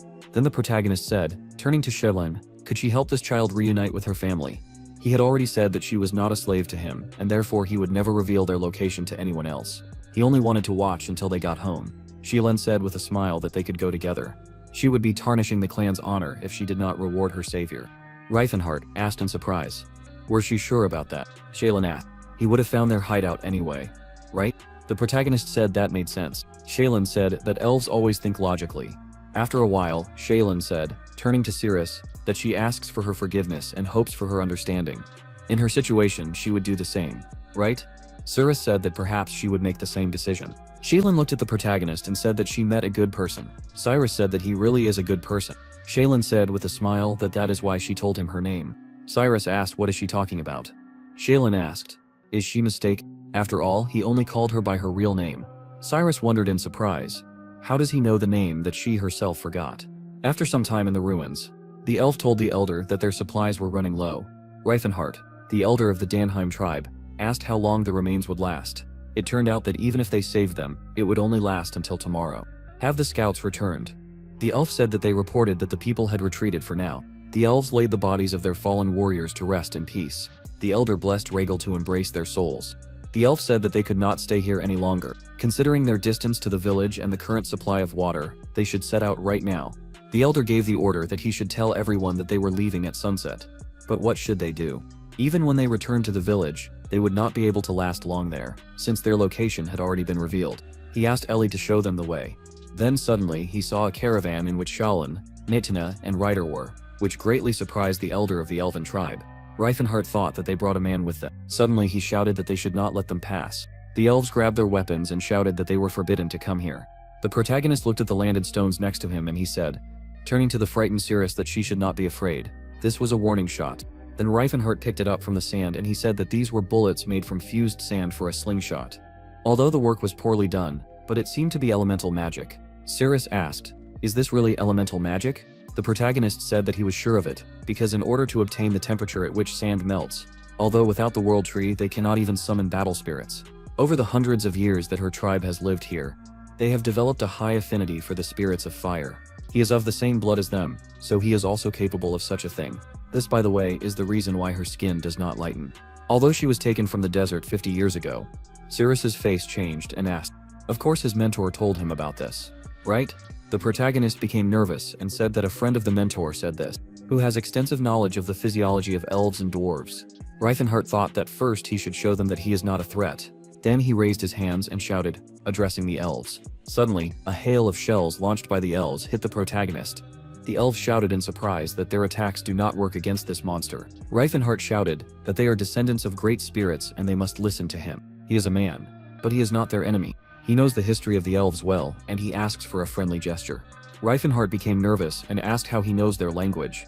He thought that he was even familiar with the elven manners. Perhaps he really wasn't their enemy. Then the elven elders shouted that his speech was beautiful. However, it wasn't enough for them to believe him. The protagonist smiled and said that he had expected such an answer. Unexpectedly, he used his ability and enveloped his hand in a golden aura. Reifenhart looked at him in shock and thought that he recognized this energy. Cirrus shouted, why is he preparing for battle? Reifenhart used the skill horn of disaster, which he launched into the sky, causing a pillar of golden energy to form. Reifenhart thought, is he really the owner of the aura? The protagonist smiled, and thought that humans would regard this as an attack, but elves are smarter. Reifenhart shouted that such a strong person does not need tricks. Now he understands they came with good intentions. Reifenhart looked at the shocked Cyrus, and he said with a smirk that she was home now. Sometime later in the Elder's chamber, Shaylin said, introducing Cyrus, that this was Serendi, the daughter of Ariel and Piena. Does he remember her? Reifenhart happily said that this was the child that was lost on the day of the nightmare. Not only did they return the kidnapped tribesmen, but they also brought a long-lost family member here. The Elder looked at the protagonist, and he said that he was truly a benefactor. Reifenhart crossed his arms and said with a smile that it was not a difficult task. They should prepare to leave. After some time, the elves returned to their village of Darold. They had a feast on this day, and joyfully danced and feasted around a large fire. Then the elves surrounded Cirrus. Geraint asked, congratulating her on her return home, if she remembered her. Cirrus happily said that she remembered her. The elves began to ask Cirrus who else she remembered, while the protagonist watched with a gloomy expression. Reifenhart thought that she was so happy here. Would she want to leave with him? However, there was one unsolved matter left. The protagonist approached the Elder and said that he had a request. He would like Cirrus to learn elven magic. Reifenhart asked if he meant spirit magic. Reifenhart said, using magic, that he himself understood a little about this magic. However, for him it looked more like a summoning than real spiritual magic of the elves. Only they could give her the necessary knowledge to use spiritual magic. Reifenhart said, using his abilities, that it was the duty of their tribe to teach children magic, including her. However, they had lost their unity with the World Tree. So they themselves were no longer capable of much. Their magic can't even replace a fire, let alone use this power in battle. He considers him a much better candidate to train her. The protagonist said that of course he will teach her to the best of his ability. But isn't it a disaster for an elf to lose contact with the spirits? Reifenhart said that he really understands them well. If she decides to stay here and if he does not want to part with her, then the Denheim tribe will accept him as one of them. From now on he will become their tribesman. The protagonist stayed in Darold for 4 more days. He waited for the final decision from Cirrus. Then Shaolin said, turning to Cirrus, that if she masters spiritual magic to its full extent, she will also be able to contact the spirits of wind and water, but first she needs to learn to sense and resonate with these forces. Cirrus said that she is not confident in her abilities. Shaylin thought that it took her 3 years, so it was unlikely that she would do it in just 4 days. Suddenly, Cirrus activated her abilities and asked happily, did she succeed? Shaylin said with amazed eyes that it was simply unbelievable. Even if the theory is important, but the affinity with the spirits is much more important. The protagonist watched from the sidelines and thought that most elves would not be able to master magic so quickly. However, Cirrus underwent compulsory education while she was in slavery. This experience helped her develop a speed of mastering the material comparable to humans. She managed to master the basics of spiritual magic. Reifenhart asked with a smile, turning to Cirrus. Does she like it? Cirrus said that of course she likes it. The protagonist's face changed and asked, does she want to stay here? Cirrus thought about it and said that she would like to live here and help her fellow tribesmen. Reifenhart fell into despondency and looked up with empty eyes and disappointed. Cirrus said that however, then she would not have much influence on their way of life. But if she went with him then, it would be possible, right? The protagonist said that of course it was he.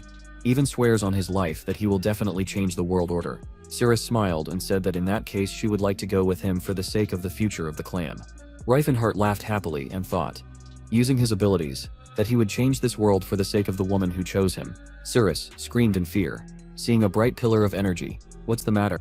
The protagonist said guiltily that he could not hold back his emotions from happiness. Cirrus asked in surprise, why use an attack against the sky? Reifenhart said with a smile, turning to Cirrus, that he will show her the future of her clan right now after some time in the gorge. Reifenhart asked, turning to the protagonist. Why did he bring them here? Reifenhart asked. They are using this place as a temporary shelter, right? The protagonist turned around and said that from this day on, this place will officially become the village of the Denheim clan. Reifenhart asked in shock, right here, but there is not even water here. Reifenhart asked, turning to Cirrus if she could lend him her weapon. Nylon? She awakened the connection with the spirits in just 4 days, right? And she is not curious about why. The protagonist took the stick in his hands and said that she is the rightful owner, Nylon. She is the recognized owner of the contract, so she is granted the right to call this weapon by name and wield this power. Reifenhart stuck the stick into the stone and cast a spell, causing a green glow to emerge from the weapon. He said that it must awaken the guardian of this world that feeds this source. Suddenly, stems and leaves of trees began to grow from the stick. Cirrus and Reifenhart looked in surprise as a tree grew from the stick under the green glow. The protagonist chuckled and watched it happen. Reifenhart, dumbfounded, said that it couldn't be. Was it a source of water? It was an incredible sight, Reifenhart said, turning to the elder that he should feel it himself. Reifenhart asked how that was possible. He thought that warmth was filling his entire body. This amazing feeling of fullness, as if every cell in him had suddenly come to life. It was so bright as if his very soul had awakened. The elder began to cry and thought that he had no doubts left. This was a feeling they had heard about in legends, but every elf instinctively recognized it. This was the feeling of the presence of the world tree Elvenheim. The protagonist thought that Nyland was a lost branch of the Tree of Life. He awakened to Nyland's life force and made it take root, and he also increased the flow of mana needed to maintain the tree's energy. He had to be nervous because he was doing this for the first time, and he even used artificial memories because of the complexity of this process. Reifenhard asked, with tears in his eyes, "Who is he? Is he the savior that Allied sent them?" Reifenhard said that he is a friend to the elves and friends should help each other. The protagonist looked at Cirrus and said that he apologizes to her for using her weapon. However, he will find her a better weapon. Cirrus asked in surprise, how did he do it? Reifenhard smiled and said that it was time for them to return back to the Great Forge. After a while at the teleport, Silen shouted, "Where were they?" The protagonist feigned surprise and said, turning to Silen, that he had built up muscles in their absence. Silen proudly said that it was true. They should have traveled longer, otherwise they returned early. Reifenhard thought that he was so easily distracted. Suddenly, the dwarven mages ran in and shouted that they were glad that their teacher had returned. Why didn't he warn them about his departure? The protagonist smiled and asked how they had been doing since then. The dwarf mages demonstrated the use of magic air bullet. Reifenhard said it was amazing. There was not a single mistake. The dwarf mages shouted, "Maybe we should look at their progress again." The protagonist thought that the new type of warriors in the Great Forge were dwarf mages. He selected 20 talented dwarves and taught them the basics of magic. Reifenhard then said, with a smile, that they had worked hard. He was surprised that in just 2 months they were able to discover mana and learn to control this energy. He had laid out everything else in the book, so they should rely on it. The dwarf mages shouted that they were grateful to their teacher. They would try their best. Cyrus said that they were back. The protagonist asked, turning to Cyrus, had he learned anything? He believed that his student was on the verge of discovery. Cyrus's face changed and he said that he hadn't noticed it before, but now he could clearly see how wide he was. Reifenhard scratched his head with his hand in confusion, and he asked if he had grown up. Cyrus said that he wasn't talking about his physical body. He had the words mature soul. Is he really 23 years old? It felt like he was 23 years old 3 times already. The protagonist became nervous and asked what he had studied there. Silen said that they would soon leave the Great Forge. Where would they go now? To the ancient ruins again. Reifenhard said, that was exactly it. They needed money, but their final goal would be the path to the kingdom of Provence. He wanted to find someone who could help him there. While the protagonist was finishing his business in the Great Forge, something happened in other lands colder and more vast. Located north of the Kingdom of Grime, namely the Frostlands. Sometime later in the camp, a member of the relic hunters, shivering from the cold, asked if they could make a bigger fire. The leader mage said that he had to be patient. They had to keep the flames going all night. He couldn't waste any more mana. There were more than 30 of them at first, but now there were only 10 left. But they had a lot of relics from the ruins of Chakran. The member of the relic hunters said that they had indeed gotten more relics than they had before this time. The leader mage said that they had also found this wonderful book.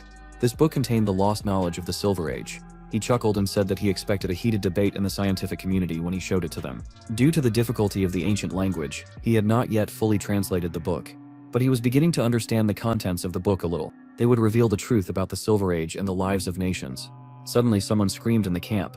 The leader mage asked if they were being attacked by monsters. The people in the camp shouted that their enemies had come to take their loot. Tesslain said that they must kill everyone here. His companions rushed into battle. The leader mage shouted that if they wanted the relics so much, they could take them, but they must spare their lives. Tesslain said, pointing his sword at him, that he apologized to him, but it was not the relics that they wanted, but their head. Felina asked, turning to Tesslain, if this was really necessary. Tesslain said that the Silver Sages had given them such an order.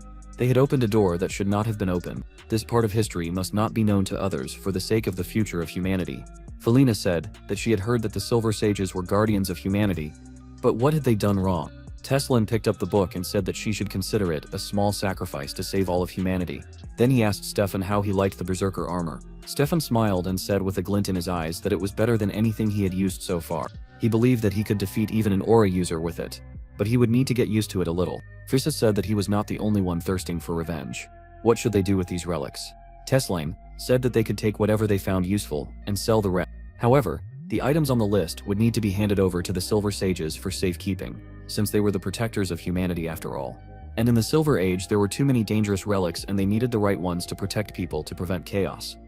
Yusha said, picking up the relic hanging around his neck, that these warming necklaces were really good.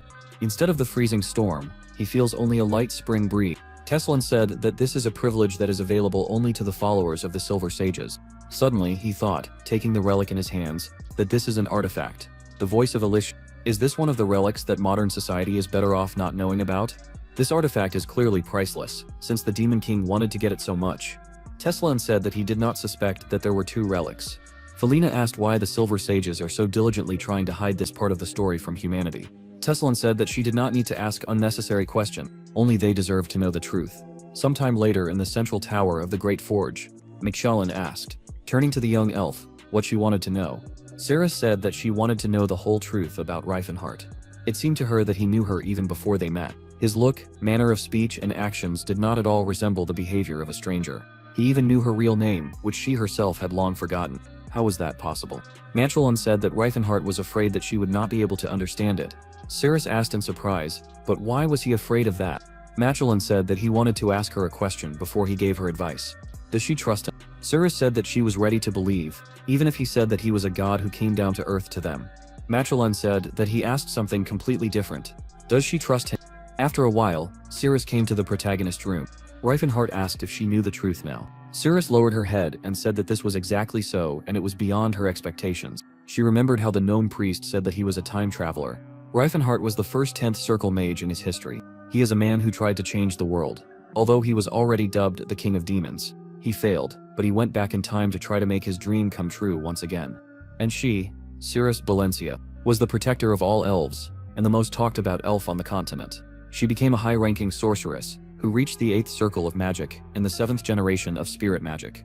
Intelligent races dubbed her the incarnation of Elysium humans. The goddess of madness and Cirrus was also Reifenhart's companion.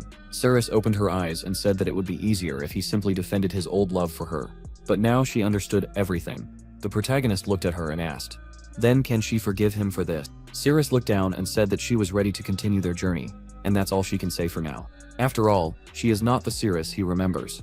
She looked at him and said with a smile that, however, this does not mean that she hates him. Cirrus left, and the protagonist blushed when he was left alone in the room. He asked in confusion, so, is she angry with him or not? After a while, the protagonist thought that their next point in the plan was the west of the continent, the Kingdom of Crovens. This territory grows more grain than any other kingdom, so this kingdom is considered one of the strongest. From the ruling family there were King Godric and his son Telion. The growing successor did not show any flaws that would make him an unworthy contender for the throne. However, after Godric's death, Telion died of an unknown disease. The throne of the kingdom was empty, and the nobles began to make it. Soon 2 candidates were nominated, as a result of which 2 factions were formed in the Kingdom of Crovens. Juvalin Crovens is the second prince, who turns 18 this year. He is the son of a concubine, which is considered a significant flaw in the succession to the throne. That is why the second candidate, the son of Count Fernando Carces, was chosen. He was not a direct descendant of Godric, but he had only noble blood in his veins. At the moment, the Kingdom of Crovens was mired in a battle for the throne. Carces was a respected knight, 28 years old, and his talent as a swordsman was recognized by everyone around him, as well as his leadership qualities. But Juval was known for completely different traits. Apart from the fact that he was a direct descendant of the king, everything else about him was a complete disappointment. Half a year has passed since Godric's death. The faction war is reaching its climax. After some time in the central region of the Kingdom of Crovens, the land of Baron Delphin, Juval asked, how long will this continue? And there was a crop failure. Where is the blessing of Red Ant? He does not want this throne at all, but they still do not lag behind him with their heir to the throne. And what did this lead to? Finia of the dwarf race, Juval's lover, asked if he really didn't want to be king that much. Juval looked at her and said that was true, but his choice was either to become king or die, and she shouldn't pretend that it didn't concern her. She would follow him even if he met death. Finia said that was true too, and how could she fall in love with someone like him? Juval smiled and said that he apologized to her, but that was really who he was. Finia said that they were safe for now. The people needed provisions to continue fighting. Until they got them, the final battle would not take place. Juval asked if that meant that once he gave them food, he would die right away. Damn it. Finia smiled and said that they could just run away. Juval asked if they would become fugitive lovers. Right? Finia said that they would rather become political refugees. If they hide their identity and go to another country, they won't be followed. Right? Juval said he was spoiled. He couldn't handle physical labor. Finia said with a smile that he wouldn't work. She could feed them. Juval said that as a man, he couldn't allow that. Finia asked what was wrong with using a slave to make money. Juval asked who is a slave here. Phineas said that to the rest of the world, she would be a slave even if he became king. Juval said he didn't think so. They had to find a place in the world where they would be recognized as a full-fledged couple. Phineas said she loved him. Juval said the feeling was mutual. Suddenly the protagonist asked, "Are they having fun here?" Phineas grabbed her weapon and shouted, "Who is there? He has to show himself right now." Reifenhart said, introducing himself as a mage who came to offer his help to the true heir to the throne of the Kingdom of Crovens. Juval asked if he really wanted to help them. Phineas said that he was telling the truth. Juval thought that she was from the dwarf race, so she could use voice of truth. Apparently, this man was telling the truth. He looked at him and said that he was too big for a mage. Could he really be a battle mage? Reifenhart said that one could say so. He thought that he was deliberately wearing a robe, but it still did not help. Juval asked if he really was here to help him, but why did he ask a strange question in the beginning? The protagonist said that they just heard it. Phineas said that he was deceiving them. Juval said that his sarcasm was deserved. He could not worry about it. They did not care about such things. Reifenhart thought that she was a dwarf, which made things more complicated because she was a living lie detector. He said that he had no intention of insulting them. He himself was in a relationship with an elf. Juval looked at him in surprise. Phineas said that he was telling the truth. The protagonist asked why they were looking at him so strangely. Juval said that he did not expect that there was another pervert like him in this world, so he really wanted to help them. And how was he going to do it? Reifenhart thought that he would not be able to speak in riddles. He asked how about 100,000 gold and provisions for the army. They shouted in shock. 100,000 gold. Juval thought that this was half of their kingdom's annual budget. That money could feed the whole of Crovens for about 3 months. It was a very tempting offer, but at the same time it was too suspicious. The protagonist asked how many aura owners they had in the army. Juval said that they don't have any in the army. Reifenhart said that he would add 6 of his own. Juval got nervous and thought that there would barely be 5 aura wielders in the entire kingdom of Crovens. And this battle mage claims that he has more aura wielders under his command than the entire country. The second prince asked what he wanted in return. The protagonist bowed and said that if he became king, he would ask to grant him land in this kingdom. Juval asked if that was all. Reifenhart said that he needed complete power over this land. It would be an independent territory from the laws of the Kingdom of Crovens. He was going to create a place where elves, dwarves, and orcs could exist freely. Sometime later, in a small settlement on the territory of the Dolphin Barony, Cyrus asked how their conversation went. The protagonist said that the negotiations went well, but their real problems would begin from now on. He could not afford to repeat the mistakes of the past.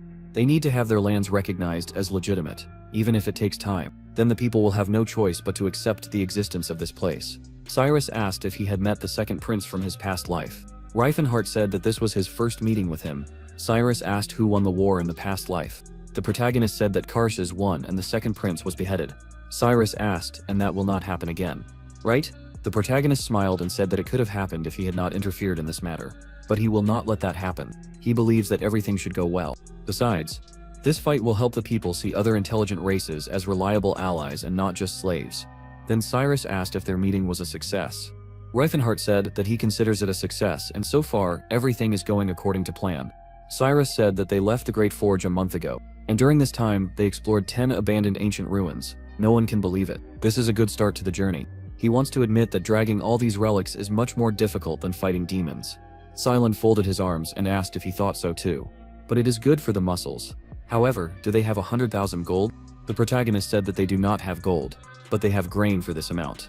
Silent asked if he is talking about the grain that the Tauban trade union bought for him. Reifenhart said that if there was no famine and war, the grain would cost only 4,000 gold, but now it is a completely different matter.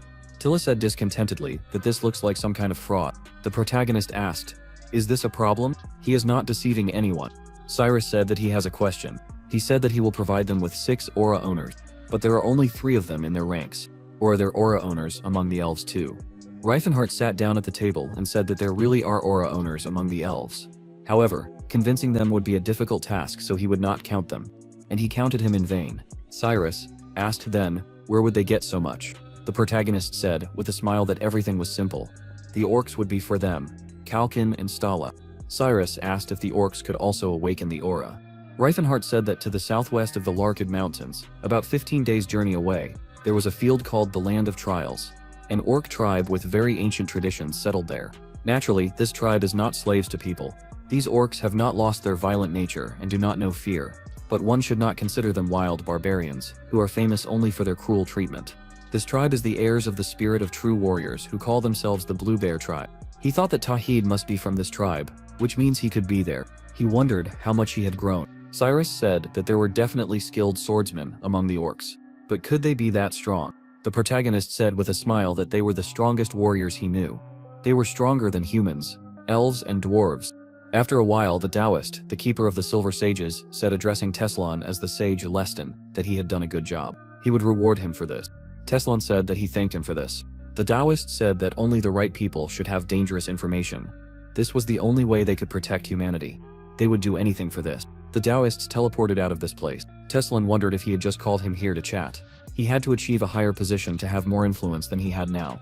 He wanted to talk about the danger of the Demon King, but he would only be laughed at if he said so now. He learned from the light mage Jade that Duke Ironed was a member of the Silver Sages.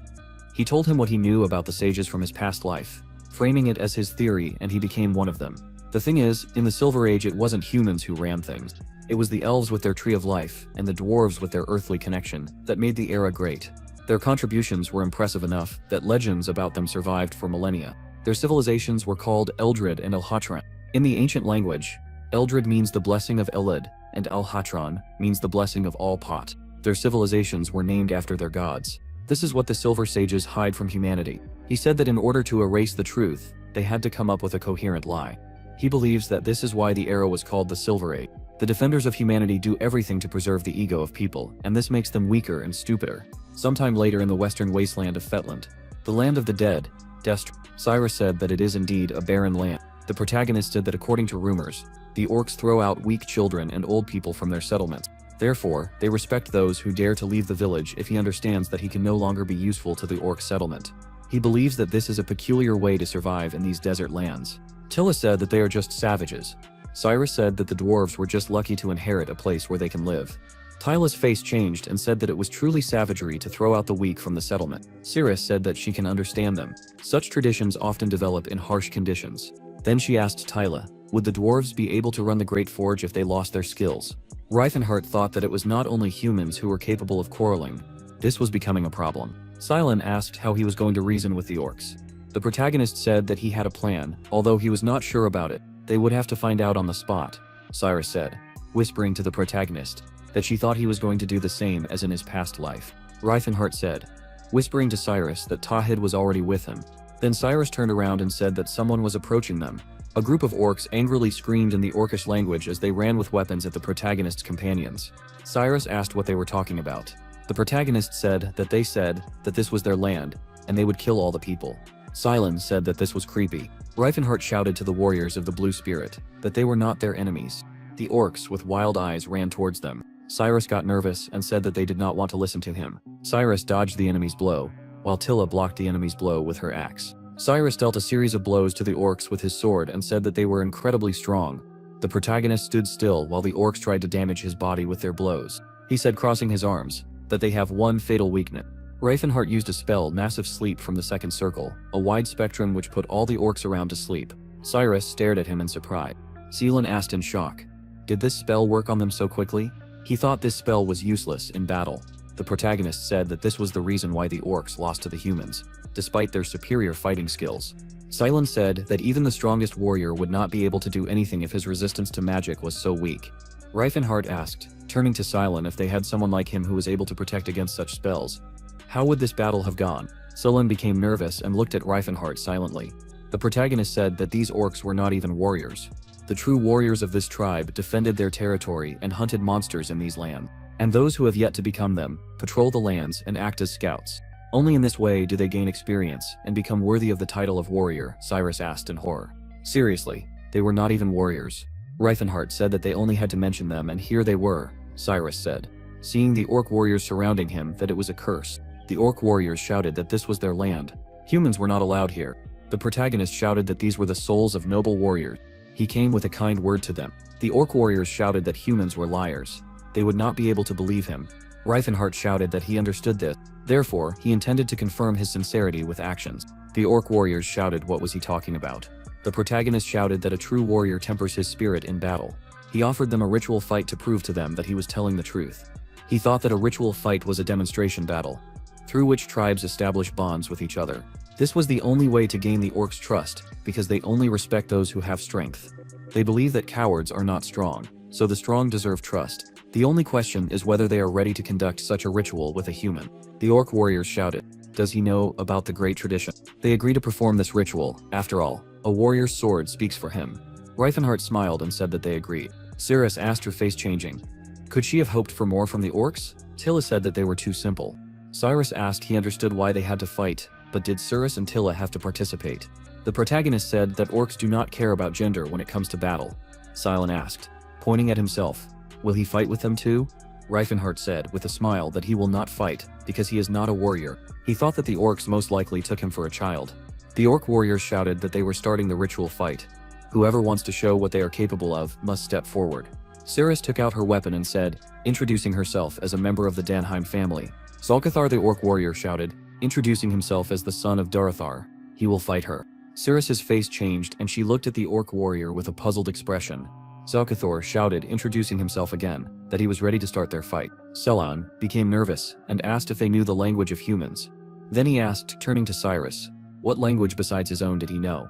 Cyrus became gloomy and said that he never thought that he would need it. Selan said that now he felt more stupid than the orc. Cyrus rushed to attack the orc warrior with a sword in her hands. Zalcathar blocked her blow with his weapon. He thought, how can such a small warrior be so strong? Cyrus thought that he was a very strong opponent. However, compared to her usual training, this was nothing. She struck with her sword, which the orc warrior blocked with his weapon.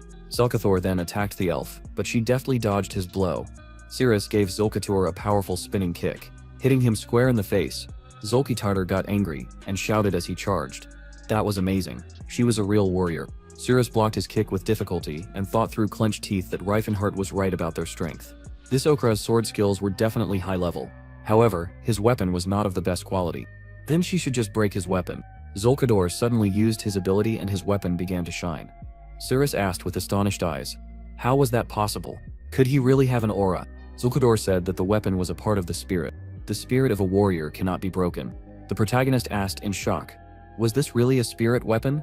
He shouted, turning to Cirrus, that she should not be afraid of this. This is a secret technique of the orcs, as spirit weapon. Cirrus shouted, can you tell me more? Reifenhart shouted that his swords had simply become stronger and sharper. Cirrus asked if this was some kind of special orc skill like Till's connection to the earth. She was supposed to fight as if he had some kind of glorified sword. The protagonist said through clenched teeth that at an advanced level, orcs were able to change the form of the spirit weapon, but he did not have time to explain all this to her now. Cirrus and Zalcathar exchanged blows, and then the elf kicked her opponent's leg with lightning speed. Cirrus thought that her opponent had wavered, which meant that this was her chance. She dealt a crushing blow to Zalcathar and then disarmed him with a blow from her sword. Zalcathar stared at her in surprise. Cirrus thought that he was already disarmed. Isn't that enough? Zalcathar used his abilities and his weapon flew towards the elf. The protagonist shouted that sometimes they are able to manipulate weapons, as happened now. Cirrus shouted in irritation. Why didn't he tell her about this before? Suddenly, there was a deafening roar and a column of smoke rose from the impact of Zalcathar's weapon, with the ground where Cirrus had just been. The two blades quickly pierced the smoke curtain, pierced Cirrus's cloak and flew on. Zalcathar looked at her and exclaimed that it was amazing. An elf? He did not expect to use the strength of his comrades. Cirrus gritted her teeth, realizing that this was a typical technique of their tribe. Apparently they knew more than just the art of strengthening swords. Perhaps she should give in. However, when the ground behind her heaved from the explosion, she quickly ran forward, not wanting to give in, especially considering their classic fighting style. Classic style, Zalcathar was using a typical orc move. But what was stopping her from using a typical elf move? That was exactly what she would do. Closing her eyes, she began to chant, calling on her battle buddy Selena in the name of their friendship. The spirit of the wind appeared next to her, flying forward. She asked if she called her. The protagonist, surprised, opened his eyes, thinking Selene's wind spirit. He said that he expected her to resort to the power of Nylon, but to wield the power of the spirit. Impressive. Then the elf pushed off Selene's head and jumped up. Zalcathar pointed his weapon at her, but after spinning in the air she pushed off the ground again and finding herself at his side, put her sword to his throat and told him to surrender. The orcs who were watching this raised their hands in the air and shouted that the stranger had won. Selene, smiling, approached Cirrus and asked, "Is she okay, Cirrus? Is she hurt anywhere?" She replied that she was fine. Reifenhart also approached her and said that she did a great job. She looked at him and thanked him with a smile. Selene looked at him and asked, "Is it okay to step on a spirit like that? It seems she will be angry." He replied that spirits were pure beings who did not dwell on such trifles. Cyrus awkwardly said that she had been jumping on it like a springboard. The protagonist thought yes, Cirrus was rather harsh with her friends. Then the second battle of the ritual battle was announced. Worthy ones, step forward. Tilla stepped forward and holding her weapon in front of her shouted that it was her turn. Unfortunately, she was defeated. Desperately crouching on the ground, she said that she had lost. The warrior who approached her said that she had the potential to be a great warrior, but she was still growing. She was not giving herself completely to the battle, and this was rude to the enemy. But he understood that she did not mean to offend. A warrior must be able to control his internal energy. She underestimated the internal energy of her opponent. If she had devoted herself entirely to the battle, she would have been able to crush their warrior. Let this serve as a lesson to her. She needs to learn from her mistakes. Tilla looked at Reifenhart and asked, confused, what this warrior wanted. He said that he was saying that she was a good warrior, but she needed to try harder. She asked indignantly. He said, okay, all's well that ends well. His turn, Cyrus. Only he must watch that he does not kill anyone. He stepped forward and said that he understood. Then he released his aura, surrounding himself and his weapon, and shouted that he was Cyrus von Tense, the Sword of Tense, and he would prove himself a worthy warrior. His rival asked in surprise, Karuga? Then she jumped forward, heading towards Cyrus. Landing on the ground, she looked up and said that she was Stalalan Gardvita. She would fight him. One of the warriors, surprised, asked the leader, and looking at Cyrus, said that this person was Karuga. Blessed by the great Dabata, Karuga is one who has the true spirit of a warrior. It is the name the orcs give to talented aura masters, or those who use spirit weapons. It is a nickname the orcs give to the greatest of warriors. They continued to stare at him, pointing at him in surprise, and exclaiming Karuga. Cyrus wondered what they would say about Mr. Reifenhart if they were so impressed by him. Stala then enveloped herself in a powerful aura and clenched her fists, declaring that she was the chief of the Blue Bear tribe. Stala and she would fight him. Cyrus, holding the sword in front of him, thought that she was strong. Their auras. He swung his sword, sending out pulses of energy forward. She easily dodged and laughed, thrusting her weapon forward and blocking the blow. He thought that she was clearly superior to all the orcs present. Filled with excitement, she exclaimed, what interesting moves. He is very talented, a human, but he lacks combat experience. That's right, he does not understand their speech. Dodging to the side, she shouted that he is good, but she is older. He looked at her in surprise and thought, what? What does she mean by this? Finding herself above him, she exclaimed, it does not matter, we just need to fight. Then she jumped into the air and shouted Sita, Rand R. The next moment 2 blades appeared next to her, approaching her, and she threw them forward exclaiming, forward sisters. Cyrus dodged from side to side. He thought so. This is what this skill Reifenhart spoke of. A spirit weapon. She controls her swords with the power of thought. It is difficult to resist. Then she was next to him, and brought down a powerful punch on his chest. Trying to hold back the attack, he held the sword in front of him and gritting his teeth, thought that he had already experienced attacks that had aura embedded in them, and he could withstand it. Jumping to the side, the swords began to spin and one of the swords grazed his hand. The protagonist, with his arms folded across his chest, watched what was happening and thought that Cyrus was a good warrior. But he had little experience in fighting against aura lords. If he continued to focus only on Stala, he might get into trouble from somewhere on the side. What will he do, Cyrus? Staller at that moment, putting her hands on her hips, declared that she had won.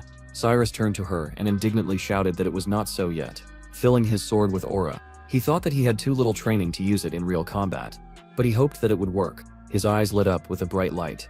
His opponent exclaimed in surprise. What? He used phantom replication, sending out many swords filled with aura. He jumped up, pointing the swords forward. Stala was surprised, thinking, are the swords illusions? She felt that only 3 of them were real. The rest were just copies. She then attacked, destroying some of the copies. She exclaimed, this is not bad for such a young one. But then she noticed a cut on her torso. Cyrus was next to her, stabbing with the sword he held in front of him. Reifenhart watched with a frown. He thought, this is an amazing way to use aura. Could this skill be used to separate the physical form and materiality of an object? Stala pressed her hand to the wound and said that the attack was good, but it won't work on her twice. Cyrus, smiling awkwardly, replied that he failed. The orc charged at him with determination, and he used phantom replication again. Stala, making her way through the swords, thought that it was easy to deal with when you knew what was real and what was illusion. At that moment, Cyrus's body glowed even more, hiding his location. The next moment he was down, and with a sharp blow, he injured the enemy's leg. He smiled, thinking that it worked. Stella looked at her leg in surprise, from which blood was pouring out, and thought, did he switch then? Impossible.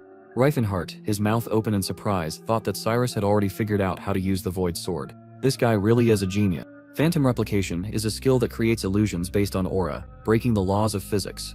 It allows you to manipulate the sense of presence of aura, which makes the enemy's task 100 times more difficult. But this is just an added bonus. Its real power is in the ability to move the aura in a split second and attack the enemy. This skill is the core of the Void Sword, despite the latter being the signature move of the Holy Knight Cyrus. The protagonist thought that once he encountered this skill again, he felt uneasy. Now it was clear that he trained in the Great Forge alone. Stella, looking at him, thought that the big guy also had the spirit of a warrior. She needed to quickly deal with the young man and fight him.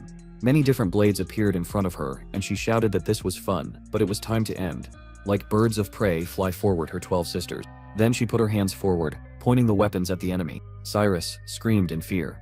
What? Many blades flew towards him, hitting the ground and flying away. The ground was left with streaks from the weapons, and he raised his hands, letting go of the sword from his hands, and shouted that he surrendered. Stella stood up, clenching her fist upwards, and shouted that the third ritual battle was theirs. The other orcs cheered. Reincarnates, turning to his comrade, told him to use this skill when they trained. He wanted to feel it for himself. Cyrus answered tiredly that this skill was useless against him. After all, he dodged every one of his attacks, therefore he would not be able to feel its power. The protagonist told him to at least try, then he brushed off his cloak and said that it was his turn. Stella, looking at him with some embarrassment, said that he was hot. She thought that he should not take part in the fight, because everyone was already defeated. Then she closed her eyes and added, "But ritual is ritual." He clenched his fist and loudly proclaiming his name, Reincarnates Wild and Teres, declared that he was ready to take part in the ritual fight. At that moment, Stella's husband approached her from behind and asked if he could fight him. She threw her head back to look at him, and the protagonist, surprised to note that he did not feel his presence, wondered how he got here. Turning to her husband, she asked how long he had been here. He, pointing his finger at the mountain behind him, replied that he had been watching them from behind that rock. Reincarnates, surprised, noted that the rock was 300 meters away. Stella asked, "But why did he come here? What about the Snake King Kalkin, the chieftain of the Blue Bear tribe?" And her husband replied that he had already sliced it, she said. As expected of her husband, the food supply issue was taken care of. He then pointed to himself, introduced himself, and asked if he minded if his opponent was him instead of his wife. Reincarnates, getting into a fighting stance and smiling, thought that he had never fought such a huge warrior before, not counting his teacher, of course. Then he exclaimed loudly, "No problem." He was all for it. Kalkin, taking out his weapon from behind his back, laughed and exclaimed, "Great, they will fight." The next moment the protagonist used advanced sleep, saying, "Let dreams come."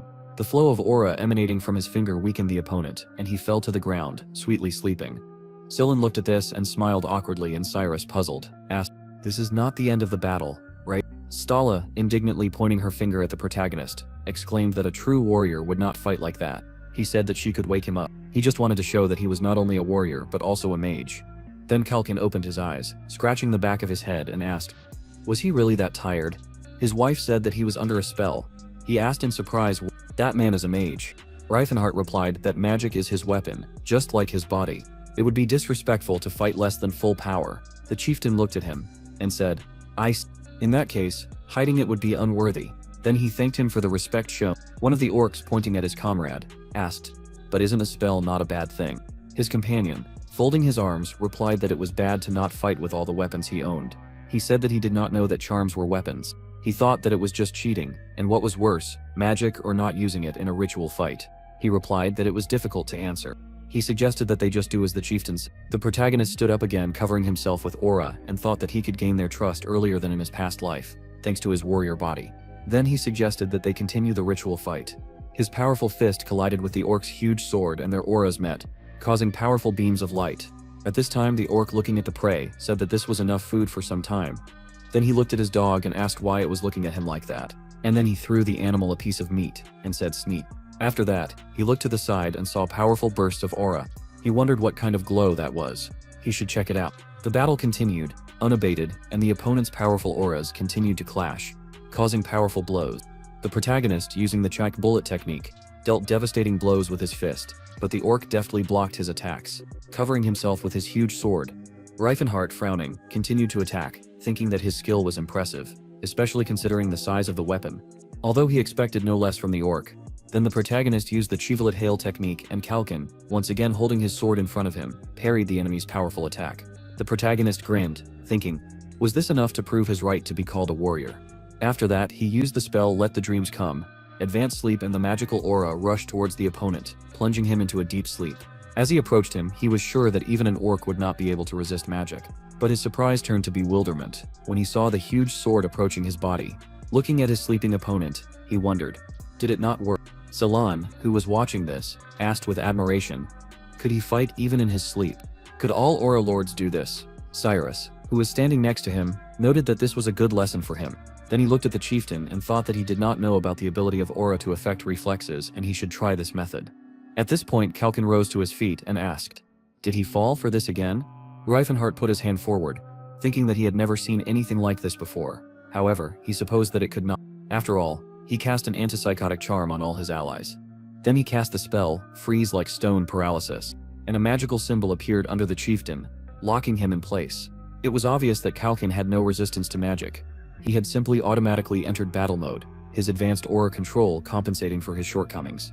He then jumped above the protagonist and swung his sword, laughing and saying how fun it was. Reifenhart clenched his fist and exclaimed that this was an amazing technique. He thought he could do more magic, but now he wanted to fight like a true warrior. He shouted that he would fight seriously now. The chieftain met his gaze and shouted that this was exactly what he had been waiting for. The battle continued. Blows were dealt again and again. The ground cracked beneath them, flying in all directions. Everyone watched the events with genuine interest, and after a while, Kalkin shouted that it was time to end the fight. The protagonist responded as he whipped. He used the 4-stage Horn of Disaster, and in response, the orc used Rock Crusher. Their powerful auras collided with each other again, throwing away chunks of earth and raising dust into the air. A powerful beam of light emanated from the battlefield into the sky. After a while, Reifenhart, with his torso exposed, sat on the ground, addressing Sillin, who was sitting behind him and directing healing energy towards him. The protagonist asked to act more gently, but the priest indignantly replied that he had already said that he worked quickly. The protagonist clenched his fists and, crying out in pain, asked how much longer.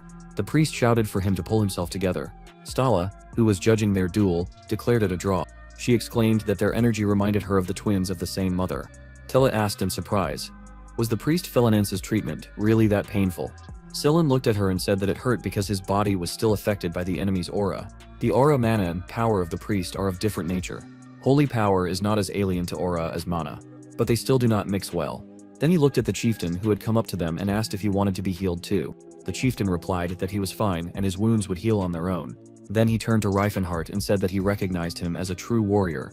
From now on he was his brother.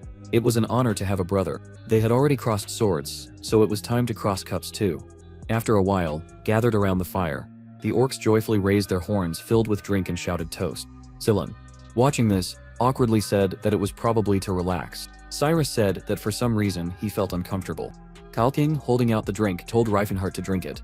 The protagonist awkwardly looked at the offered drink and thought that it was the same strong liquid terrible to taste. After taking a sip, he covered his mouth with his hand in surprise, and thought, is it really that tasty? Are his taste buds betraying him? The chieftain asked, do you like it? Yes. He was worried that the man might not appreciate it. Then he looked at his wife and said that he was glad that his brother liked their drink. He told her to bring the barrel here. She looked at him indignantly and said that just give him a reason to get drunk. After some time, the protagonist held the barrel over himself and the orcs watching this chanted champion. One of them said, are elves fat? She had no idea that they were so plump and strong. Her comrade said that the dwarf was the same. How did they become warriors? Cyrus looked at them with distrust and asked what they were saying. The protagonist said that they were saying that she was fat. Orcs simply have a fat body if their skin doesn't stick out from their muscles. The orc asked, this is a boy, right? Her friend asked, what? How can a boy be so skinny? He looks like he's dying. They continued to look at Sillin in surprise, who was looking at the huge piece of meat offered to him, putting his hands on his stomach. He said that he really was full. He didn't need more. Cyrus looked away and thought, is this what Reifenhart wanted to show him? Then Kalkin looked away and said with a smile, oh, the shepherd boy has returned. Tahid approached them and exclaimed in surprise, great gods, it's the savior. The protagonist looked at him in surprise and then realized that it was Tahid. He said that he recognized him. He had changed slightly. Kalkin asked the orc did they know each other. He said that he was the one who saved him and directed him to him.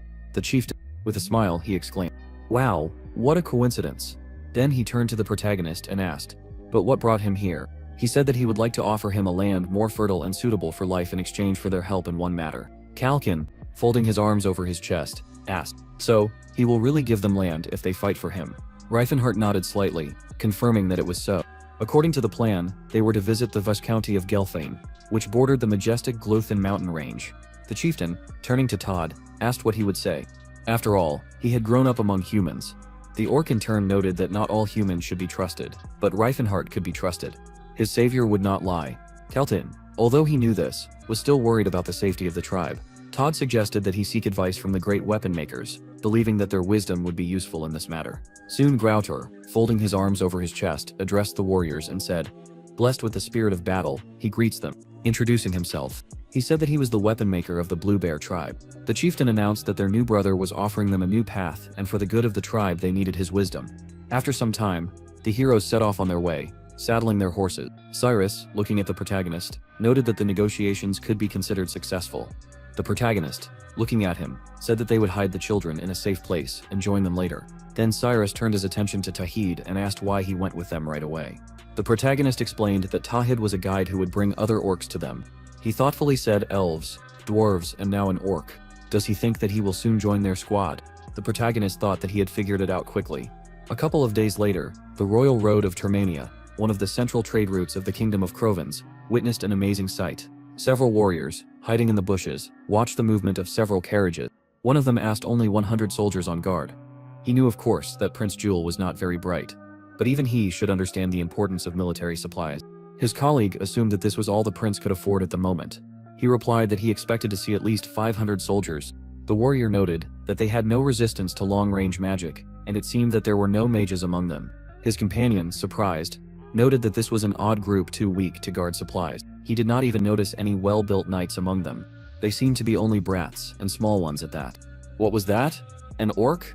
Perhaps they were refugees or were providing civilian soldiers. The warrior, looking at him, said that Prince Jewel did not have the opportunity to divide his forces at the moment. If they attacked, then given the lack of fighters he would have a hard time. His companion replied that the prince's situation was even worse than he imagined. Then, turning to the other warriors, he shouted that there were only youngsters there. They will frighten them, and they themselves will run away. But they must not press them too hard. Then, saddling their horses and raising his sword in the air, the commander shouted that in the name of the true king of Karsus he commands, they must lay down their weapons and bow. At that moment, the dwarves threw off their cloaks and the warrior's surprised thought, "Are they really dwarves?" Sloydale held his weapon in front of him and laughed, preparing for battle. Malroyd, also ready to attack, exclaimed, "There they are, and they were waiting for them." The warrior wondered, "Are they crazy? Who in their right mind would use these shorties as reinforcements?" His comrade shouted, "Have they completely lost their mind?" The next moment Cardamoth jumped up, pushing off the ground. The warrior asked in surprise. The weapon flew very close and the dwarves rushed to the attack with determination. Turning around, the leader of the warriors was surprised to see how he could jump so high. At this point, the eyes of the dwarves were burning with rage, and Malroy called on his comrades to destroy them all. Humans. They must be ready to fight. The warriors were confused as to what was going on here. The leader thrust his sword forward and turning to the knights behind him, shouted, "Don't panic, these are just dwarves. Attack." Malroyd said 800 armed infantry. They outnumber them 8 times. Slodil, holding his weapon at the ready, noted that the savior had ordered them to refrain from using aura so they would have a hard time. The leader of the warriors shouted for them to fight. These are just worthless dwarves. What could such pathetic creatures do to them? However, the dwarves, not intending to give up, resolutely ran forward, attacking the knights. Reifenhart, watching what was happening, thought that he could inspire them as much as he wanted, but they were still no match for them. It was not for nothing that he brought them here. Sillin, watching the battle with interest, said that he would never have thought that the dwarves could fight so coolly. The protagonist noted that they knew about everything in advance, while the enemies were not prepared either mentally or strategically. Although no person could have predicted the appearance of 3 Aura Lords at once among the dwarves. Unless he was some kind of prophet, shouts came from the battlefield. "Do not retreat. Hold out to the end." Then the leader of the warriors, frowning, exclaimed, "Who sent them? If the Lord has even the slightest idea of honor, he would not dare to kill knights with the filthy paws of inferior creatures." Malroyd said that he did not like this freak. Cardamite called him an arrogant upstart. Sloydal noted that it was a sin to be offended by a fool. At that moment, Takada, sitting on his horse, took the sword from his back and ran forward, shouting that he intended to kill. The leader of the warriors resolutely walked towards him, shouting that he was a defective orc. Did he think he would give him a break? Drops of blood flowed from Takada's sword when he attacked the enemy. After some time, he approached Reifenhart and reported that the enemy leader was killed. The protagonist, perplexed, looked at him and said that this was an excellent job. He was surprised that Takata called him Lord. He thought that he had not changed at all while training in the trade union. Toba. Although it doesn't matter, half the job is done. Sometime later at the estate of Baron Dolphin, sitting at the table, Count Fieninan, Prince Yuvalda's grandfather, said that he was sincerely grateful to them for their help, but they were asking too much. Recognize slaves as legitimate soldiers and pay them as if they were real mercenaries. Reifenhart looked at him and said that he would repeat that these were the best troops he could provide them with. The Count noted that it was useless to argue with mages. They were always so stubborn. His comrade, putting his hand forward, said that this was simply absurd. How could he even ask for such a thing? Finian said that let's say they knew how to fight, but there were only 100 of them. What would they achieve with such numbers? The protagonist added 126 to be exact. The Blue Bear tribe was also approaching. He had come to provide them as allies. He asked in surprise. Provide them? To hell with the dwarves. And wild elves to boot. Orcs were just barbarians. What use were they in a war? Dwarves and elves were not cheap in their time, and he was proposing to send them into battle. Wouldn't it be better to sell them and hire real warriors with the proceeds? He could ask around at the trade union. Reifenhart looked at him and asked. So, he didn't believe in them. He straightened his beard and said, well, of course. Then the protagonist smiled and said that in that case he should let him prove him wrong. They would take the Sinai fortress on their own. The Count asked in surprise. Was he talking about the Sinai fortress? Reifenhart confirmed yes. That was it. At that moment Finian couldn't stand it and exclaimed, is he joking? Does he really think that some rabble is capable of storming the fortress? Does he imagine himself a great commander just because he won one battle? The Sinai fortress is defended by Sir Testwald, the strongest knight in the kingdom, and the Lord of the Aura. The protagonist put his hand forward and declared that they were strong too.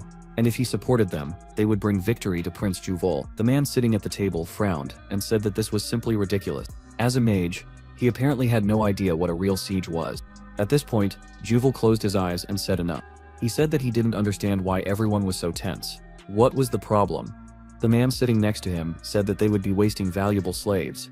The prince replied that they were more useful as fighters now. They would leave supplies there as agreed. Reifenhart said that of course they would only take provisions for a week. The prince smiled and noted that then most of the supplies would be preserved. 100 soldiers would not eat much anyway. He believed that they had nothing to lose. His subordinate, smiling, said that he agreed with his highness, and also supported Mr. Reifenhart. Then Jewel put his hand forward and exclaimed as the legitimate heir to the kingdom of Crovens, I order him, Sir Reifenhart, to bring them victory in the battle for Fortress Sinai.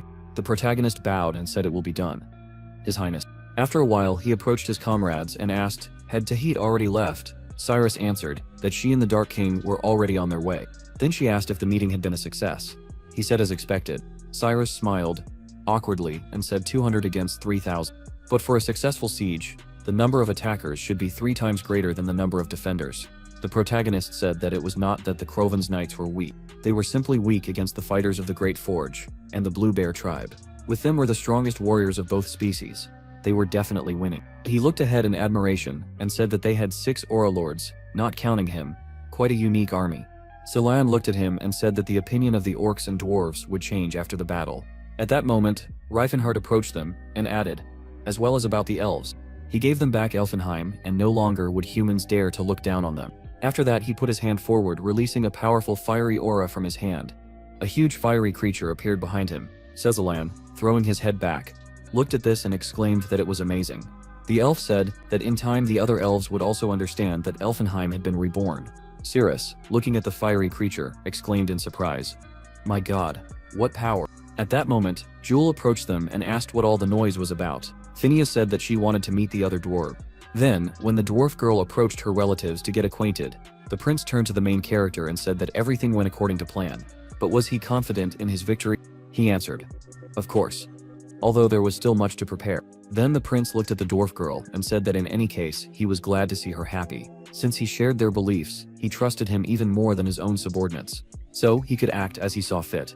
He was already grateful to him simply for giving Phinia the opportunity to smile.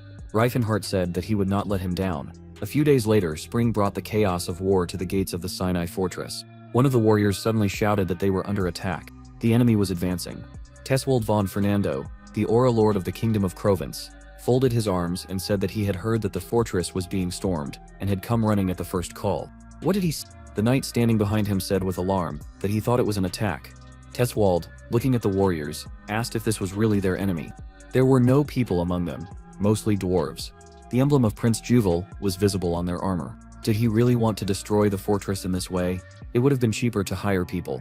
The question arose, why did he spend so much money? His subordinates suggested that this might be some kind of strategic maneuver. Teswold turned around and gave the order to have the mages study them. It was necessary to gather 10 knights and send 50 people with each. The knight was surprised. Wasn't that too many? He replied that if it was a trap, they would definitely be able to escape with such numbers. He ordered that all the dwarves and elves be killed and the elven women be taken alive. Armed elves, they were probably professional killers and therefore made good prey. The knights, mounted on horses, galloped forward at a rapid pace, noting that this was simply ridiculous. Grausold shouted that the elven women must not be killed. Is that clear to everyone? The rest must not be spared. In the name of Carson. The next moment an explosion occurred right in front of him and he and his horse flew back. The dwarf asked if it was possible to use aura. Malroyd replied that the savior had allowed it, and they could attack. Sloidal's eyes lit up green. He resolutely rushed forward, swinging his hammer. The knight thought in surprise, a blade covered in aura. Cardamite breaking through, shouted, "Let's go." Malroyd agreed with him and ran forward. The knights looked ahead in surprise. One of them exclaimed, "Sir Zalt has fallen." His comrade clenched his teeth and cried out, "But he is a knight." He cried out that they are not dwarves. They are monsters. Cardamite laughed and cried out, "Damned humans. Finally, they will avenge their kind."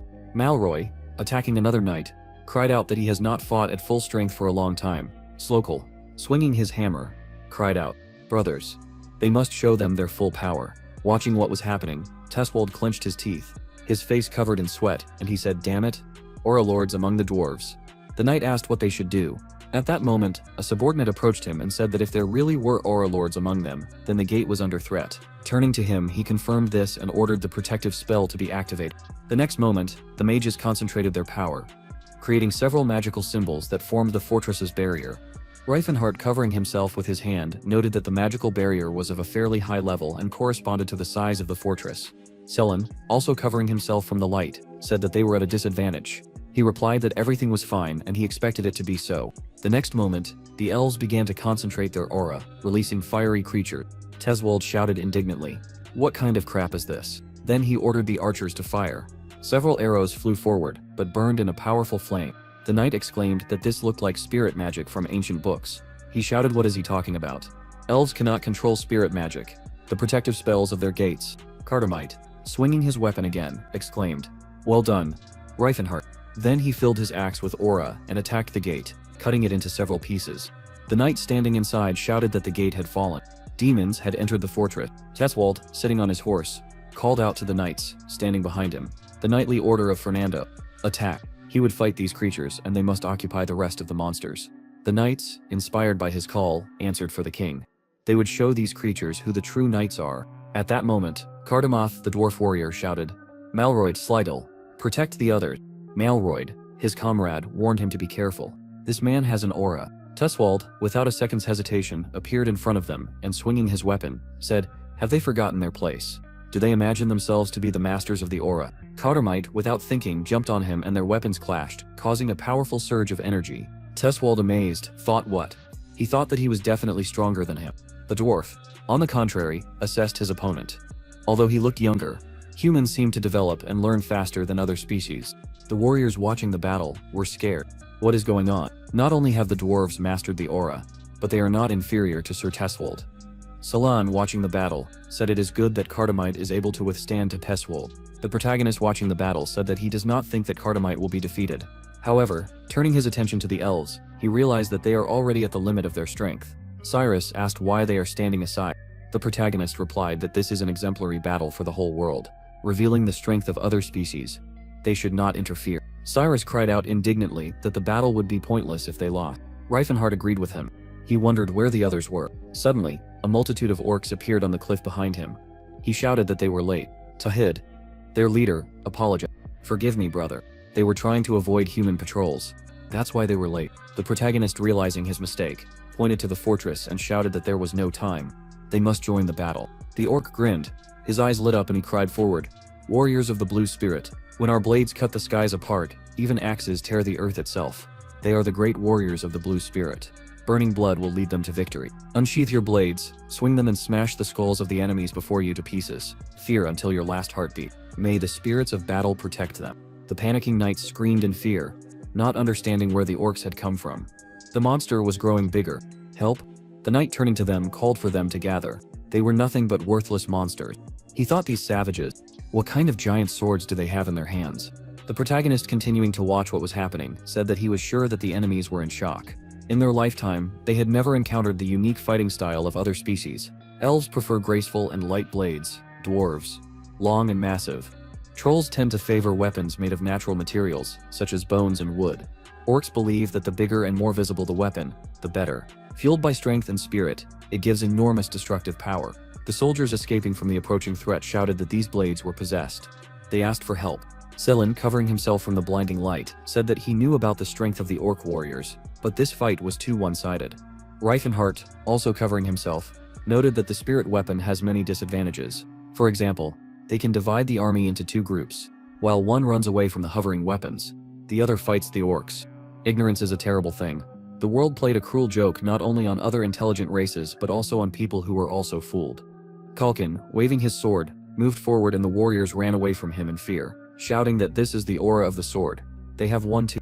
Tesevald, continuing to fight the dwarf, wondered what kind of nonsense was going on here. Reifenhart, turning to his comrade, said that he probably didn't like watching people die. He noted that of course he was a man himself, but one should not forget that these people also wanted a better life. At that moment, Cardamite pierced his opponent's chest, and he said that war would help achieve the goal. After that, the dwarf climbed onto a small bridge and raising his axe up, exclaimed that the enemy leader was killed. Victory was there, they would deal with the rest. In the capital of the kingdom of Crovins, Crovin Karsus was sitting at a table looking at papers and indignantly exclaimed, "What nonsense." His subordinate uncertainly answered that it was true. Karsus said that this was impossible. How could Tex? Wall? Are they absolutely sure? The subordinate confirmed his words and said that they had questioned all the surviving witnesses. He leaned his head on his hand and said that Sir Teswald had indeed passed away. Then he frowned and said, "So they only have 12,000 men left, and they have lost Sinai Fortress. Even here, it is no longer safe, and the capital will have a maximum of 4,000 soldiers. He needs to discuss this matter with his father and grandfather." He ordered all the noble soldiers to be called to the capital. If they lose Croton, they will not have another chance. Prince Jules still has the crowns and seal. If he goes through the coronation ceremony in the capital, even the neutral nobles will take his side. They need to concentrate all their forces in one place. The subordinate thought that for someone his age, he is very quick-witted. Karsus is worthy of being the next king. The day after the capture of Sinai Fortress, Jules stood on the edge of the hill and said that he could not believe he was standing here. Or rather, he is aware of it, but it all seems so unreal. Reifenhart, who was standing next to him, said that he told him he would not let him down. He smiled and asked how the heroes were. Did they have a good rest? The protagonist confirmed his words, and then he asked what the reaction of the nobles was. The protagonist stepped forward and said that not everyone was happy, but what choice did they have? Many soldiers were sent outside while their warriors were resting in their cozy rooms. Jewel looked forward and said that it was all thanks to him and his troops. He was sure that no one would dare to deny it. What about the damage? The protagonist reported that they lost 17 dwarves and 9 orcs. The elves all survived, but many of them were wounded. The prince said that this was nothing compared to the enemy's losses, but considering that they had few warriors, such losses could not be ignored. Reifenhart looked at him and thought that this guy was better than he thought. Honestly, he was very hesitant about supporting him instead of Corius, but since they were both fighting for the right to the throne, it was better to support the one he liked a little more. At least now there would be no one left in the Jewel army who would look down on warriors of other races. The only problem was that there were dudes like this left. The man stood in front of him and holding out his hands smiled, and said that he had such amazing slaves. He offered to sell them to him. He should just name a price. The protagonist gritted his teeth and said that he must have made a mistake. They were not slaves. They were their allies. How many times did he have to repeat this? The man smiled and said that he was so reluctant to give them up, although in his place he wouldn't have done it either. Reifenhart walked forward and thought that he wanted to teach him a proper lesson, but he couldn't. The news that an army of different species had stormed the fortress of Sinai spread throughout the kingdom. The soldiers gathered around the corner were discussing among themselves, and one of them asked Sir Teswald was killed by a dwarf. One of them exclaimed in bewilderment that it was impossible. However, the fortress of Sinai remained out of reach. Were the orcs really as terrible as they were said to be? He had heard that they were real savages. The soldier replied, "Who knows? Bersinka gladiators can really be overly aggressive, but if Prince Jewel could find a common language with them, then they can too. But that's it." At this time, the orc brought the owner of the inn some firewood and said, "Well, I chopped it and brought it." In response, the indignant man, putting his hands on his hips, shouted, "I should have left them in the backyard, you idiot." The customers watching what was happening noticed that the rumors were obviously true. One of them, turning to his comrade, said, "Just look how stupid the orcs are." His comrade, holding a mug of drink in his hand, replied, "It seems so, but what kind of person could make them fight for each other?" He heard that there was a priest Philanus who controlled the dwarves. There are even witnesses. His comrade objected, "But the temple does not use slaves. That is why it is so strange." At that moment, Christina Celestana came to their table and, leaning towards them, asked with a smile, could they tell him more? The man looking at her was surprised. Where did this woman come from? He asked why, noticing her small height compared to hers. She, taking a glass in her hand, said that she was just curious about this priest. Does he know anything about him? His comrade replied that he knew nothing more, or that he looked about 14 years old, no more. He has scarlet hair and he strongly resembles a girl. Christina squeezed the glass in her hands and the shards and drops of the drink flew in all directions. She laughed and then, putting her dirty fingers to her face, she thought that she had finally found him, her fiancé Silen. In the center of the great plains of Ledant, in the kingdom of Crovens, two armies met, the army of Karses and the army of Prince Juval. Kars's forces numbered 10,000 warriors and Juval's 3,000. The protagonist, observing the enemy, said it is expected of Karses. He gathered the entire army as soon as he heard about the fall of the fortress of Sinai. At this moment Raven von Spurius stepped forward, riding on a horse, and exclaimed, "Fools who are unable to recognize the true king." He challenges them. Who dares to accept him? Step forward. No one. So he was right. They used some low trick to defeat Teswald.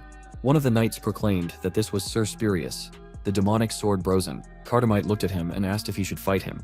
He looked weaker than that Tiswalt, or whatever his name was. Malroyd replied, "No, they already had a volunteer." Spurius, seeing his opponent, asked who he was. Cyrus, shrouded in aura, introduced himself and declared that he would fight for Prince Jevel. A duel with Sir Spurius was a great honor for him. He exclaimed that it was wonderful. After all, he was not even 30. Cyrus, swinging his sword, warned this did not mean it would be easy. Then they began to fight, their swords clashing, throwing out bursts of aura in different directions. They struck again and again. The knight shouted in amazement that he owned an aura. They also had an aura. But who was this knight? He was a human, right? He says his name is Cyrus, and it's good that he's on their side. Karsus frowned, thinking that this Yuval has more aura lords in his army than in the entire kingdom. Their mere presence raises the morale of the entire army. He prays that Sir Spurius doesn't lose. Spurius, making another attack, exclaimed that he's quite skilled for his age. Cyrus, parrying his blow, stated that his skills are also high. Frowning, he thought that he could win. He might lose in a normal sword duel, but he clearly has more experience, and he should thank Reifenhardt for that. The protagonist watching the battle said that he sent him into battle to test him, but he's doing better than he expected. At this rate, he'll gain the title of the Holy Sword in just a few years. Right? Spurius exclaimed that he would never lose to a brat, and then he used a technique called Gigantic Blade. Cyrus smirked. The next moment he used a technique called Phantom Replication. Many swords made of mana rushed forward. His opponent exclaimed in amazement. What kind of technique was that? Aura-based sword illusions. But the next moment he was pierced by several swords and flew off, falling to the ground. The knights called out to him in fear, and he, bleeding on the ground, asked, "But how? How did such a technique come about at such a young age?" Opening his eyes, he heard a voice. "Long live Sir Cyrus." Sitting on his horse, he said, "Damn, failed again. Everything about this technique is great except for the difficulty of execution." Karsus, frowning and watching what was happening, shouted, "All troops, prepare to attack." His warriors quickly ran forward. Cyrus, addressing the army behind him, exclaimed, "Follow him. Brave warriors, they must fight until the last heartbeat. May the spirits of battle protect them." The knights shouted, "Kill the monsters. Stand to the death. They have the advantage. Hold the line and knock them off their horses." One of the knights thought in surprise, "What horses?" At that moment, one of the knights, jumping off his horse, tried to escape from the wolf, who was saddled by an orc. He screamed, begging for salvation. Karas, opening his mouth in surprise, desperately said, "Damn, the rumors were not lying. What the hell is the head of the special squad Sir said doing?" One of the warriors said that it seemed that he had failed to reach their headquarters. He shouted in confusion, "What?" But there were no more than 200 people left there. He thought that they wanted to say that Sir said and his 1,000 soldiers had failed to break through to the Yuval base, guarded by only 200 warriors. At that moment, the dwarf laughed and shouted that with their short legs they might have trouble getting to the right places, but they had no equal in defense. One of the elves called Ignatius, and the knight, seized with fear, exclaimed, "Fire monster." Karshas, turning to his mages, shouted, "Cast a spell" in response. One of the mages looked at him and said that the magic wasn't working. Someone was blocking their mana flow. He thought, what kind of powerful mage was on their side, if he was capable of such a thing? If he was really strong, why didn't he just blow everything up with high-level spells? Reifenhardt, using a magic spell, said that he might lack mana, but he had plenty of talent. I wonder how Cirrus was doing. She was dealing with the knights at that moment, with the help of her whim spirit.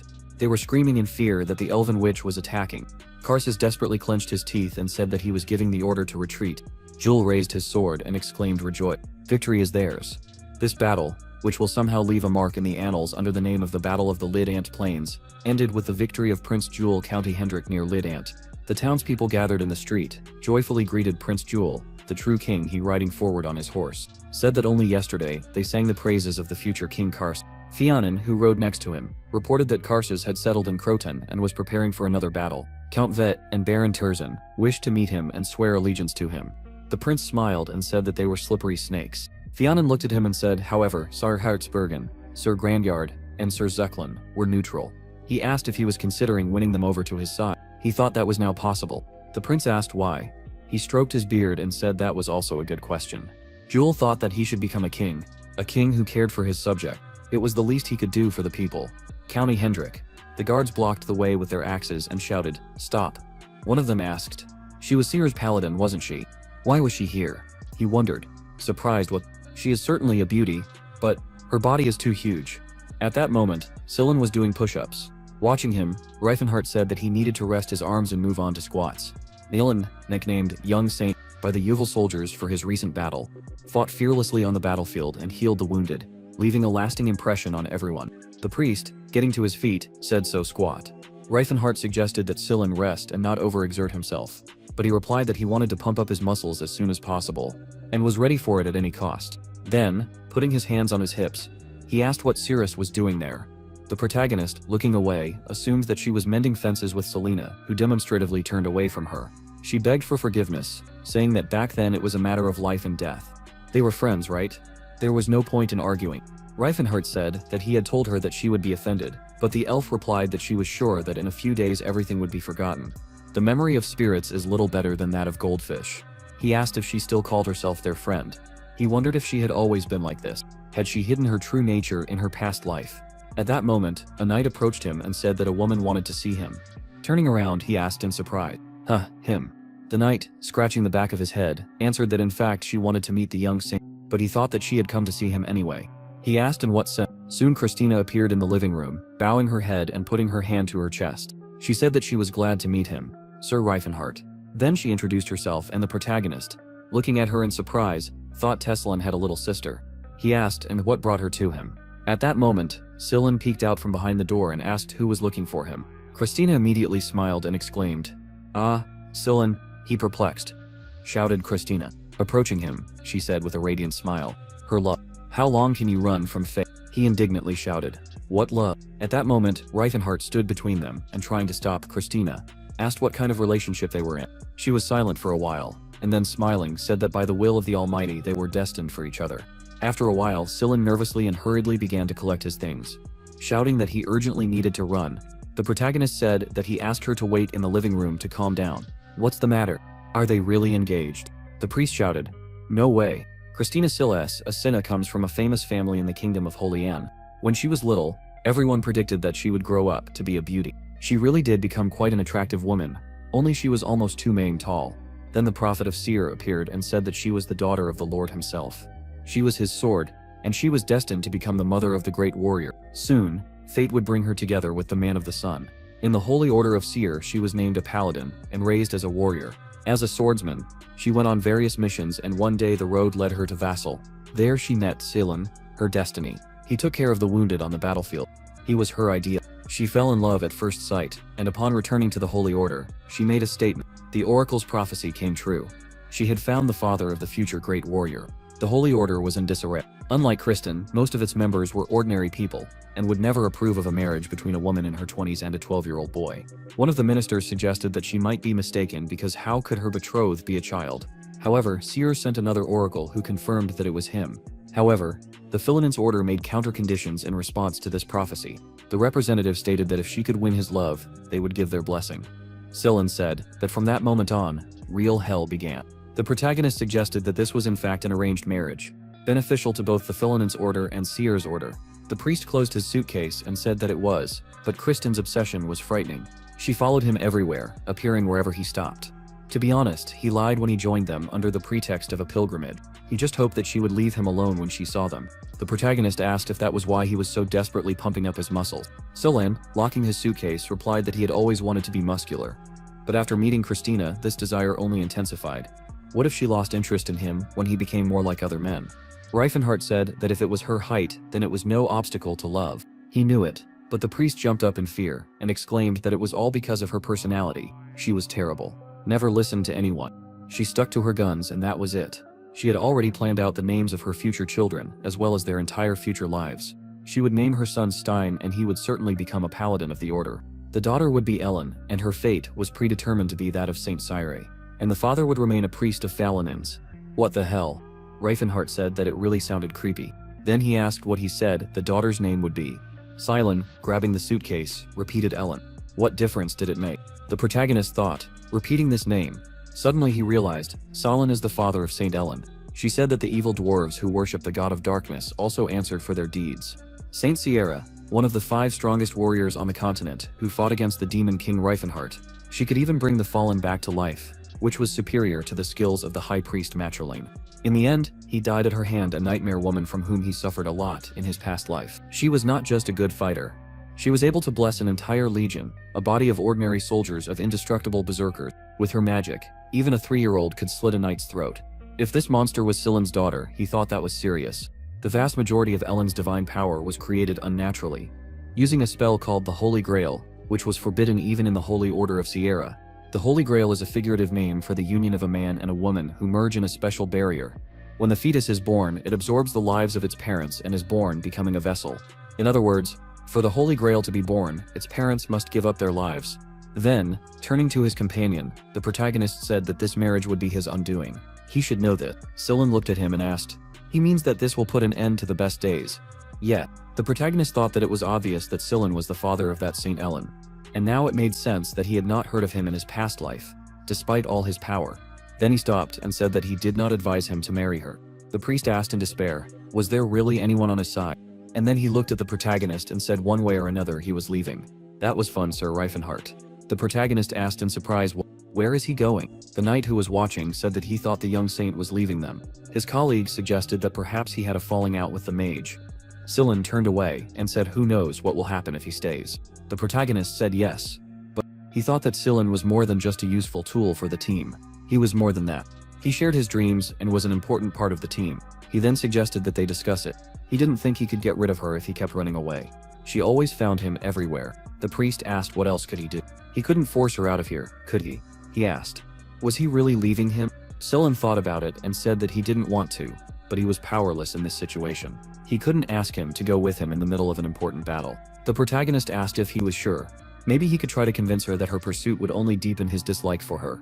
He said that if that worked, he wouldn't have left the Holy Order of Falinins. Suddenly Christina appeared at their side and called out to the priest. She said with admiration, is he already ready, her love? She suggested that they quickly go home to get married. He turned to the protagonist indignantly and shouted that all of this had happened because of him. Christina, smiling awkwardly, suggested that they quickly go home, where they would live happily ever after and have children, a daughter and a son. Silen, looking at her indignantly, said that he had already told her that he did not want this. He really did not want such a life. Christina, smiling, leaned towards him and said that there was no need to be embarrassed. Reifenhart, watching them, thought that she was not listening to him at all. Then he asked, what was it that attracted her so much to him? She asked with a smile. Wasn't it obvious? Their children would be of perfect height when they got married. The protagonist, feeling awkward, thought that her logic was impeccable. Then she sighed and asked Silen. He was not going to bring God's punishment on his children, was he? He continued to shout indignantly that this was simply impossible, and God's punishment had nothing to do with it. She said she was sure he wanted it, just like she did. Leaning very close to him, her face took on a crazy look. She said he is worried that he is not growing, and she is worried that she has grown too big. Is it not fate? They need to go home. Their marriage is blessed by the gods. He desperately shouted that he is not going anywhere. Then he whispered to the protagonist to help him. Reifenhart hesitantly said that he wanted to help, but did not understand how. Then Silen apologetically said that he had a loved one who was dearer to him than anything.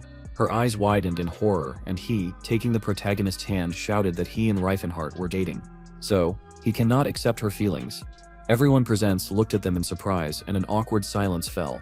Then he said that they were connected to him by the scarlet thread of Falinins. Technically, this is true. The goddess blesses the relationship of people bound by fate, whose paths are meant to be together. Silen prayed, saying, O Falinins, please show me the thread of fate. Behold how painful their separation is, and reunite them. The fork in fate. He thought that this spell was actually used to find suitable couples, so he used it for something other than its intended purpose. He really had never lied. Watching this, the knight turned to his comrade and said that he knew it. His colleague remarked that they looked good together. He countered that they had recently talked about breaking up. Reifenhard asked, in a whisper. But why him? The priest replied, who else? Cirrus is not allowed. A human is needed. The protagonist said that there were other girls. He asked who. The protagonist replied that any passing maid would do. He replied that a commoner would not do. He had to shock her. Smiling awkwardly, he asked, could he really handle the aftermath? Silen said that he himself did not want to reveal their relationship, but the situation forced him to. He understands his love. Reifenhard awkwardly smiled and put his arm around his shoulder and agreeing said his dear Silen. Christina said, I see. So that's it. The priest thought that she would back down now, but she said that the path to love is always full of trials.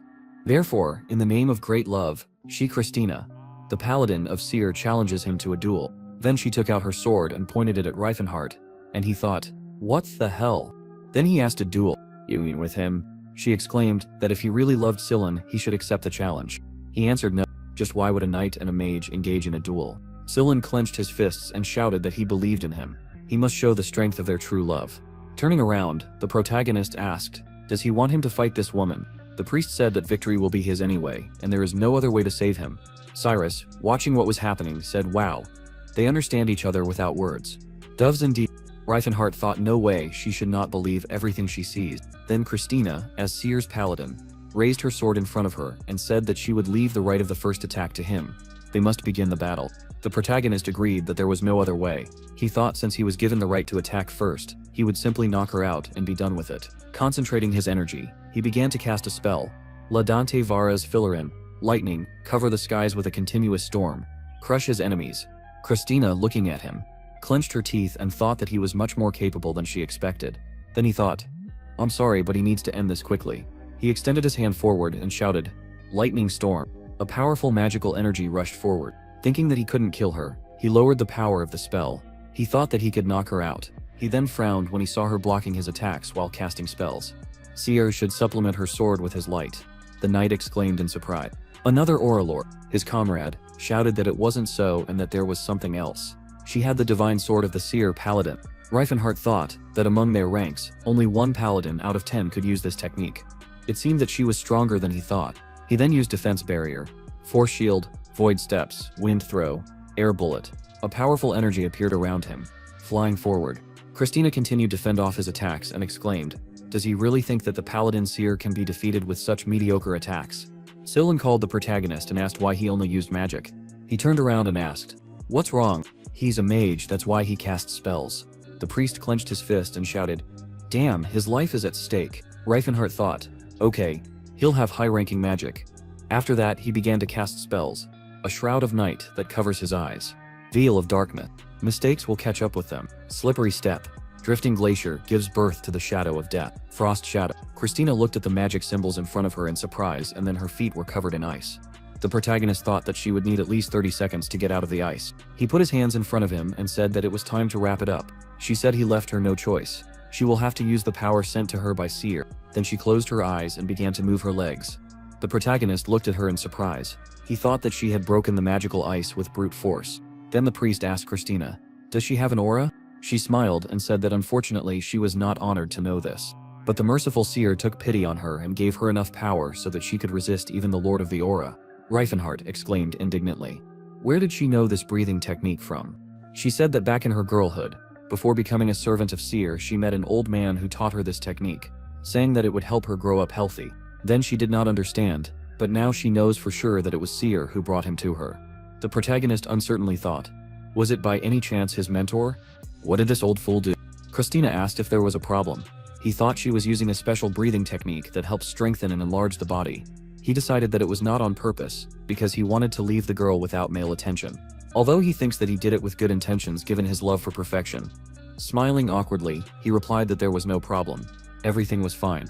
Then she ran forward, shouting that they would continue the fight. He used the spell wings of soaring blades and she used the royal cutter. A powerful pulse of energy flew forward, but Christina, swinging her sword, reflected his attack. She really uses a special breathing technique called unbreakable rocking, which is designed to strengthen and grow the body. Considering her size, she has been actively using this technique for at least 10 years.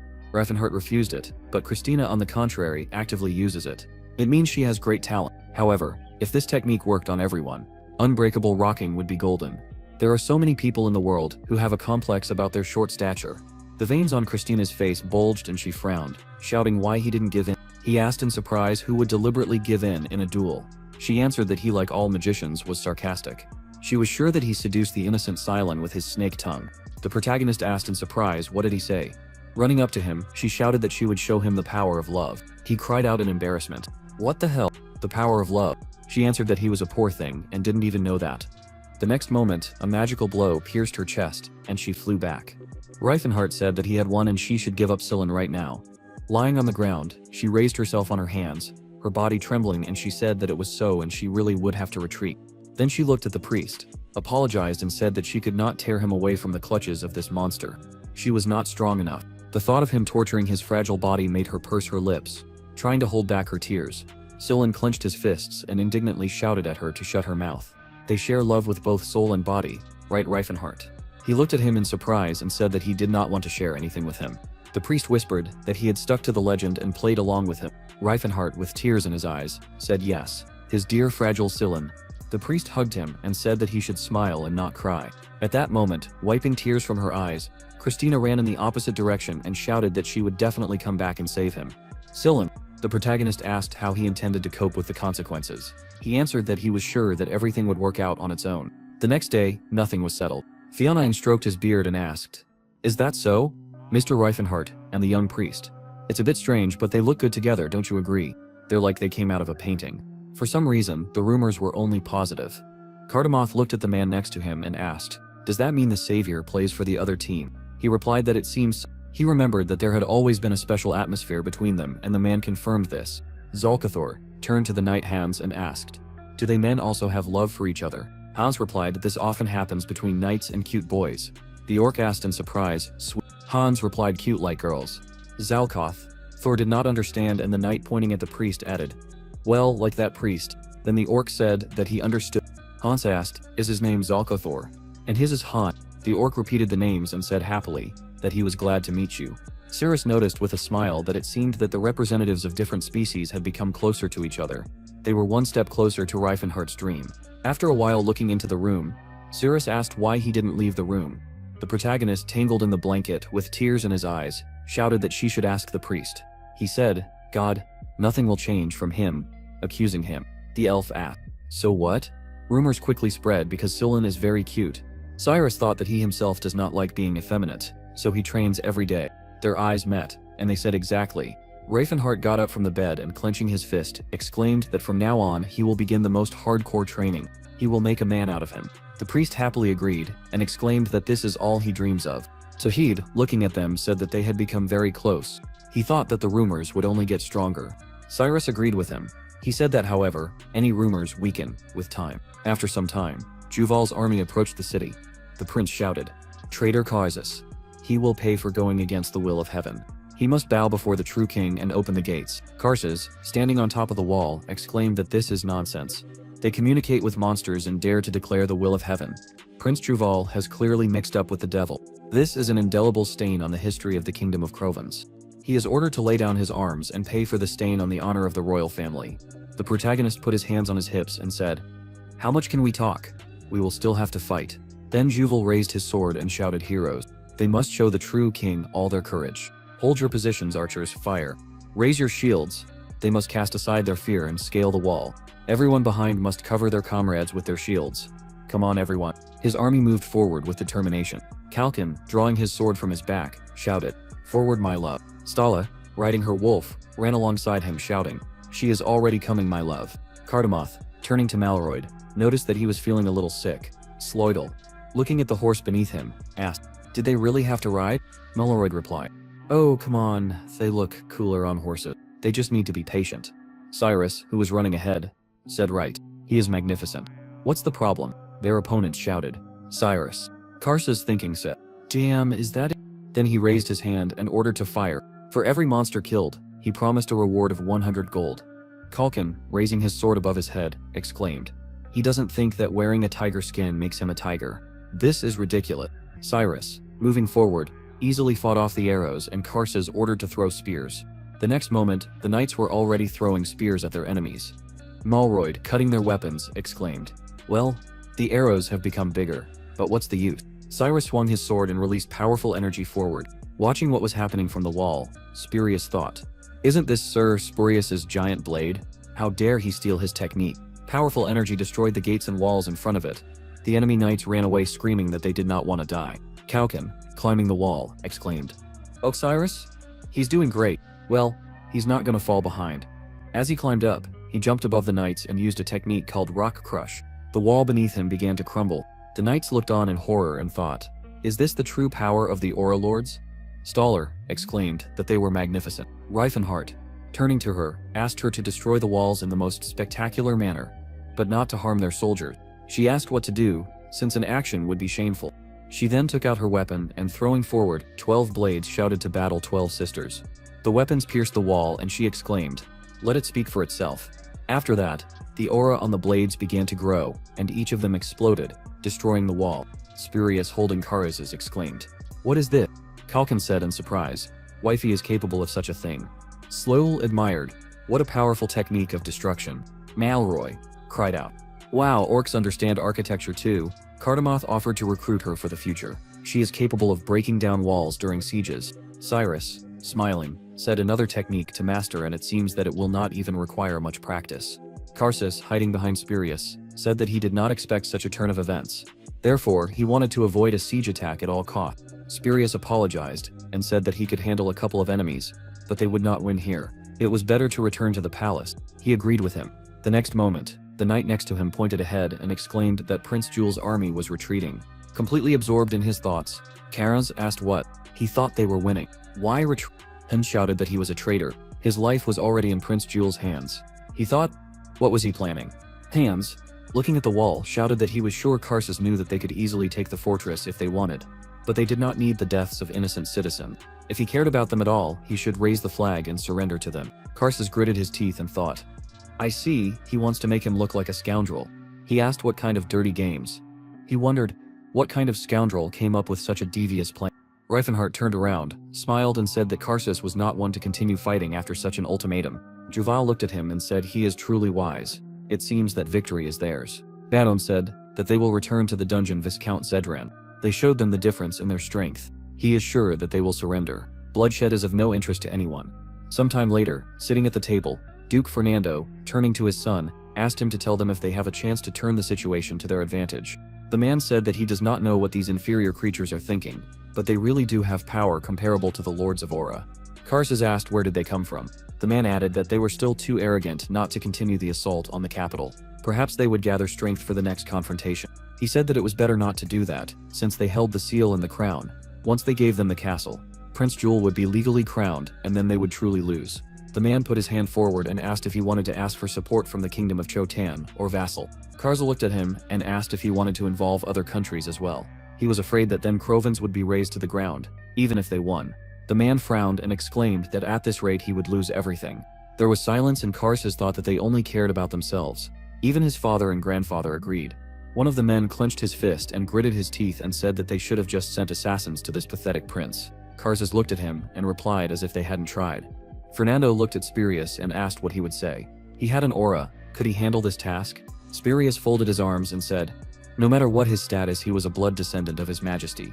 As a knight, he was not capable of such atrocities. Not to Prince Jul, but to that suspicious mage Reifenhart. Prince Jul's army left the lands of Hendrik and set up camp on the outskirts of the capital, near the estate of Viscount Zedran. There was enough space for tents, and there was a river and forest nearby, which made this place ideal for a camp. In the evening, a celebration was held at the estate. At the celebration, a toast was made. Let's raise our glasses to those who, together with them, rule the future kingdom.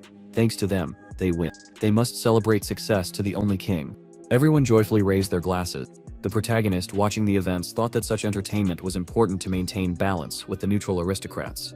The prince asked why they were raising their glasses to them if they had done nothing to win. The protagonist replied that this was already a good reason to celebrate. He believed that counting them among the winners would reduce their envy and hostility towards other species. The protagonist put his glass in front of him and said only fools congratulate. Only those who participated in the battle. Wise men should think more broadly. If it were not for the resources he provided, how could their brave knights have won? The man, smiling, said how much praise was addressed to them. They were really embarrassed. His comrade noted that he clearly understood war. The man replied that he was a wise wizard. Juvile, looking at the protagonist, thought that for a magician he was quite politically savvy. He should learn from him. Fionn, turning to him, said he is so young but so skillful in negotiation. Reifenhart, laughing awkwardly, replied that he was very kind. At this time, Sillin introduced Kalken and Viscount Halton. He introduced Halton as a famous person in the Kingdom of Crovins, and introduced the orc as the leader of the Blue Bear tribe, Sir Kalken. Both expressed pleasure at meeting each other, and Halton was surprised that the orc spoke their language so fluently. Kalken pulled out a communication necklace, and explained that Brother Reifenhart had given him this useful item. Halton remarked how wonderful it was that they could understand each other. He added with a smile that his warriors were quite brave, unlike most orcs. This remark angered Kalken, but his wife Stala, putting an arm around his shoulder, said that real orcs were just like that. They honored true warriors and despised the weak and treacherous. Halton put his hand to his chest and laughed, embarrassed. He said that they were so polite. He even felt ashamed in front of such strong warriors who possessed an aura. Kalken, not hiding his bewilderment, asked unlike most orcs, as if this man himself was something special. Stala warned him that he should just have a drink and relax. Reifenhart had recently told them not to expect special favors from humans. Let their words simply pass by without lingering in their consciousness. This was necessary to free those of them who had been subdued. The protagonist thought that a start had been made. They did not need to understand each other. It was enough to simply accept. This time he would try to rely more on them. Sillin, by the way, was a good man. Meanwhile, the priest continued introducing the warriors. Approaching the dwarf, he said that this was Sir Cardamoth, one of the greatest warriors of the Great Forge. The man exclaimed, "Oh, the hero who crushed Sir Teswald." The dwarf laughed sheepishly and said that he was just lucky. Then he offered them a drink. Elves are eloquent and self-sufficient. Their kind prioritizes rational thinking, as well as balance and harmony. And Cyrus, the man who approached him, said that his fight with Sir Spurius had truly inspired him. How had he managed to achieve such heights in martial arts at such a young age? Cyrus folded his arms over his chest and, closing his eyes, replied that he had simply trained very hard and for a long time. One man said, "I see, so how did he train?" Before he could ask, Cyrus coolly replied that he had swung a sword. The man apologized and said that it was probably stupid to ask about a knight's methods. Talking among themselves, they decided that he was not in the mood and did not like all this. They were sure that he was uncomfortable with a glass in his hand instead of a sword. They had already heard that there were enough eccentrics among the Aura Lords. Reifenhart, looking at Cyrus, wondered why he was so nervous in public. However, his behavior did not cause negative reactions. The real problems would begin after the war, as soon as Juval was crowned. Coming out of the Great Hall and walking along the long corridor, he wondered where Sirius was. He saw Spurius hiding under the robe. He thought that he had not noticed him approaching, which meant that he was either a ghost or an Aura Lord who had perfected the concealment of his presence. Spurius apologized to him and said that it was for the future of the kingdom. Reifenhart, shocked, exclaimed Spurius. At that moment his opponent, swinging his sword, rushed forward. The protagonist put out his hand, trying to block the attack. Sirius, frowning in surprise, thought iron skin magic. Then he shouted that the opponent reacted very quickly. He dealt several more blows, but the protagonist, covering himself with his hands, blocked them. The opponent exclaimed that iron skin cannot be that strong. Reifenhart, concentrating energy in his hand, cast a spell, Flame of Destruction, Fire Volley. A powerful energy flew forward, but Sirius blocked it with his sword, and swinging again said, however, "Considering his slaves, he is clearly not an ordinary guy. Then he will give it his all." The protagonist, gritting his teeth, looked at him and thought, damn, he should have guessed that he could become a target. He considered himself stupid. He did not understand what to do with it. Read books. When the sword came very close to him, he realized that he had little choice. With a punch, he hit the enemy in the chest. Sirius, wincing in pain, thought close combat skills. Then he asked, "Is he a battle mage?" The protagonist decided that he could convince him that he was an ordinary battle mage if he did not have to use aura. Then he added, although it was not surprising considering his physique. The mage shouted that there are only 6 aura waters in this estate, and they will immediately come running as soon as they realize that something is happening. Spurius filled his sword with energy and shouted, "He thinks he can last that long, huh?" Reifenhart, taking a stance, wondered how long he could last without using aura. Spurius shouted that he would finish him off with one blow. He ran forward at full speed, holding the sword filled with aura in front of him. Then his eyes widened in surprise, and he thought, where did he get so many muscles from? The mage, clenching his teeth and sighing, said, apparently, he couldn't stop a blade filled with aura without a vortex guardian. The sleeves of his robe were torn off. Several wounds were bleeding from the muscles of his arm. His opponent thought that his body was somehow too strongly built. Could magic have such an effect? He didn't care. He was finished anyway. Then he dealt a few more blows, but Reifenhart deftly dodged, jumping into the air. He flipped in midair, landed on his feet and struck his opponent with his elbow. However, the opponent blocked his attack with his sword. They struck again and again, and at some point, Spurius noticed that Reifenhardt's body was glowing with a golden light. Spurius was amazed, and asked if this was aura. He could not believe that in front of him was the heir of Gerard, the legendary martial arts king. Was Reifenhardt the new martial arts king? In response, the protagonist chuckled and said that life was full of surprises and such things did not surprise him. Spurius once again held his sword in front of him, filling it with energy, and shouted that he no longer felt guilty for wanting to finish off the mage. Reifenhardt chuckled and told him to attack. He then swung his sword and used a technique called Giant Blade. From the powerful energy, the walls and roof collapsed. Releasing a column of energy, Reifenhardt ran forward, swinging his fist. Directing this energy at him, he flew forward. Spurius exclaimed. He showed his true colors. Reifenhardt shouted back that he asked for this. The swordsman shouted that he would make him disappear without a trace. In response to this, Reifenhardt used a technique called Vortex Guardian. A powerful energy was directed forward and the swordsman's eyes opened in horror. The mage, swinging his leg to strike, used a technique called Gastrosation. Spurius coughed. Blood flowed from his mouth. The knights running away from the building tried to cover their heads from the falling debris, screaming, "What the hell is going on?"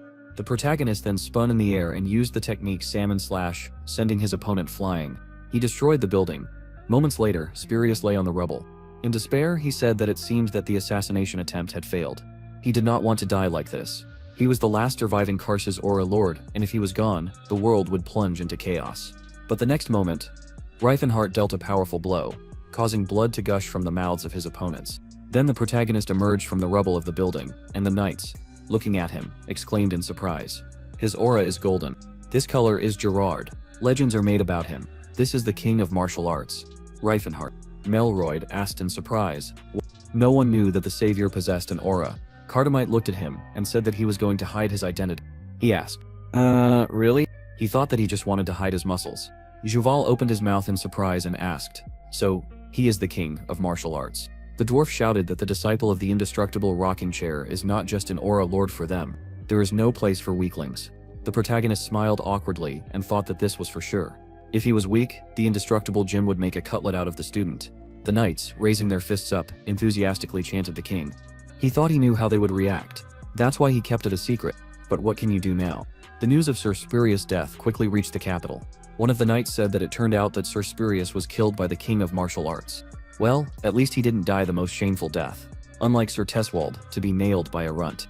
It seems that Sir Teswold was not as great as people thought him. Sillin said that the strength of other intelligent races has been witnessed by many people, but they continue to look down on them.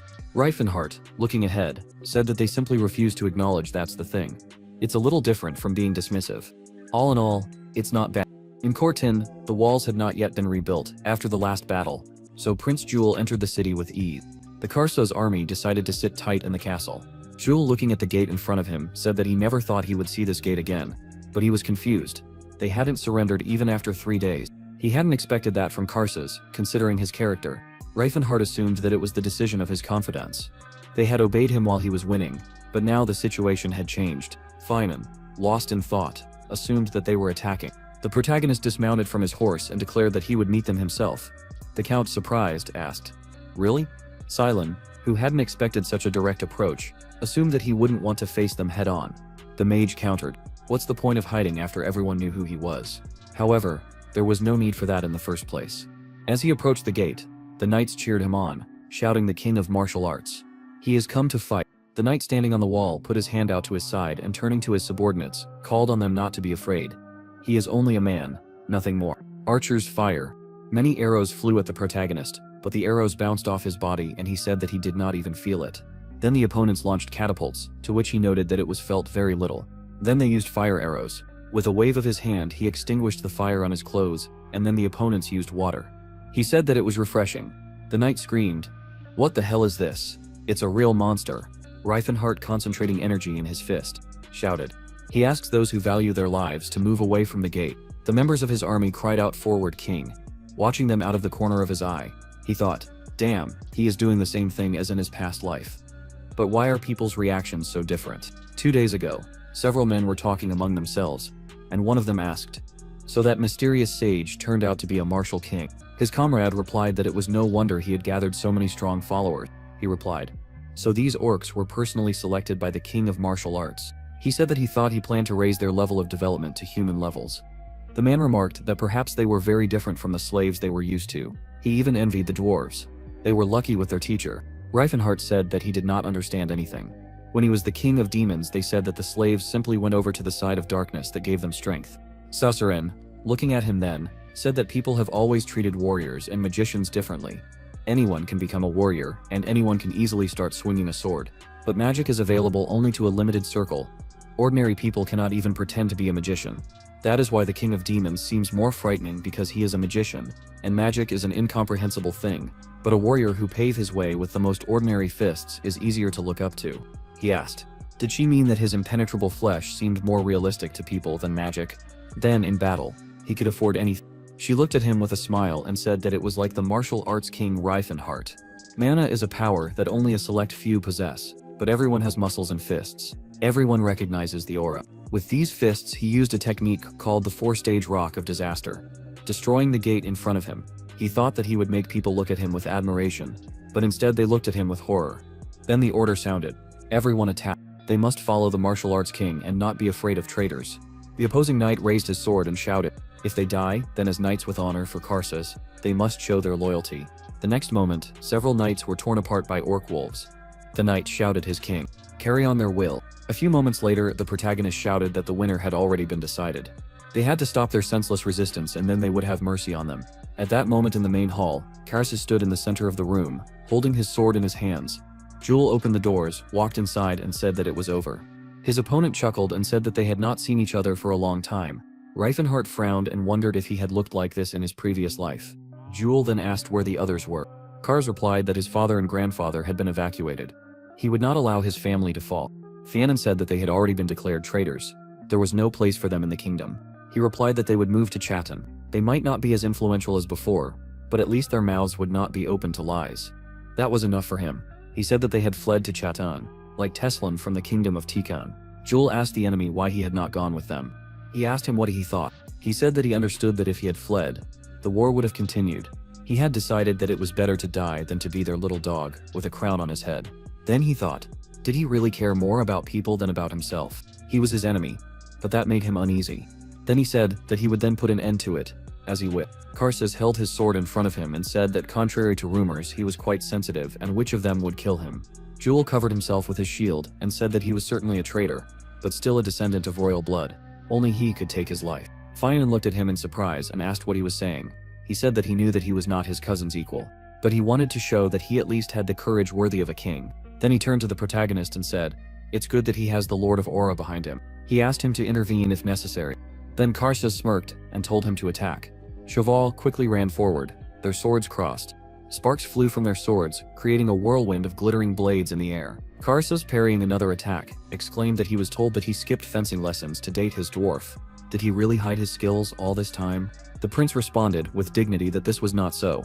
He simply had no opportunity to demonstrate them. With these words, he struck his opponent. Finan, his mouth open in amazement, watched what was happening. He could not believe where the prince got so much strength from. Karsus, frowning, continued to defend himself. He wondered why he was so strong. Then he asked, will he hide behind this shield forever? A knight, so to speak. Jewel stepped forward and said that he thought he was just being coddled because he was a prince, but it turned out that he was actually quite good at fighting. Maybe it was because he had been playing with Phineas since he was a child. Then he shouted out. Did he know that to be with her, he needed to have trained thighs, so he did deadlifts and squats every day. Phineas blushed with embarrassment and shouted out his name. The protagonist watching this thought that there was some truth to it. A dwarf partner requires physical training. Karsus, after delivering another blow, exclaimed. So he got out because he was confident in his victory.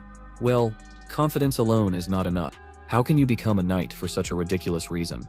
Jewel's fighting skills are entirely due to Phineas, so he only has dwarf techniques in his arsenal. They are not quite suitable for people, because their center of gravity is a little higher. Then he turned around, looked at the magician, and mentally asked him for help.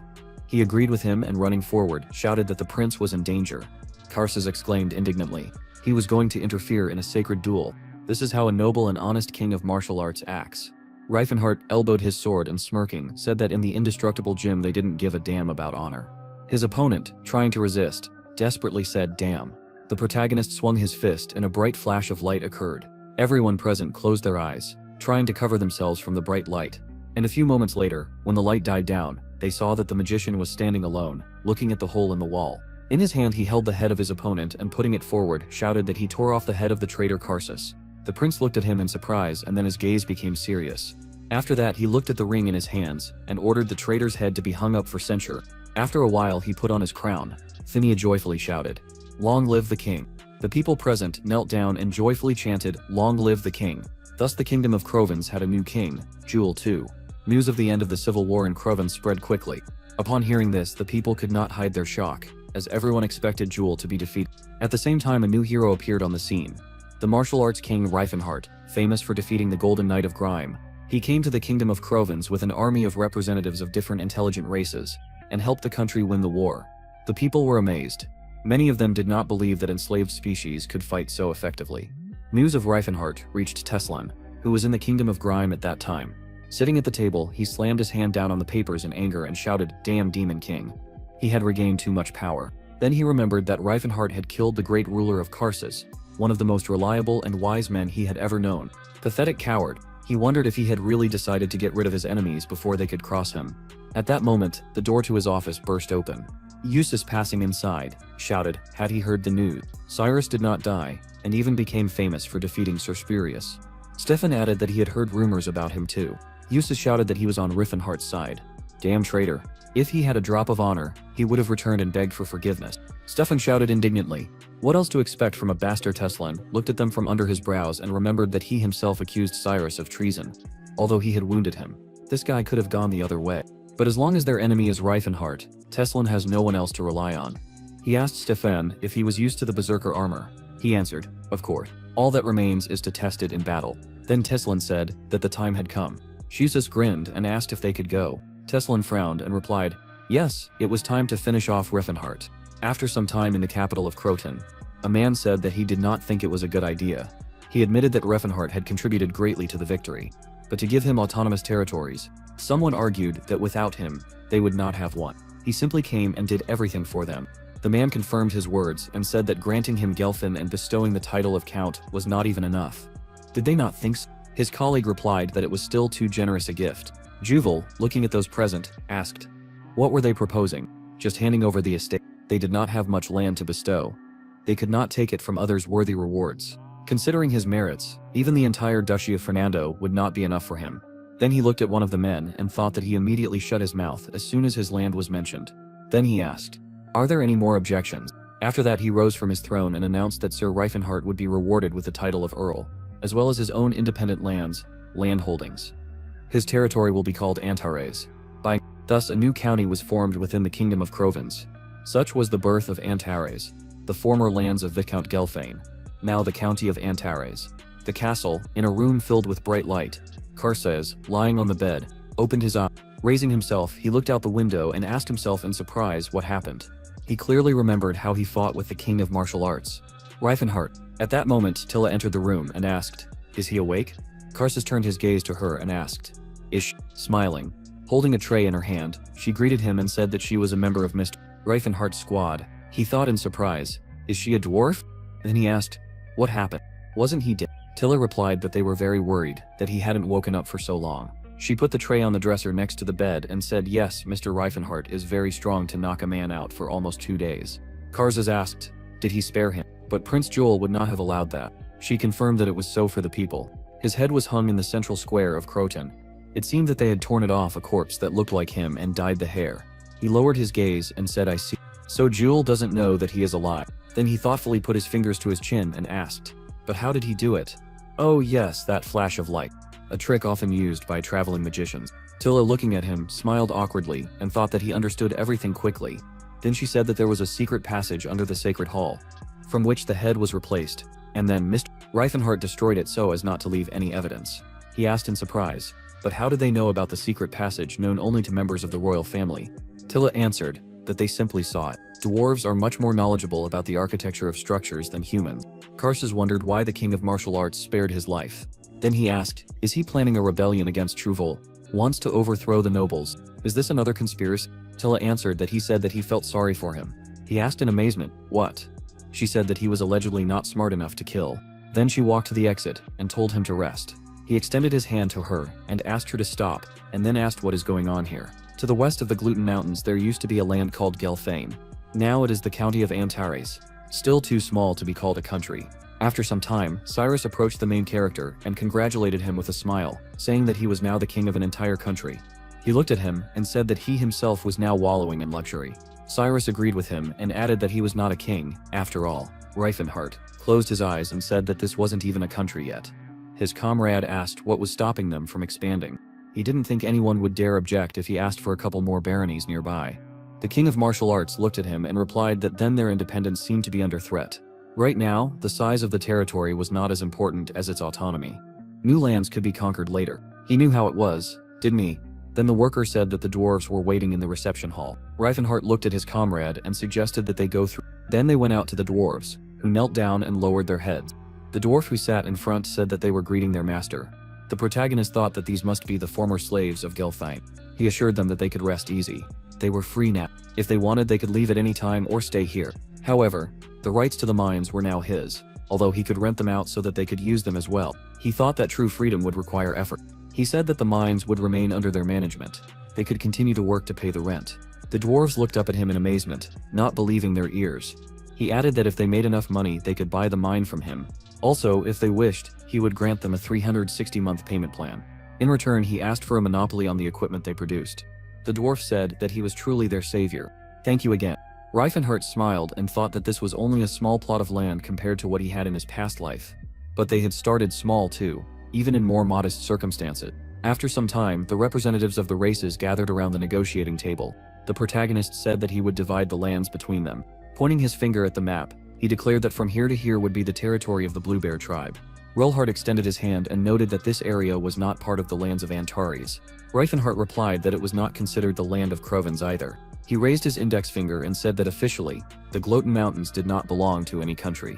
Therefore, as long as the Blue Bear tribe lived there, they would be considered the lands of Antares. Tahide looked at his hand and asked what if there were already settlers in these mountains. If they began to oppress them, they could unite to defeat everyone. The protagonist said that then they would simply return to their borders. They were all considered the people of Antares, and if the people living in the mountains poke their noses, it would be considered an invasion, and they will provide them with protection, no matter how many humans decide to attack. It will no longer be like before. They can no longer be afraid to face her fighters. The orc folded his arms and said, I see. So the warriors will not have to worry about leaving the inhabited lands. Relhart pointed to the map and said that he believed that the territory of the elves would be here. The mage replied that if they intend to provide a place for all the elves, they will have to They sheltered not only their tribe, but also the elves of the entire continent. The elf noted that leaving the Tree of Life unattended would not be entirely right. Reinhardt replied with a smile that he would grow it here too. The elf objected that the world tree is not a bonsai. Can you grow it anywhere? He confidently said. Of course, you just need to create the right conditions. He thought that for this you will need an essence as pure as the world tree, like Nylon, and he is well aware of the location of the other seeds. Before his regression, he had combined all 7 world trees to create a great power. It was the only way to strengthen the elven race in the shortest time. He then said that he did not think that land was of particular importance to the dwarves.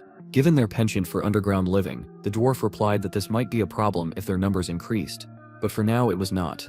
Reinhardt stated that the dwarf's main source of income would be from selling minerals and equipment. The dwarf said that the location was a bit of a disappointment from a geographical point of view, as it was too far from the Great Forge. It would be better if they were given the territory near the Setlard Mountains. The elf, closing his eyes, agreed that the distance was indeed considerable, and it would take a lot of effort to pass through the territories of people. The protagonist said with a smile that this was exactly why he had chosen this place. He pointed his finger at the map and added because of the dungeon in the Gluten Mountains. The dwarf asked if there was a portal leading to the Daemon Ruins. The magician confirmed his words with a smile and said that they would have to enter the dungeon or, for starters, clear this one. He was sure that it would not be difficult. Malroyd, smiling, shouted to leave it to them. They would take care of everything. The elf had said so. But savior, there was an empty space between the lands of the elves and the orcs. What was it for? He replied that he had saved it for those they had yet to meet. The northeastern region of the Gluten Mountain. The elf, surrounded by snowy mountains, looked ahead. The Gedarin Mountains, the kingdom of Helene. The troll walked forward through a brightly lit forest filled with butterfly. A month after the battle of the heirs to the throne in the castle of the county of Antares, located in the kingdom of Crovens, Tahid and Cyrus were fighting with enthusiasm, honing their skills. Cyrus, swinging for a blow, shouted that he was attacking the side. Tahid, throwing his weapon forward, shouted back Dakar, forward in the head. Then he added that his sworn friend was aiming for his shoulder. Cyrus, dodging, thought that even if he knew exactly where he would hit, it was still hard for him. But he needed to hone his swordsmanship. After some time, when his strength began to fade from fatigue, he turned to the orc. This is his spirit weapon. He understands that when he throws it away, he is left empty-handed. Wouldn't it be better to get another sword?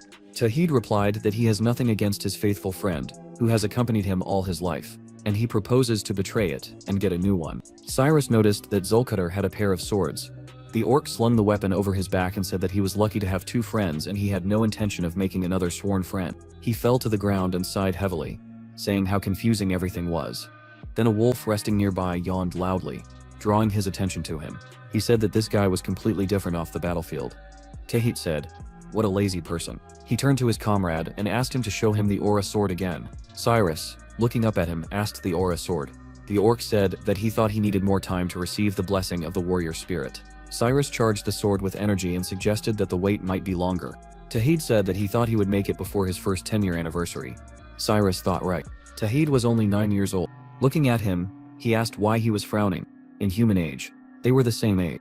He said he knew. Then Tahid suggested another round. They had rested enough. Cyrus agreed with him, and they began the duel. Cyrus, watching them from the second-floor balcony, said that they trained so much, and so did Scylla, and Tilla was busy with her mission. At that moment she was walking with Carson. He, stroking his stubble on his face, said that he could not get used to this face.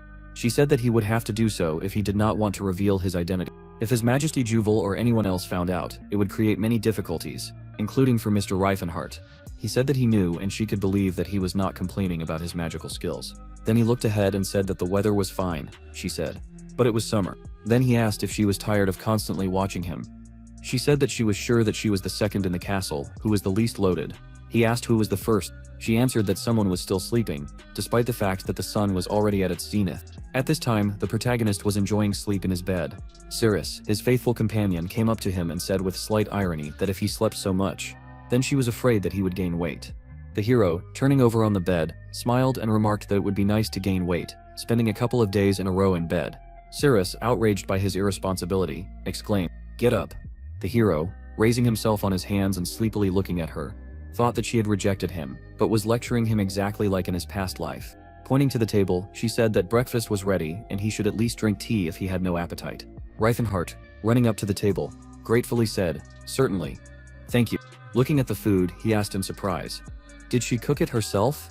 Why didn't she ask the servants?" Cyrus answered that they had a lot of work in the house. Not everyone could laze around all day. Taking a bite of bread, he wondered if he had really become that lazy. Then he said, "Well, since everything had more or less settled down here, it was time to get down to business." Cyrus, pouring him a drink, asked to business. "What business?" He, biting off a piece of meat, said that he needed to find 3 fragments of the world tree to revive the elven forest. The closest of them was the staff of the blue sky, Jurenton. She asked was it something like Nihil? The hero confirmed this, adding that it was a relic containing the essence of the world tree. Cyrus admitted that she really liked Nilian. Mentally looking at her, the hero apologized and said that he would create something similar for her. Cyrus asked in surprise, "Is this possible?" The hero tensed his muscles and assured that if he had enough mana, he could do it in no time. He was a 10th circle mage after all. She awkwardly noted that you couldn't tell by looking at him. Then the hero looked at his hand and said that he needed to level up. This body was bad at increasing mana. Even with the influence of Magrim, he barely had enough for a 7th circle spell. Then he looked at her and asked if she could gather the guys. They would leave today. She asked how she should indicate the target. The hero answered that north of the Settlard Mountains was the Motto's Highlands. There was the Celt Dungeon, where Gronton was. They would get there in a week if they went through the Doming Portal. 3 days later in Zarad, while sitting in a tavern, Teslan asked what. He wasn't there now. Felina, unsure of the answer, said that the merchant had said that he had left 3 days ago, warning that he would be gone for about a month. He said that they had only missed each other by a couple of days. Then she asked what would they do. Wait until he returned. Stefan, taking a sip of his drink, exclaimed to Hel. He hoped that they would finally be able to defeat him. At that moment a man passed by them, and looking at them said, "Young man, he does not know what is wrong, but they must watch their language." He looked at the man in surprise, and the man added that he was talking about the great king of martial arts. Yusuf replied, "He is not here. What is there to be afraid of?" The man, smiling slightly, said that it is not important whether they are afraid of him or not, but that he is a recognized hero who put an end to the civil war in Crovence. His subordinates are very different from the generally accepted image of slaves. They have contributed greatly to the peace of the kingdom, remaining true to the traditions of the knightly code. Many young people already look up to the king of martial arts. The man was worried that a fight could start because of careless words. Aegis frowned and said that the rumors about him were exclusively positive, and this was not good. At that moment Christina approached them and asked, "They want to know where he is." Then she introduced herself and remarked, "It seems that they do not favor the king of martial arts." Riffenhart, Felina, throwing back her head, looked at her in surprise. Stefan thought, "What a she is gigantic." Christina said that she knows where he is going and can tell. Teslin looked at her and remarked that it seemed to him that she wanted something in return. Did he understand correctly? She confirmed his words and asked to take her with him. She wants to kill this man. Then he said that they have no reason to refuse because they all want the same thing. Felina thought she agreed with him completely.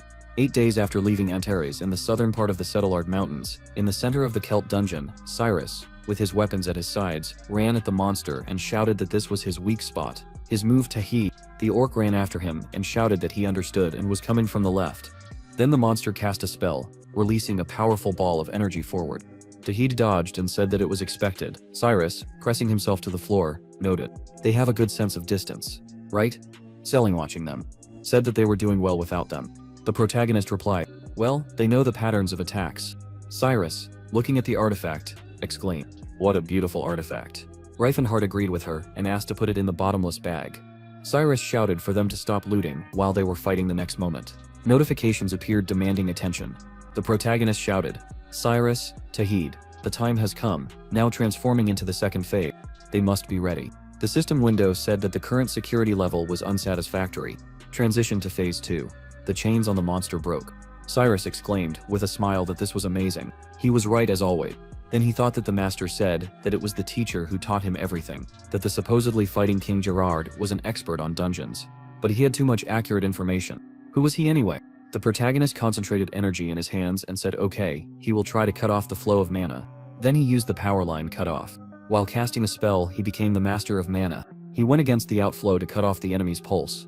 Powerful energy rushed forward, surrounding the monster. Then he shouted that he deprived it of the ability to heal using the environment. They must finish it off. The comrades resolutely ran forward, slashing at the monster. The creature thought desperately, "It can't die."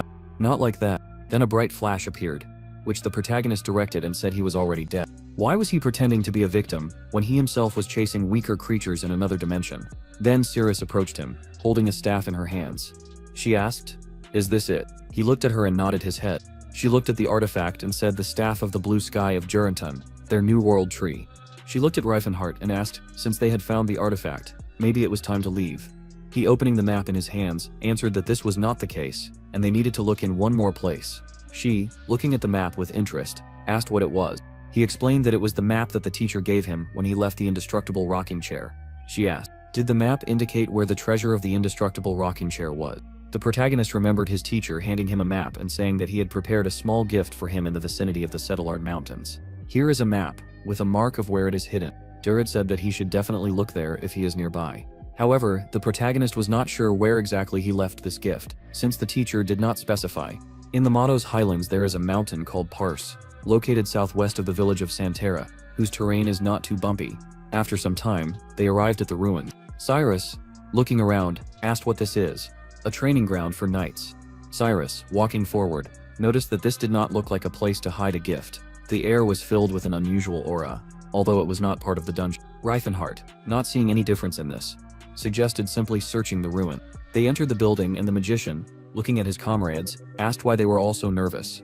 This was a parting gift from the teacher to the student, and nothing more. But at that moment the floor disappeared under them and they began to fall down. Cyrus, folding his hands in front of him and filling it with aura, frowned in fear. Tahid, throwing his weapon forward, stood on it, in flight. Reifenhart, addressing Cylon, shouted that he should not use magic, since it interfered with his own.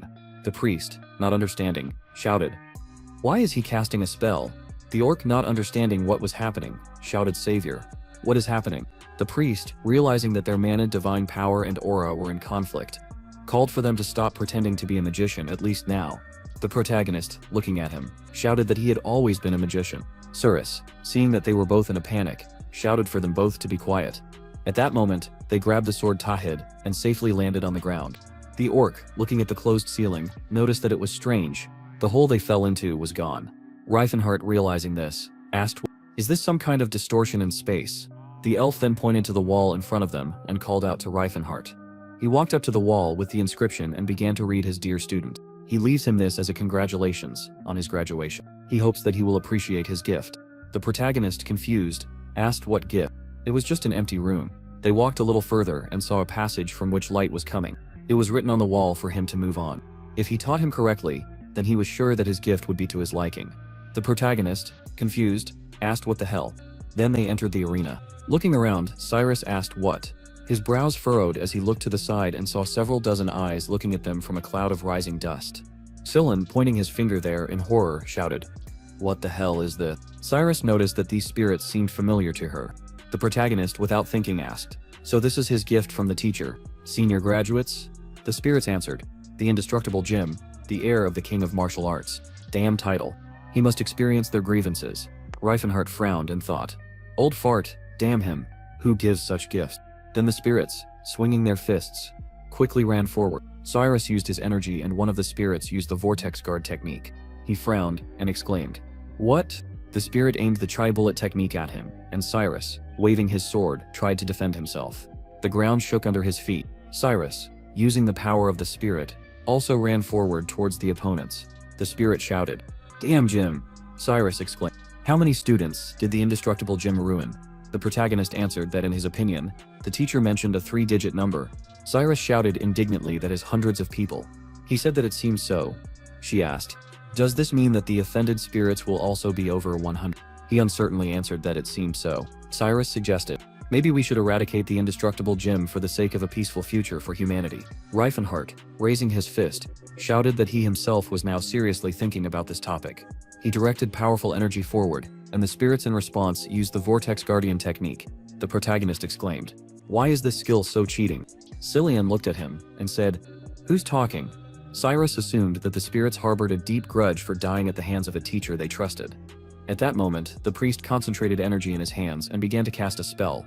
Great filaments, illuminate them with sacred light, incinerating those who are impure in heart. The spirits suddenly stopped. They were impressed, and cursed the indestructible gem. Tethid, turning to Sullen, said that it was amazing. He thanked Orc. Then he asked how the healing spells could do so much damage. The priest replied that this was an exception. Reifenhart said that the situation was not pleasant. Tahid looked away and said that someone was approaching them. Cyrus asked an evil spirit. He replied that it was not so, and it seemed to be a creature of flesh and blood. The protagonist frowned and thought, God forbid he created a zombie. Then voices were heard from the passage. What kind of place is that? There are no relics here, only offended spirits. Yua said that he already said that this is not a dungeon. After that, they came forward. Cyrus looked at them in surprise and asked, Usus. He said that he knew he would find him here. Stefan frowned and said that they finally met. Reifenhart. Christina smiled madly, putting her fingers to her chin, and said Silen. She came to call him. The priest screamed in fear. Christina. What is she doing in their company? The protagonist focused on Feline. He did not understand why she was with them. She was his best friend in a past life. They grew up together in a magic tower. If she is here then. Then he frowned and exclaimed, Tessalon. The last one to come out of the passage was indeed him, shouting that he had finally found him. Reifenhart. Their eyes met. Their teeth were clenched and their brows were furrowed. When suddenly they both asked at the same time, Who is he? Tessalon, perplexed, exclaimed, What is going on? Then he asked why is he so small? When they took his body, someone did not take care of his growth. The protagonist, scratching his head, was also puzzled. He asked what was wrong with his body. It did not look like his at all. He was just a little shorter than Cirrus. How could he have grown so much? Was there really potential in his body? Tessalon answered ironically, What potential? Horribly fragile. Can he imagine how much effort was put into creating such a body? Reifenhart, clenching his fist, shouted that his own head gave him no less problems. Can this crap be called a brain? It takes him more than 10 minutes to memorize the simplest spells. Even a monkey can count faster. Seelan, watching them, asked what was going on. Tessalon, grinning, said enough of that idle chatter. They weren't that close. He was looking forward to meeting them. The martial arts king Reifenhart. Belina, perplexed, thought. Why was he putting on so much pathos, even changing his tone of voice? Then Tessalon declared that he would no longer allow him to sow troubles on this earth. He would kill him here and now to restore justice. Cylon, approaching the protagonist, asked were they acquainted. He shouted that it was his enemy and he would tell him the details later. Tessalon said that he had not expected him to come for his teacher's gift. Touching, wasn't it? You could tell he was doing it with love. The protagonist thought, Did he really find it touching? This is definitely the true heir of the indestructible gem. And then he said that he was glad he hadn't ended up like him. Teslan, clenching his fists, exclaimed that fate had personally taken him by the hand and led him to him. It was time to put an end to this nightmare.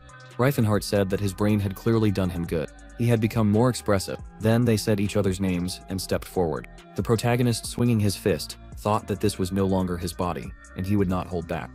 Teslan ran forward, shouting that he was sure he was afraid of harming his own body. But never mind, he would rid him of his doubts by granting him a quick death. Their eyes met, and they quickly ran to each other. The next moment there was a bright flash of light. Stefan ran forward, shouting Reifenhardt. But Tahid ran at him and shouted that he dare not interfere in the fight of the savior. Usus, already in armor, said that he was here for his soul. He would clear the good name of their family from the shame in his face. Cyrus, enveloping himself in energy, said that in his opinion it was he who dishonored their family. Where had the brother gone, who honored the knightly codes above all else? Then he shouted silence. He swung his sword and ran forward, calling out, "Open your eyes, Eldrin. He will show him the true sword of Tense." Christina at that moment also ran forward quickly, promising Silen to save him from this villain. The priest, hiding behind the elf's back, shouted to her that he was counting on her. Drawing her sword, she said okay and asked the sylph to protect her blade. Felina, not wanting to stay away from the battle, also rushed forward thinking about how to help Stefan. Orcs are usually weak against magic, so she decided to start with him. Then she spread her arms out to the sides and cast a spell. Jill Terran, Elendil fill Hell's heat, pour down upon the earth, turn into a spear and strike her enemies. Hellish spear. Powerful fiery energy burst from her hands, creating a destructive stream. Silen at this moment, concentrated and began to chant, "O Philinance, grant him a divine sword to resist the forces of darkness." Another powerful explosion was heard in the arena. She thought in surprise, priest, what incredible power. He thought that although they belonged to different classes, his rank was higher. He was sure that he would easily defeat her, and then he cast a spell. "O Philinance, punish this vile woman." The protagonist at this moment used a technique called high-speed Chu-Yi Bullet. His opponent shouted, "This is a rather simple attack, Demon King." His high-speed shibboleths are not like that at all. Reifenhardt, approaching him and swinging his leg, exclaimed he is dodging. He was sure that the true followers of the indestructible rocking chair do not dodge strikes. Teslan smirked and said that he was a little ashamed, but this body is too weak to withstand such attacks. The protagonist was impressed by his agility in this body, and asked what is the point of continuing to dodge. His opponent concentrated energy, creating magical symbols and cast a spell, Song of Destruction. The final attack of Radiant. He used the Song of Destruction and Radiant Explosion. Reifenhardt, concentrating his energy to block the attack, exclaimed, "Double spell." At his age, he can use 4 times. Teslan then exclaimed, "His Vortex Guardian is too slow."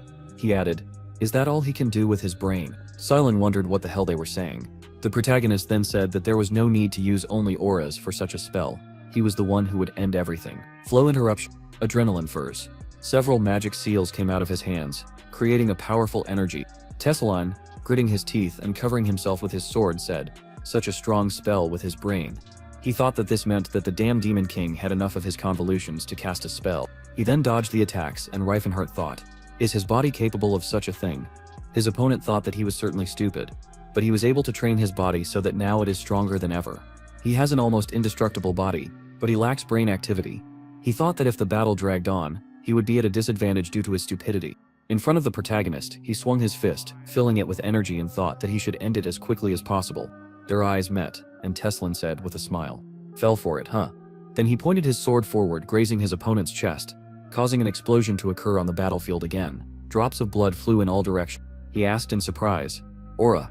His opponent said Vortex Guardian. No, considering what he put into the sword in this technique, it should be called a Vortex Blade. He is not strong enough to use the Vortex Guardian, but he was able to find a way to use its cutting efficiency. Reifenhardt frowned, his face covered in sweat, and said that his body is not adapted to aura. His opponent said that he really cannot comprehend the technique of the indestructible rocking chair, but he also somehow conjures with his brain. He must not forget who his enemy was, the Demon King. He held his sword in front of him and said that he was the martial arts king Teslan. He smirked and asked if he thought he could not overcome what he had overcome. Reifenhardt replied that he was the strongest on the continent, along with the holy sword Cyrus, and he did not expect this. He said that he was even more uncompromising than one of his 2 strongest warriors. He did not think that Cyrus would be kicked out of the house after Usus stabbed him. At one time he was his only friend, but in this life it turned out that he had made new friends. The protagonist said that he was always a little shy, but he wondered why they communicated so freely. After all, they were supposedly enemies. Teslin smirked and replied that from the look in Filine's eyes, he could already tell that she was wondering if they were childhood friends. Technically it's possible since they're from the same future. However, they're definitely not friends. He then swung his sword and shouted, "He's trained so hard to destroy him. Demon King Reifenhart, and he'll chop your head off right here and now."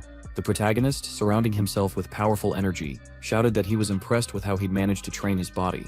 But did he really think that was enough to defeat him? He couldn't win with magic. His opponent, putting down his sword, said that it was true he was no match for him in magical techniques. But in real combat, there was nothing more important than aura, and he would prove it. He ran forward with his bare hands and the ground shook again from their battle. At this time, Uzis swung his sword, shouted, "Wake up, Eldrin." Cyrus, dodging the attack, said that he was already tired of this trick. His brother was indignant and shouted, "Vile spawn, he knows no honor." In response, he asked, "Does he know about this? Is that why he stabbed his brother in the back?" He was indignant, but shouted that they are not brothers at all. Cyrus said, "If so, does he deserve to be stabbed in the back?" Then he swung his sword and said that he himself never recognized a knight like him, who does not disdain dirty tricks as a brother. At this time, Cyrus called Selene and said that she is calling this in the name of the World Tree and their friendship. Then she again pushed off the spirit's head to attack. Christina clenched her teeth in bewilderment. Shouted, "What the Where did the slave get such strength? Did she also have her eye on her Scylla?" The elf asked in surprise. Christina smiled embarrassedly, put her hands to her reddened cheeks and said, "God, Scylla is so popular." Cyrus called Ignatius to fight for her. Christina, waving her sword, shouted, "Sayer, hear her. She is asking for protection."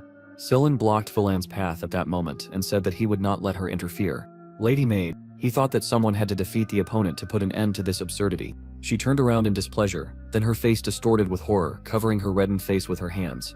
She thought, "What are these two doing there?"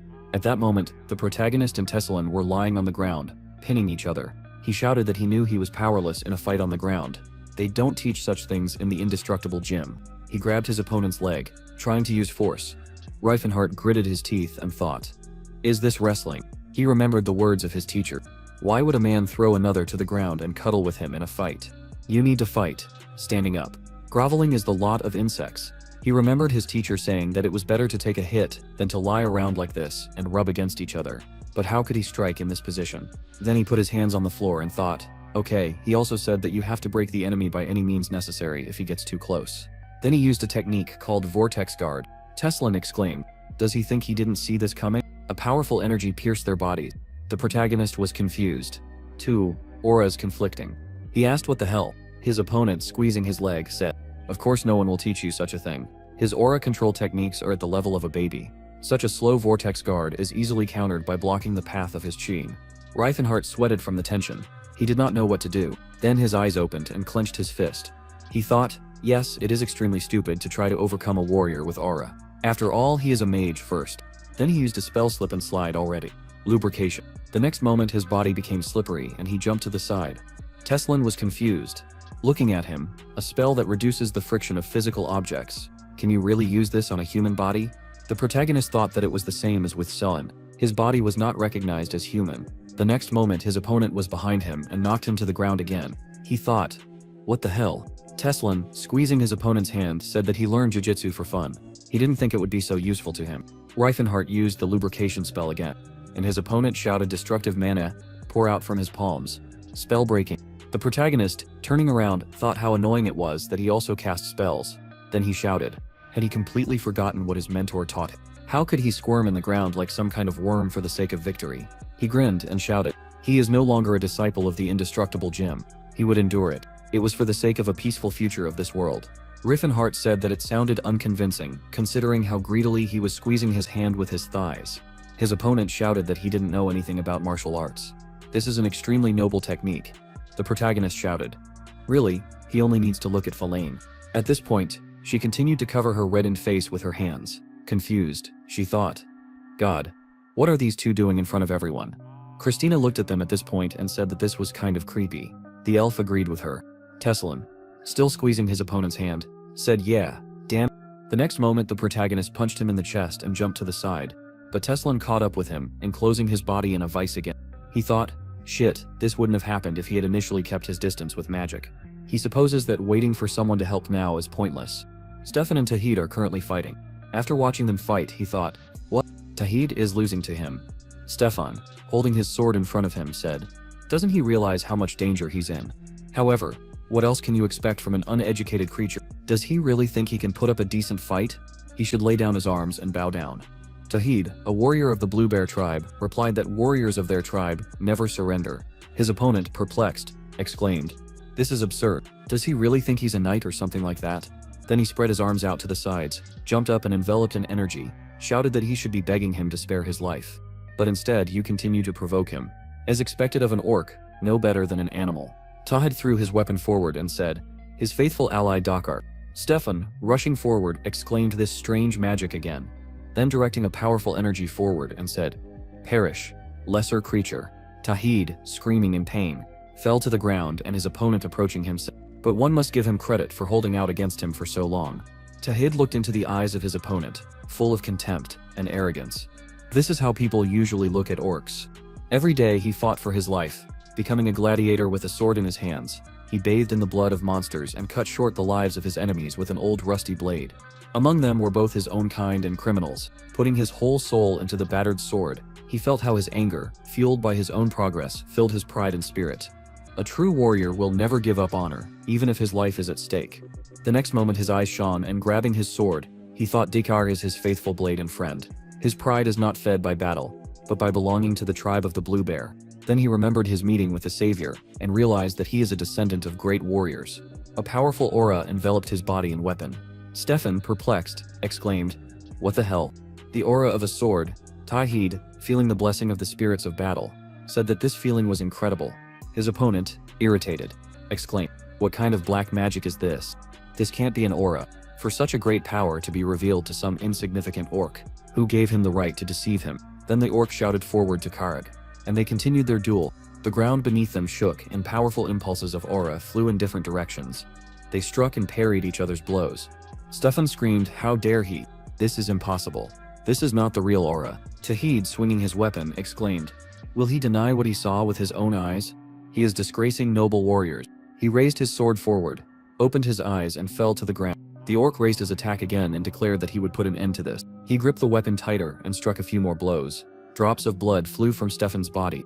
He sank to his knees and then completely collapsed to the ground. Cyrus, watching what was happening, said so much for Tahid, but still the aura awakened. Eustace, perplexed, exclaimed, "Where did the orc get the aura?" His brother replied that he was simply worthy of this power. "Isn't it obvious?" Eustace shouted that this was nonsense and then resolutely ran forward, striking. A powerful flash of energy lit up the battlefield. Cyrus dodged and his opponent rushed towards him again. Cyrus thought that because of the armor, he couldn't seriously injure him. Even a series of attacks with the giant aura blade wouldn't help here. Then, he realized.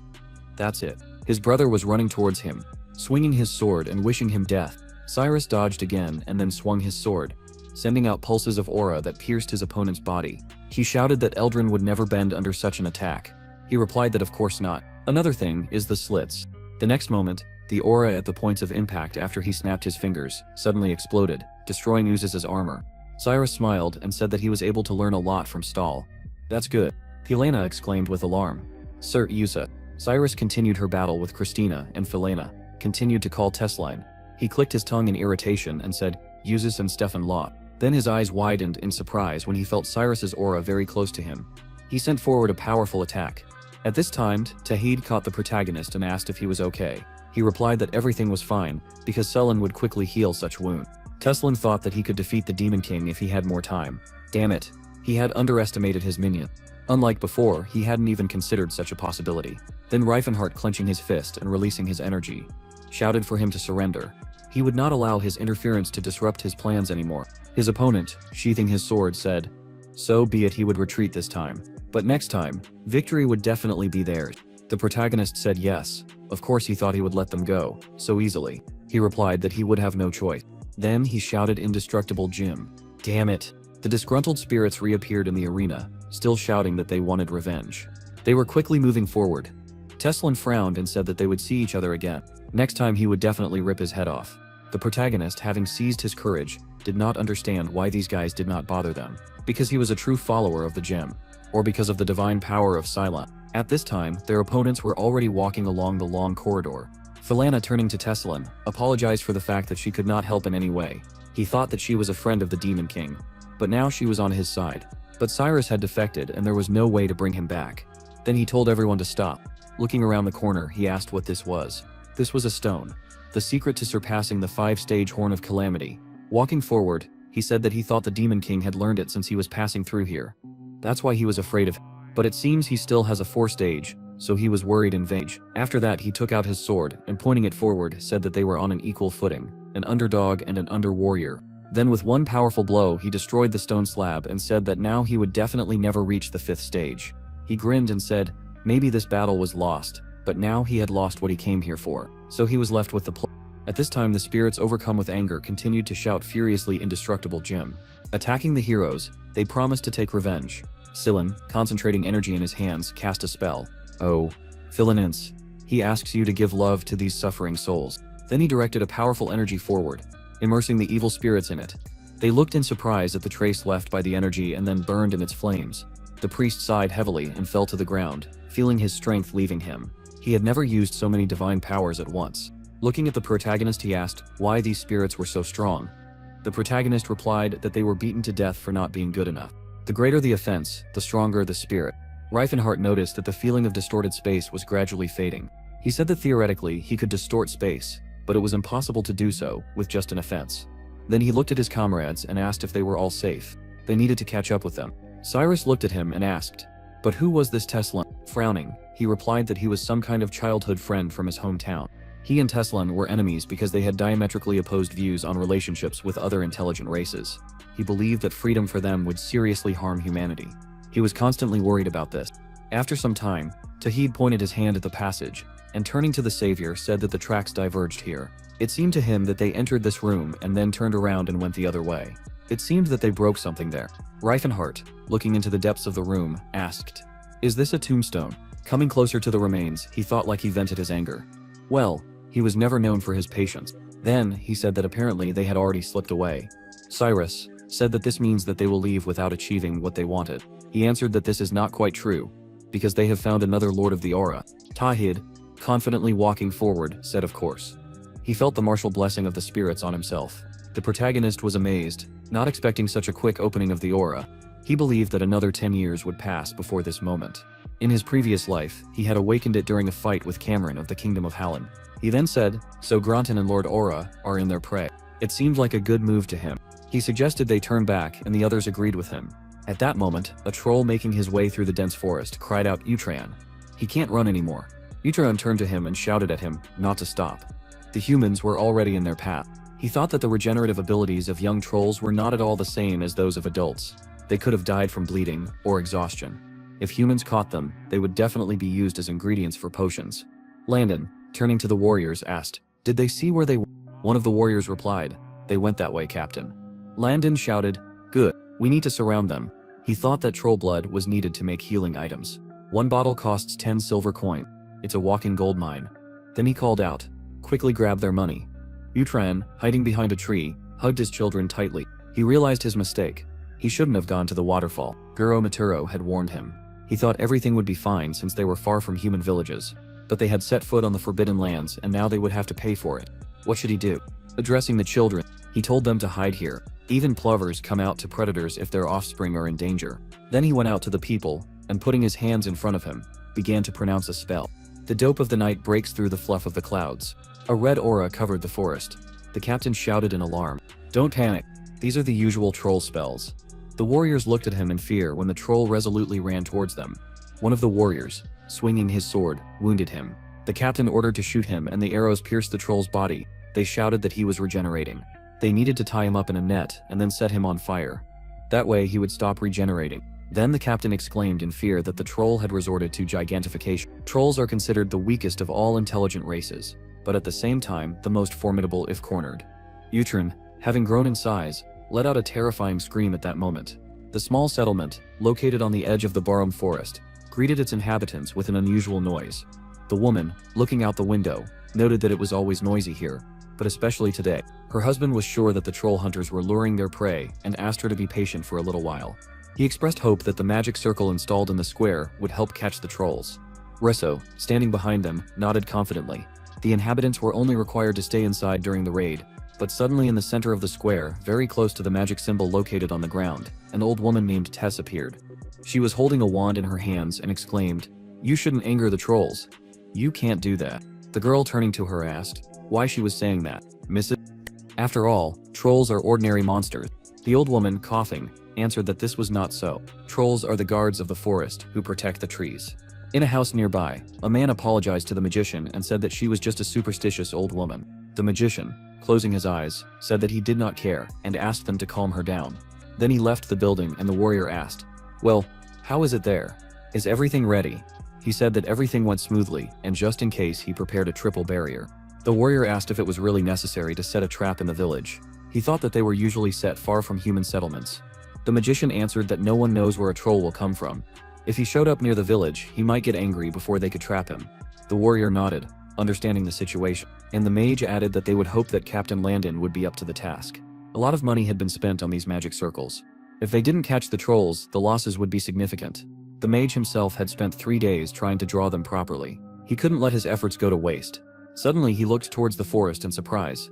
The warriors shouted over there. A powerful red aura covered the forest, and Otrin, running after the warriors, shouted. The commander commanded.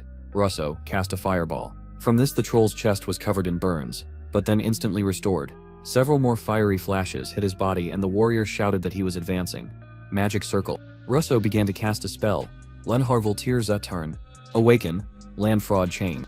Bind those trapped between heaven and earth. Magical shackle. The next moment, the troll's body was bound in chains. The warriors who were in the village were setting up a special machine to shoot spears. They shouted that they would do it, and then a huge spear pierced the troll's stomach. Then the magician shouted. So once more, opening the bottle in his hands, he began to cast a spell. Disperse potion, wrap up his enemy poison cloud. The troll began to choke, trying to pull the spear out of his body. Screaming in pain, he fell to the ground in the center of the magic seal. The warriors present proudly declared done incredible. After some time, they tied up Utrin and put him in a carriage. The villagers joyfully exclaimed. The monster was caught. Finally, they will live in peace. Thank you. They saved their village. Tess, however, said that they had done something that should not have been done. Trolls are the guardians of the forest. The villagers turned to her and said, irritably, "She's at it again." She warned them that the forest would be angry and they couldn't anger the trolls. The wrath of the forest itself would fall upon them. The forest is angry. Landon looked at her and said, "Crazy old woman, the southern region of the Helen Kingdom, the Gatoran Mountains, the Zatan Hill." One of the warriors accompanying the carriage chuckled and said that this guy would be worth at least 1,000 gold since he was still alive. His comrade agreed with him and said that they would drag him to Kaltezan and make a fortune. All that was left was to deliver him to the Alchemist Guild. Santana's tears and their hard work would pay off. Come on, they need to hurry. They were almost at the camp. Suddenly Hundane turned to his comrade Dren and asked if something was wrong. He said that he thought he heard something.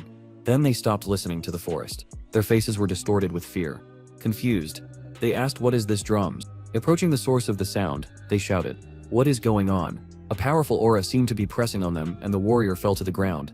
His body took on an unnatural shape. The warriors cried out in fear. Hamden. Dren, confused, said, "What the hell is this?" The next moment, only drops of blood remained from the warriors who stood before him. The remaining warriors screamed in fear that this was definitely the devil.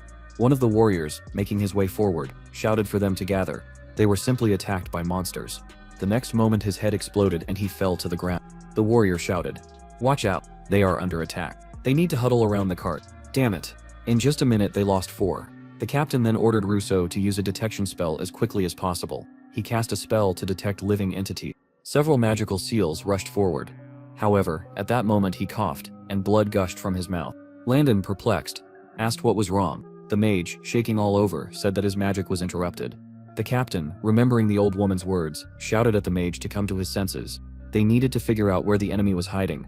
Suddenly a loud voice was heard, claiming that their kinsman had not harmed them and they dared to harm him, only because of their greed.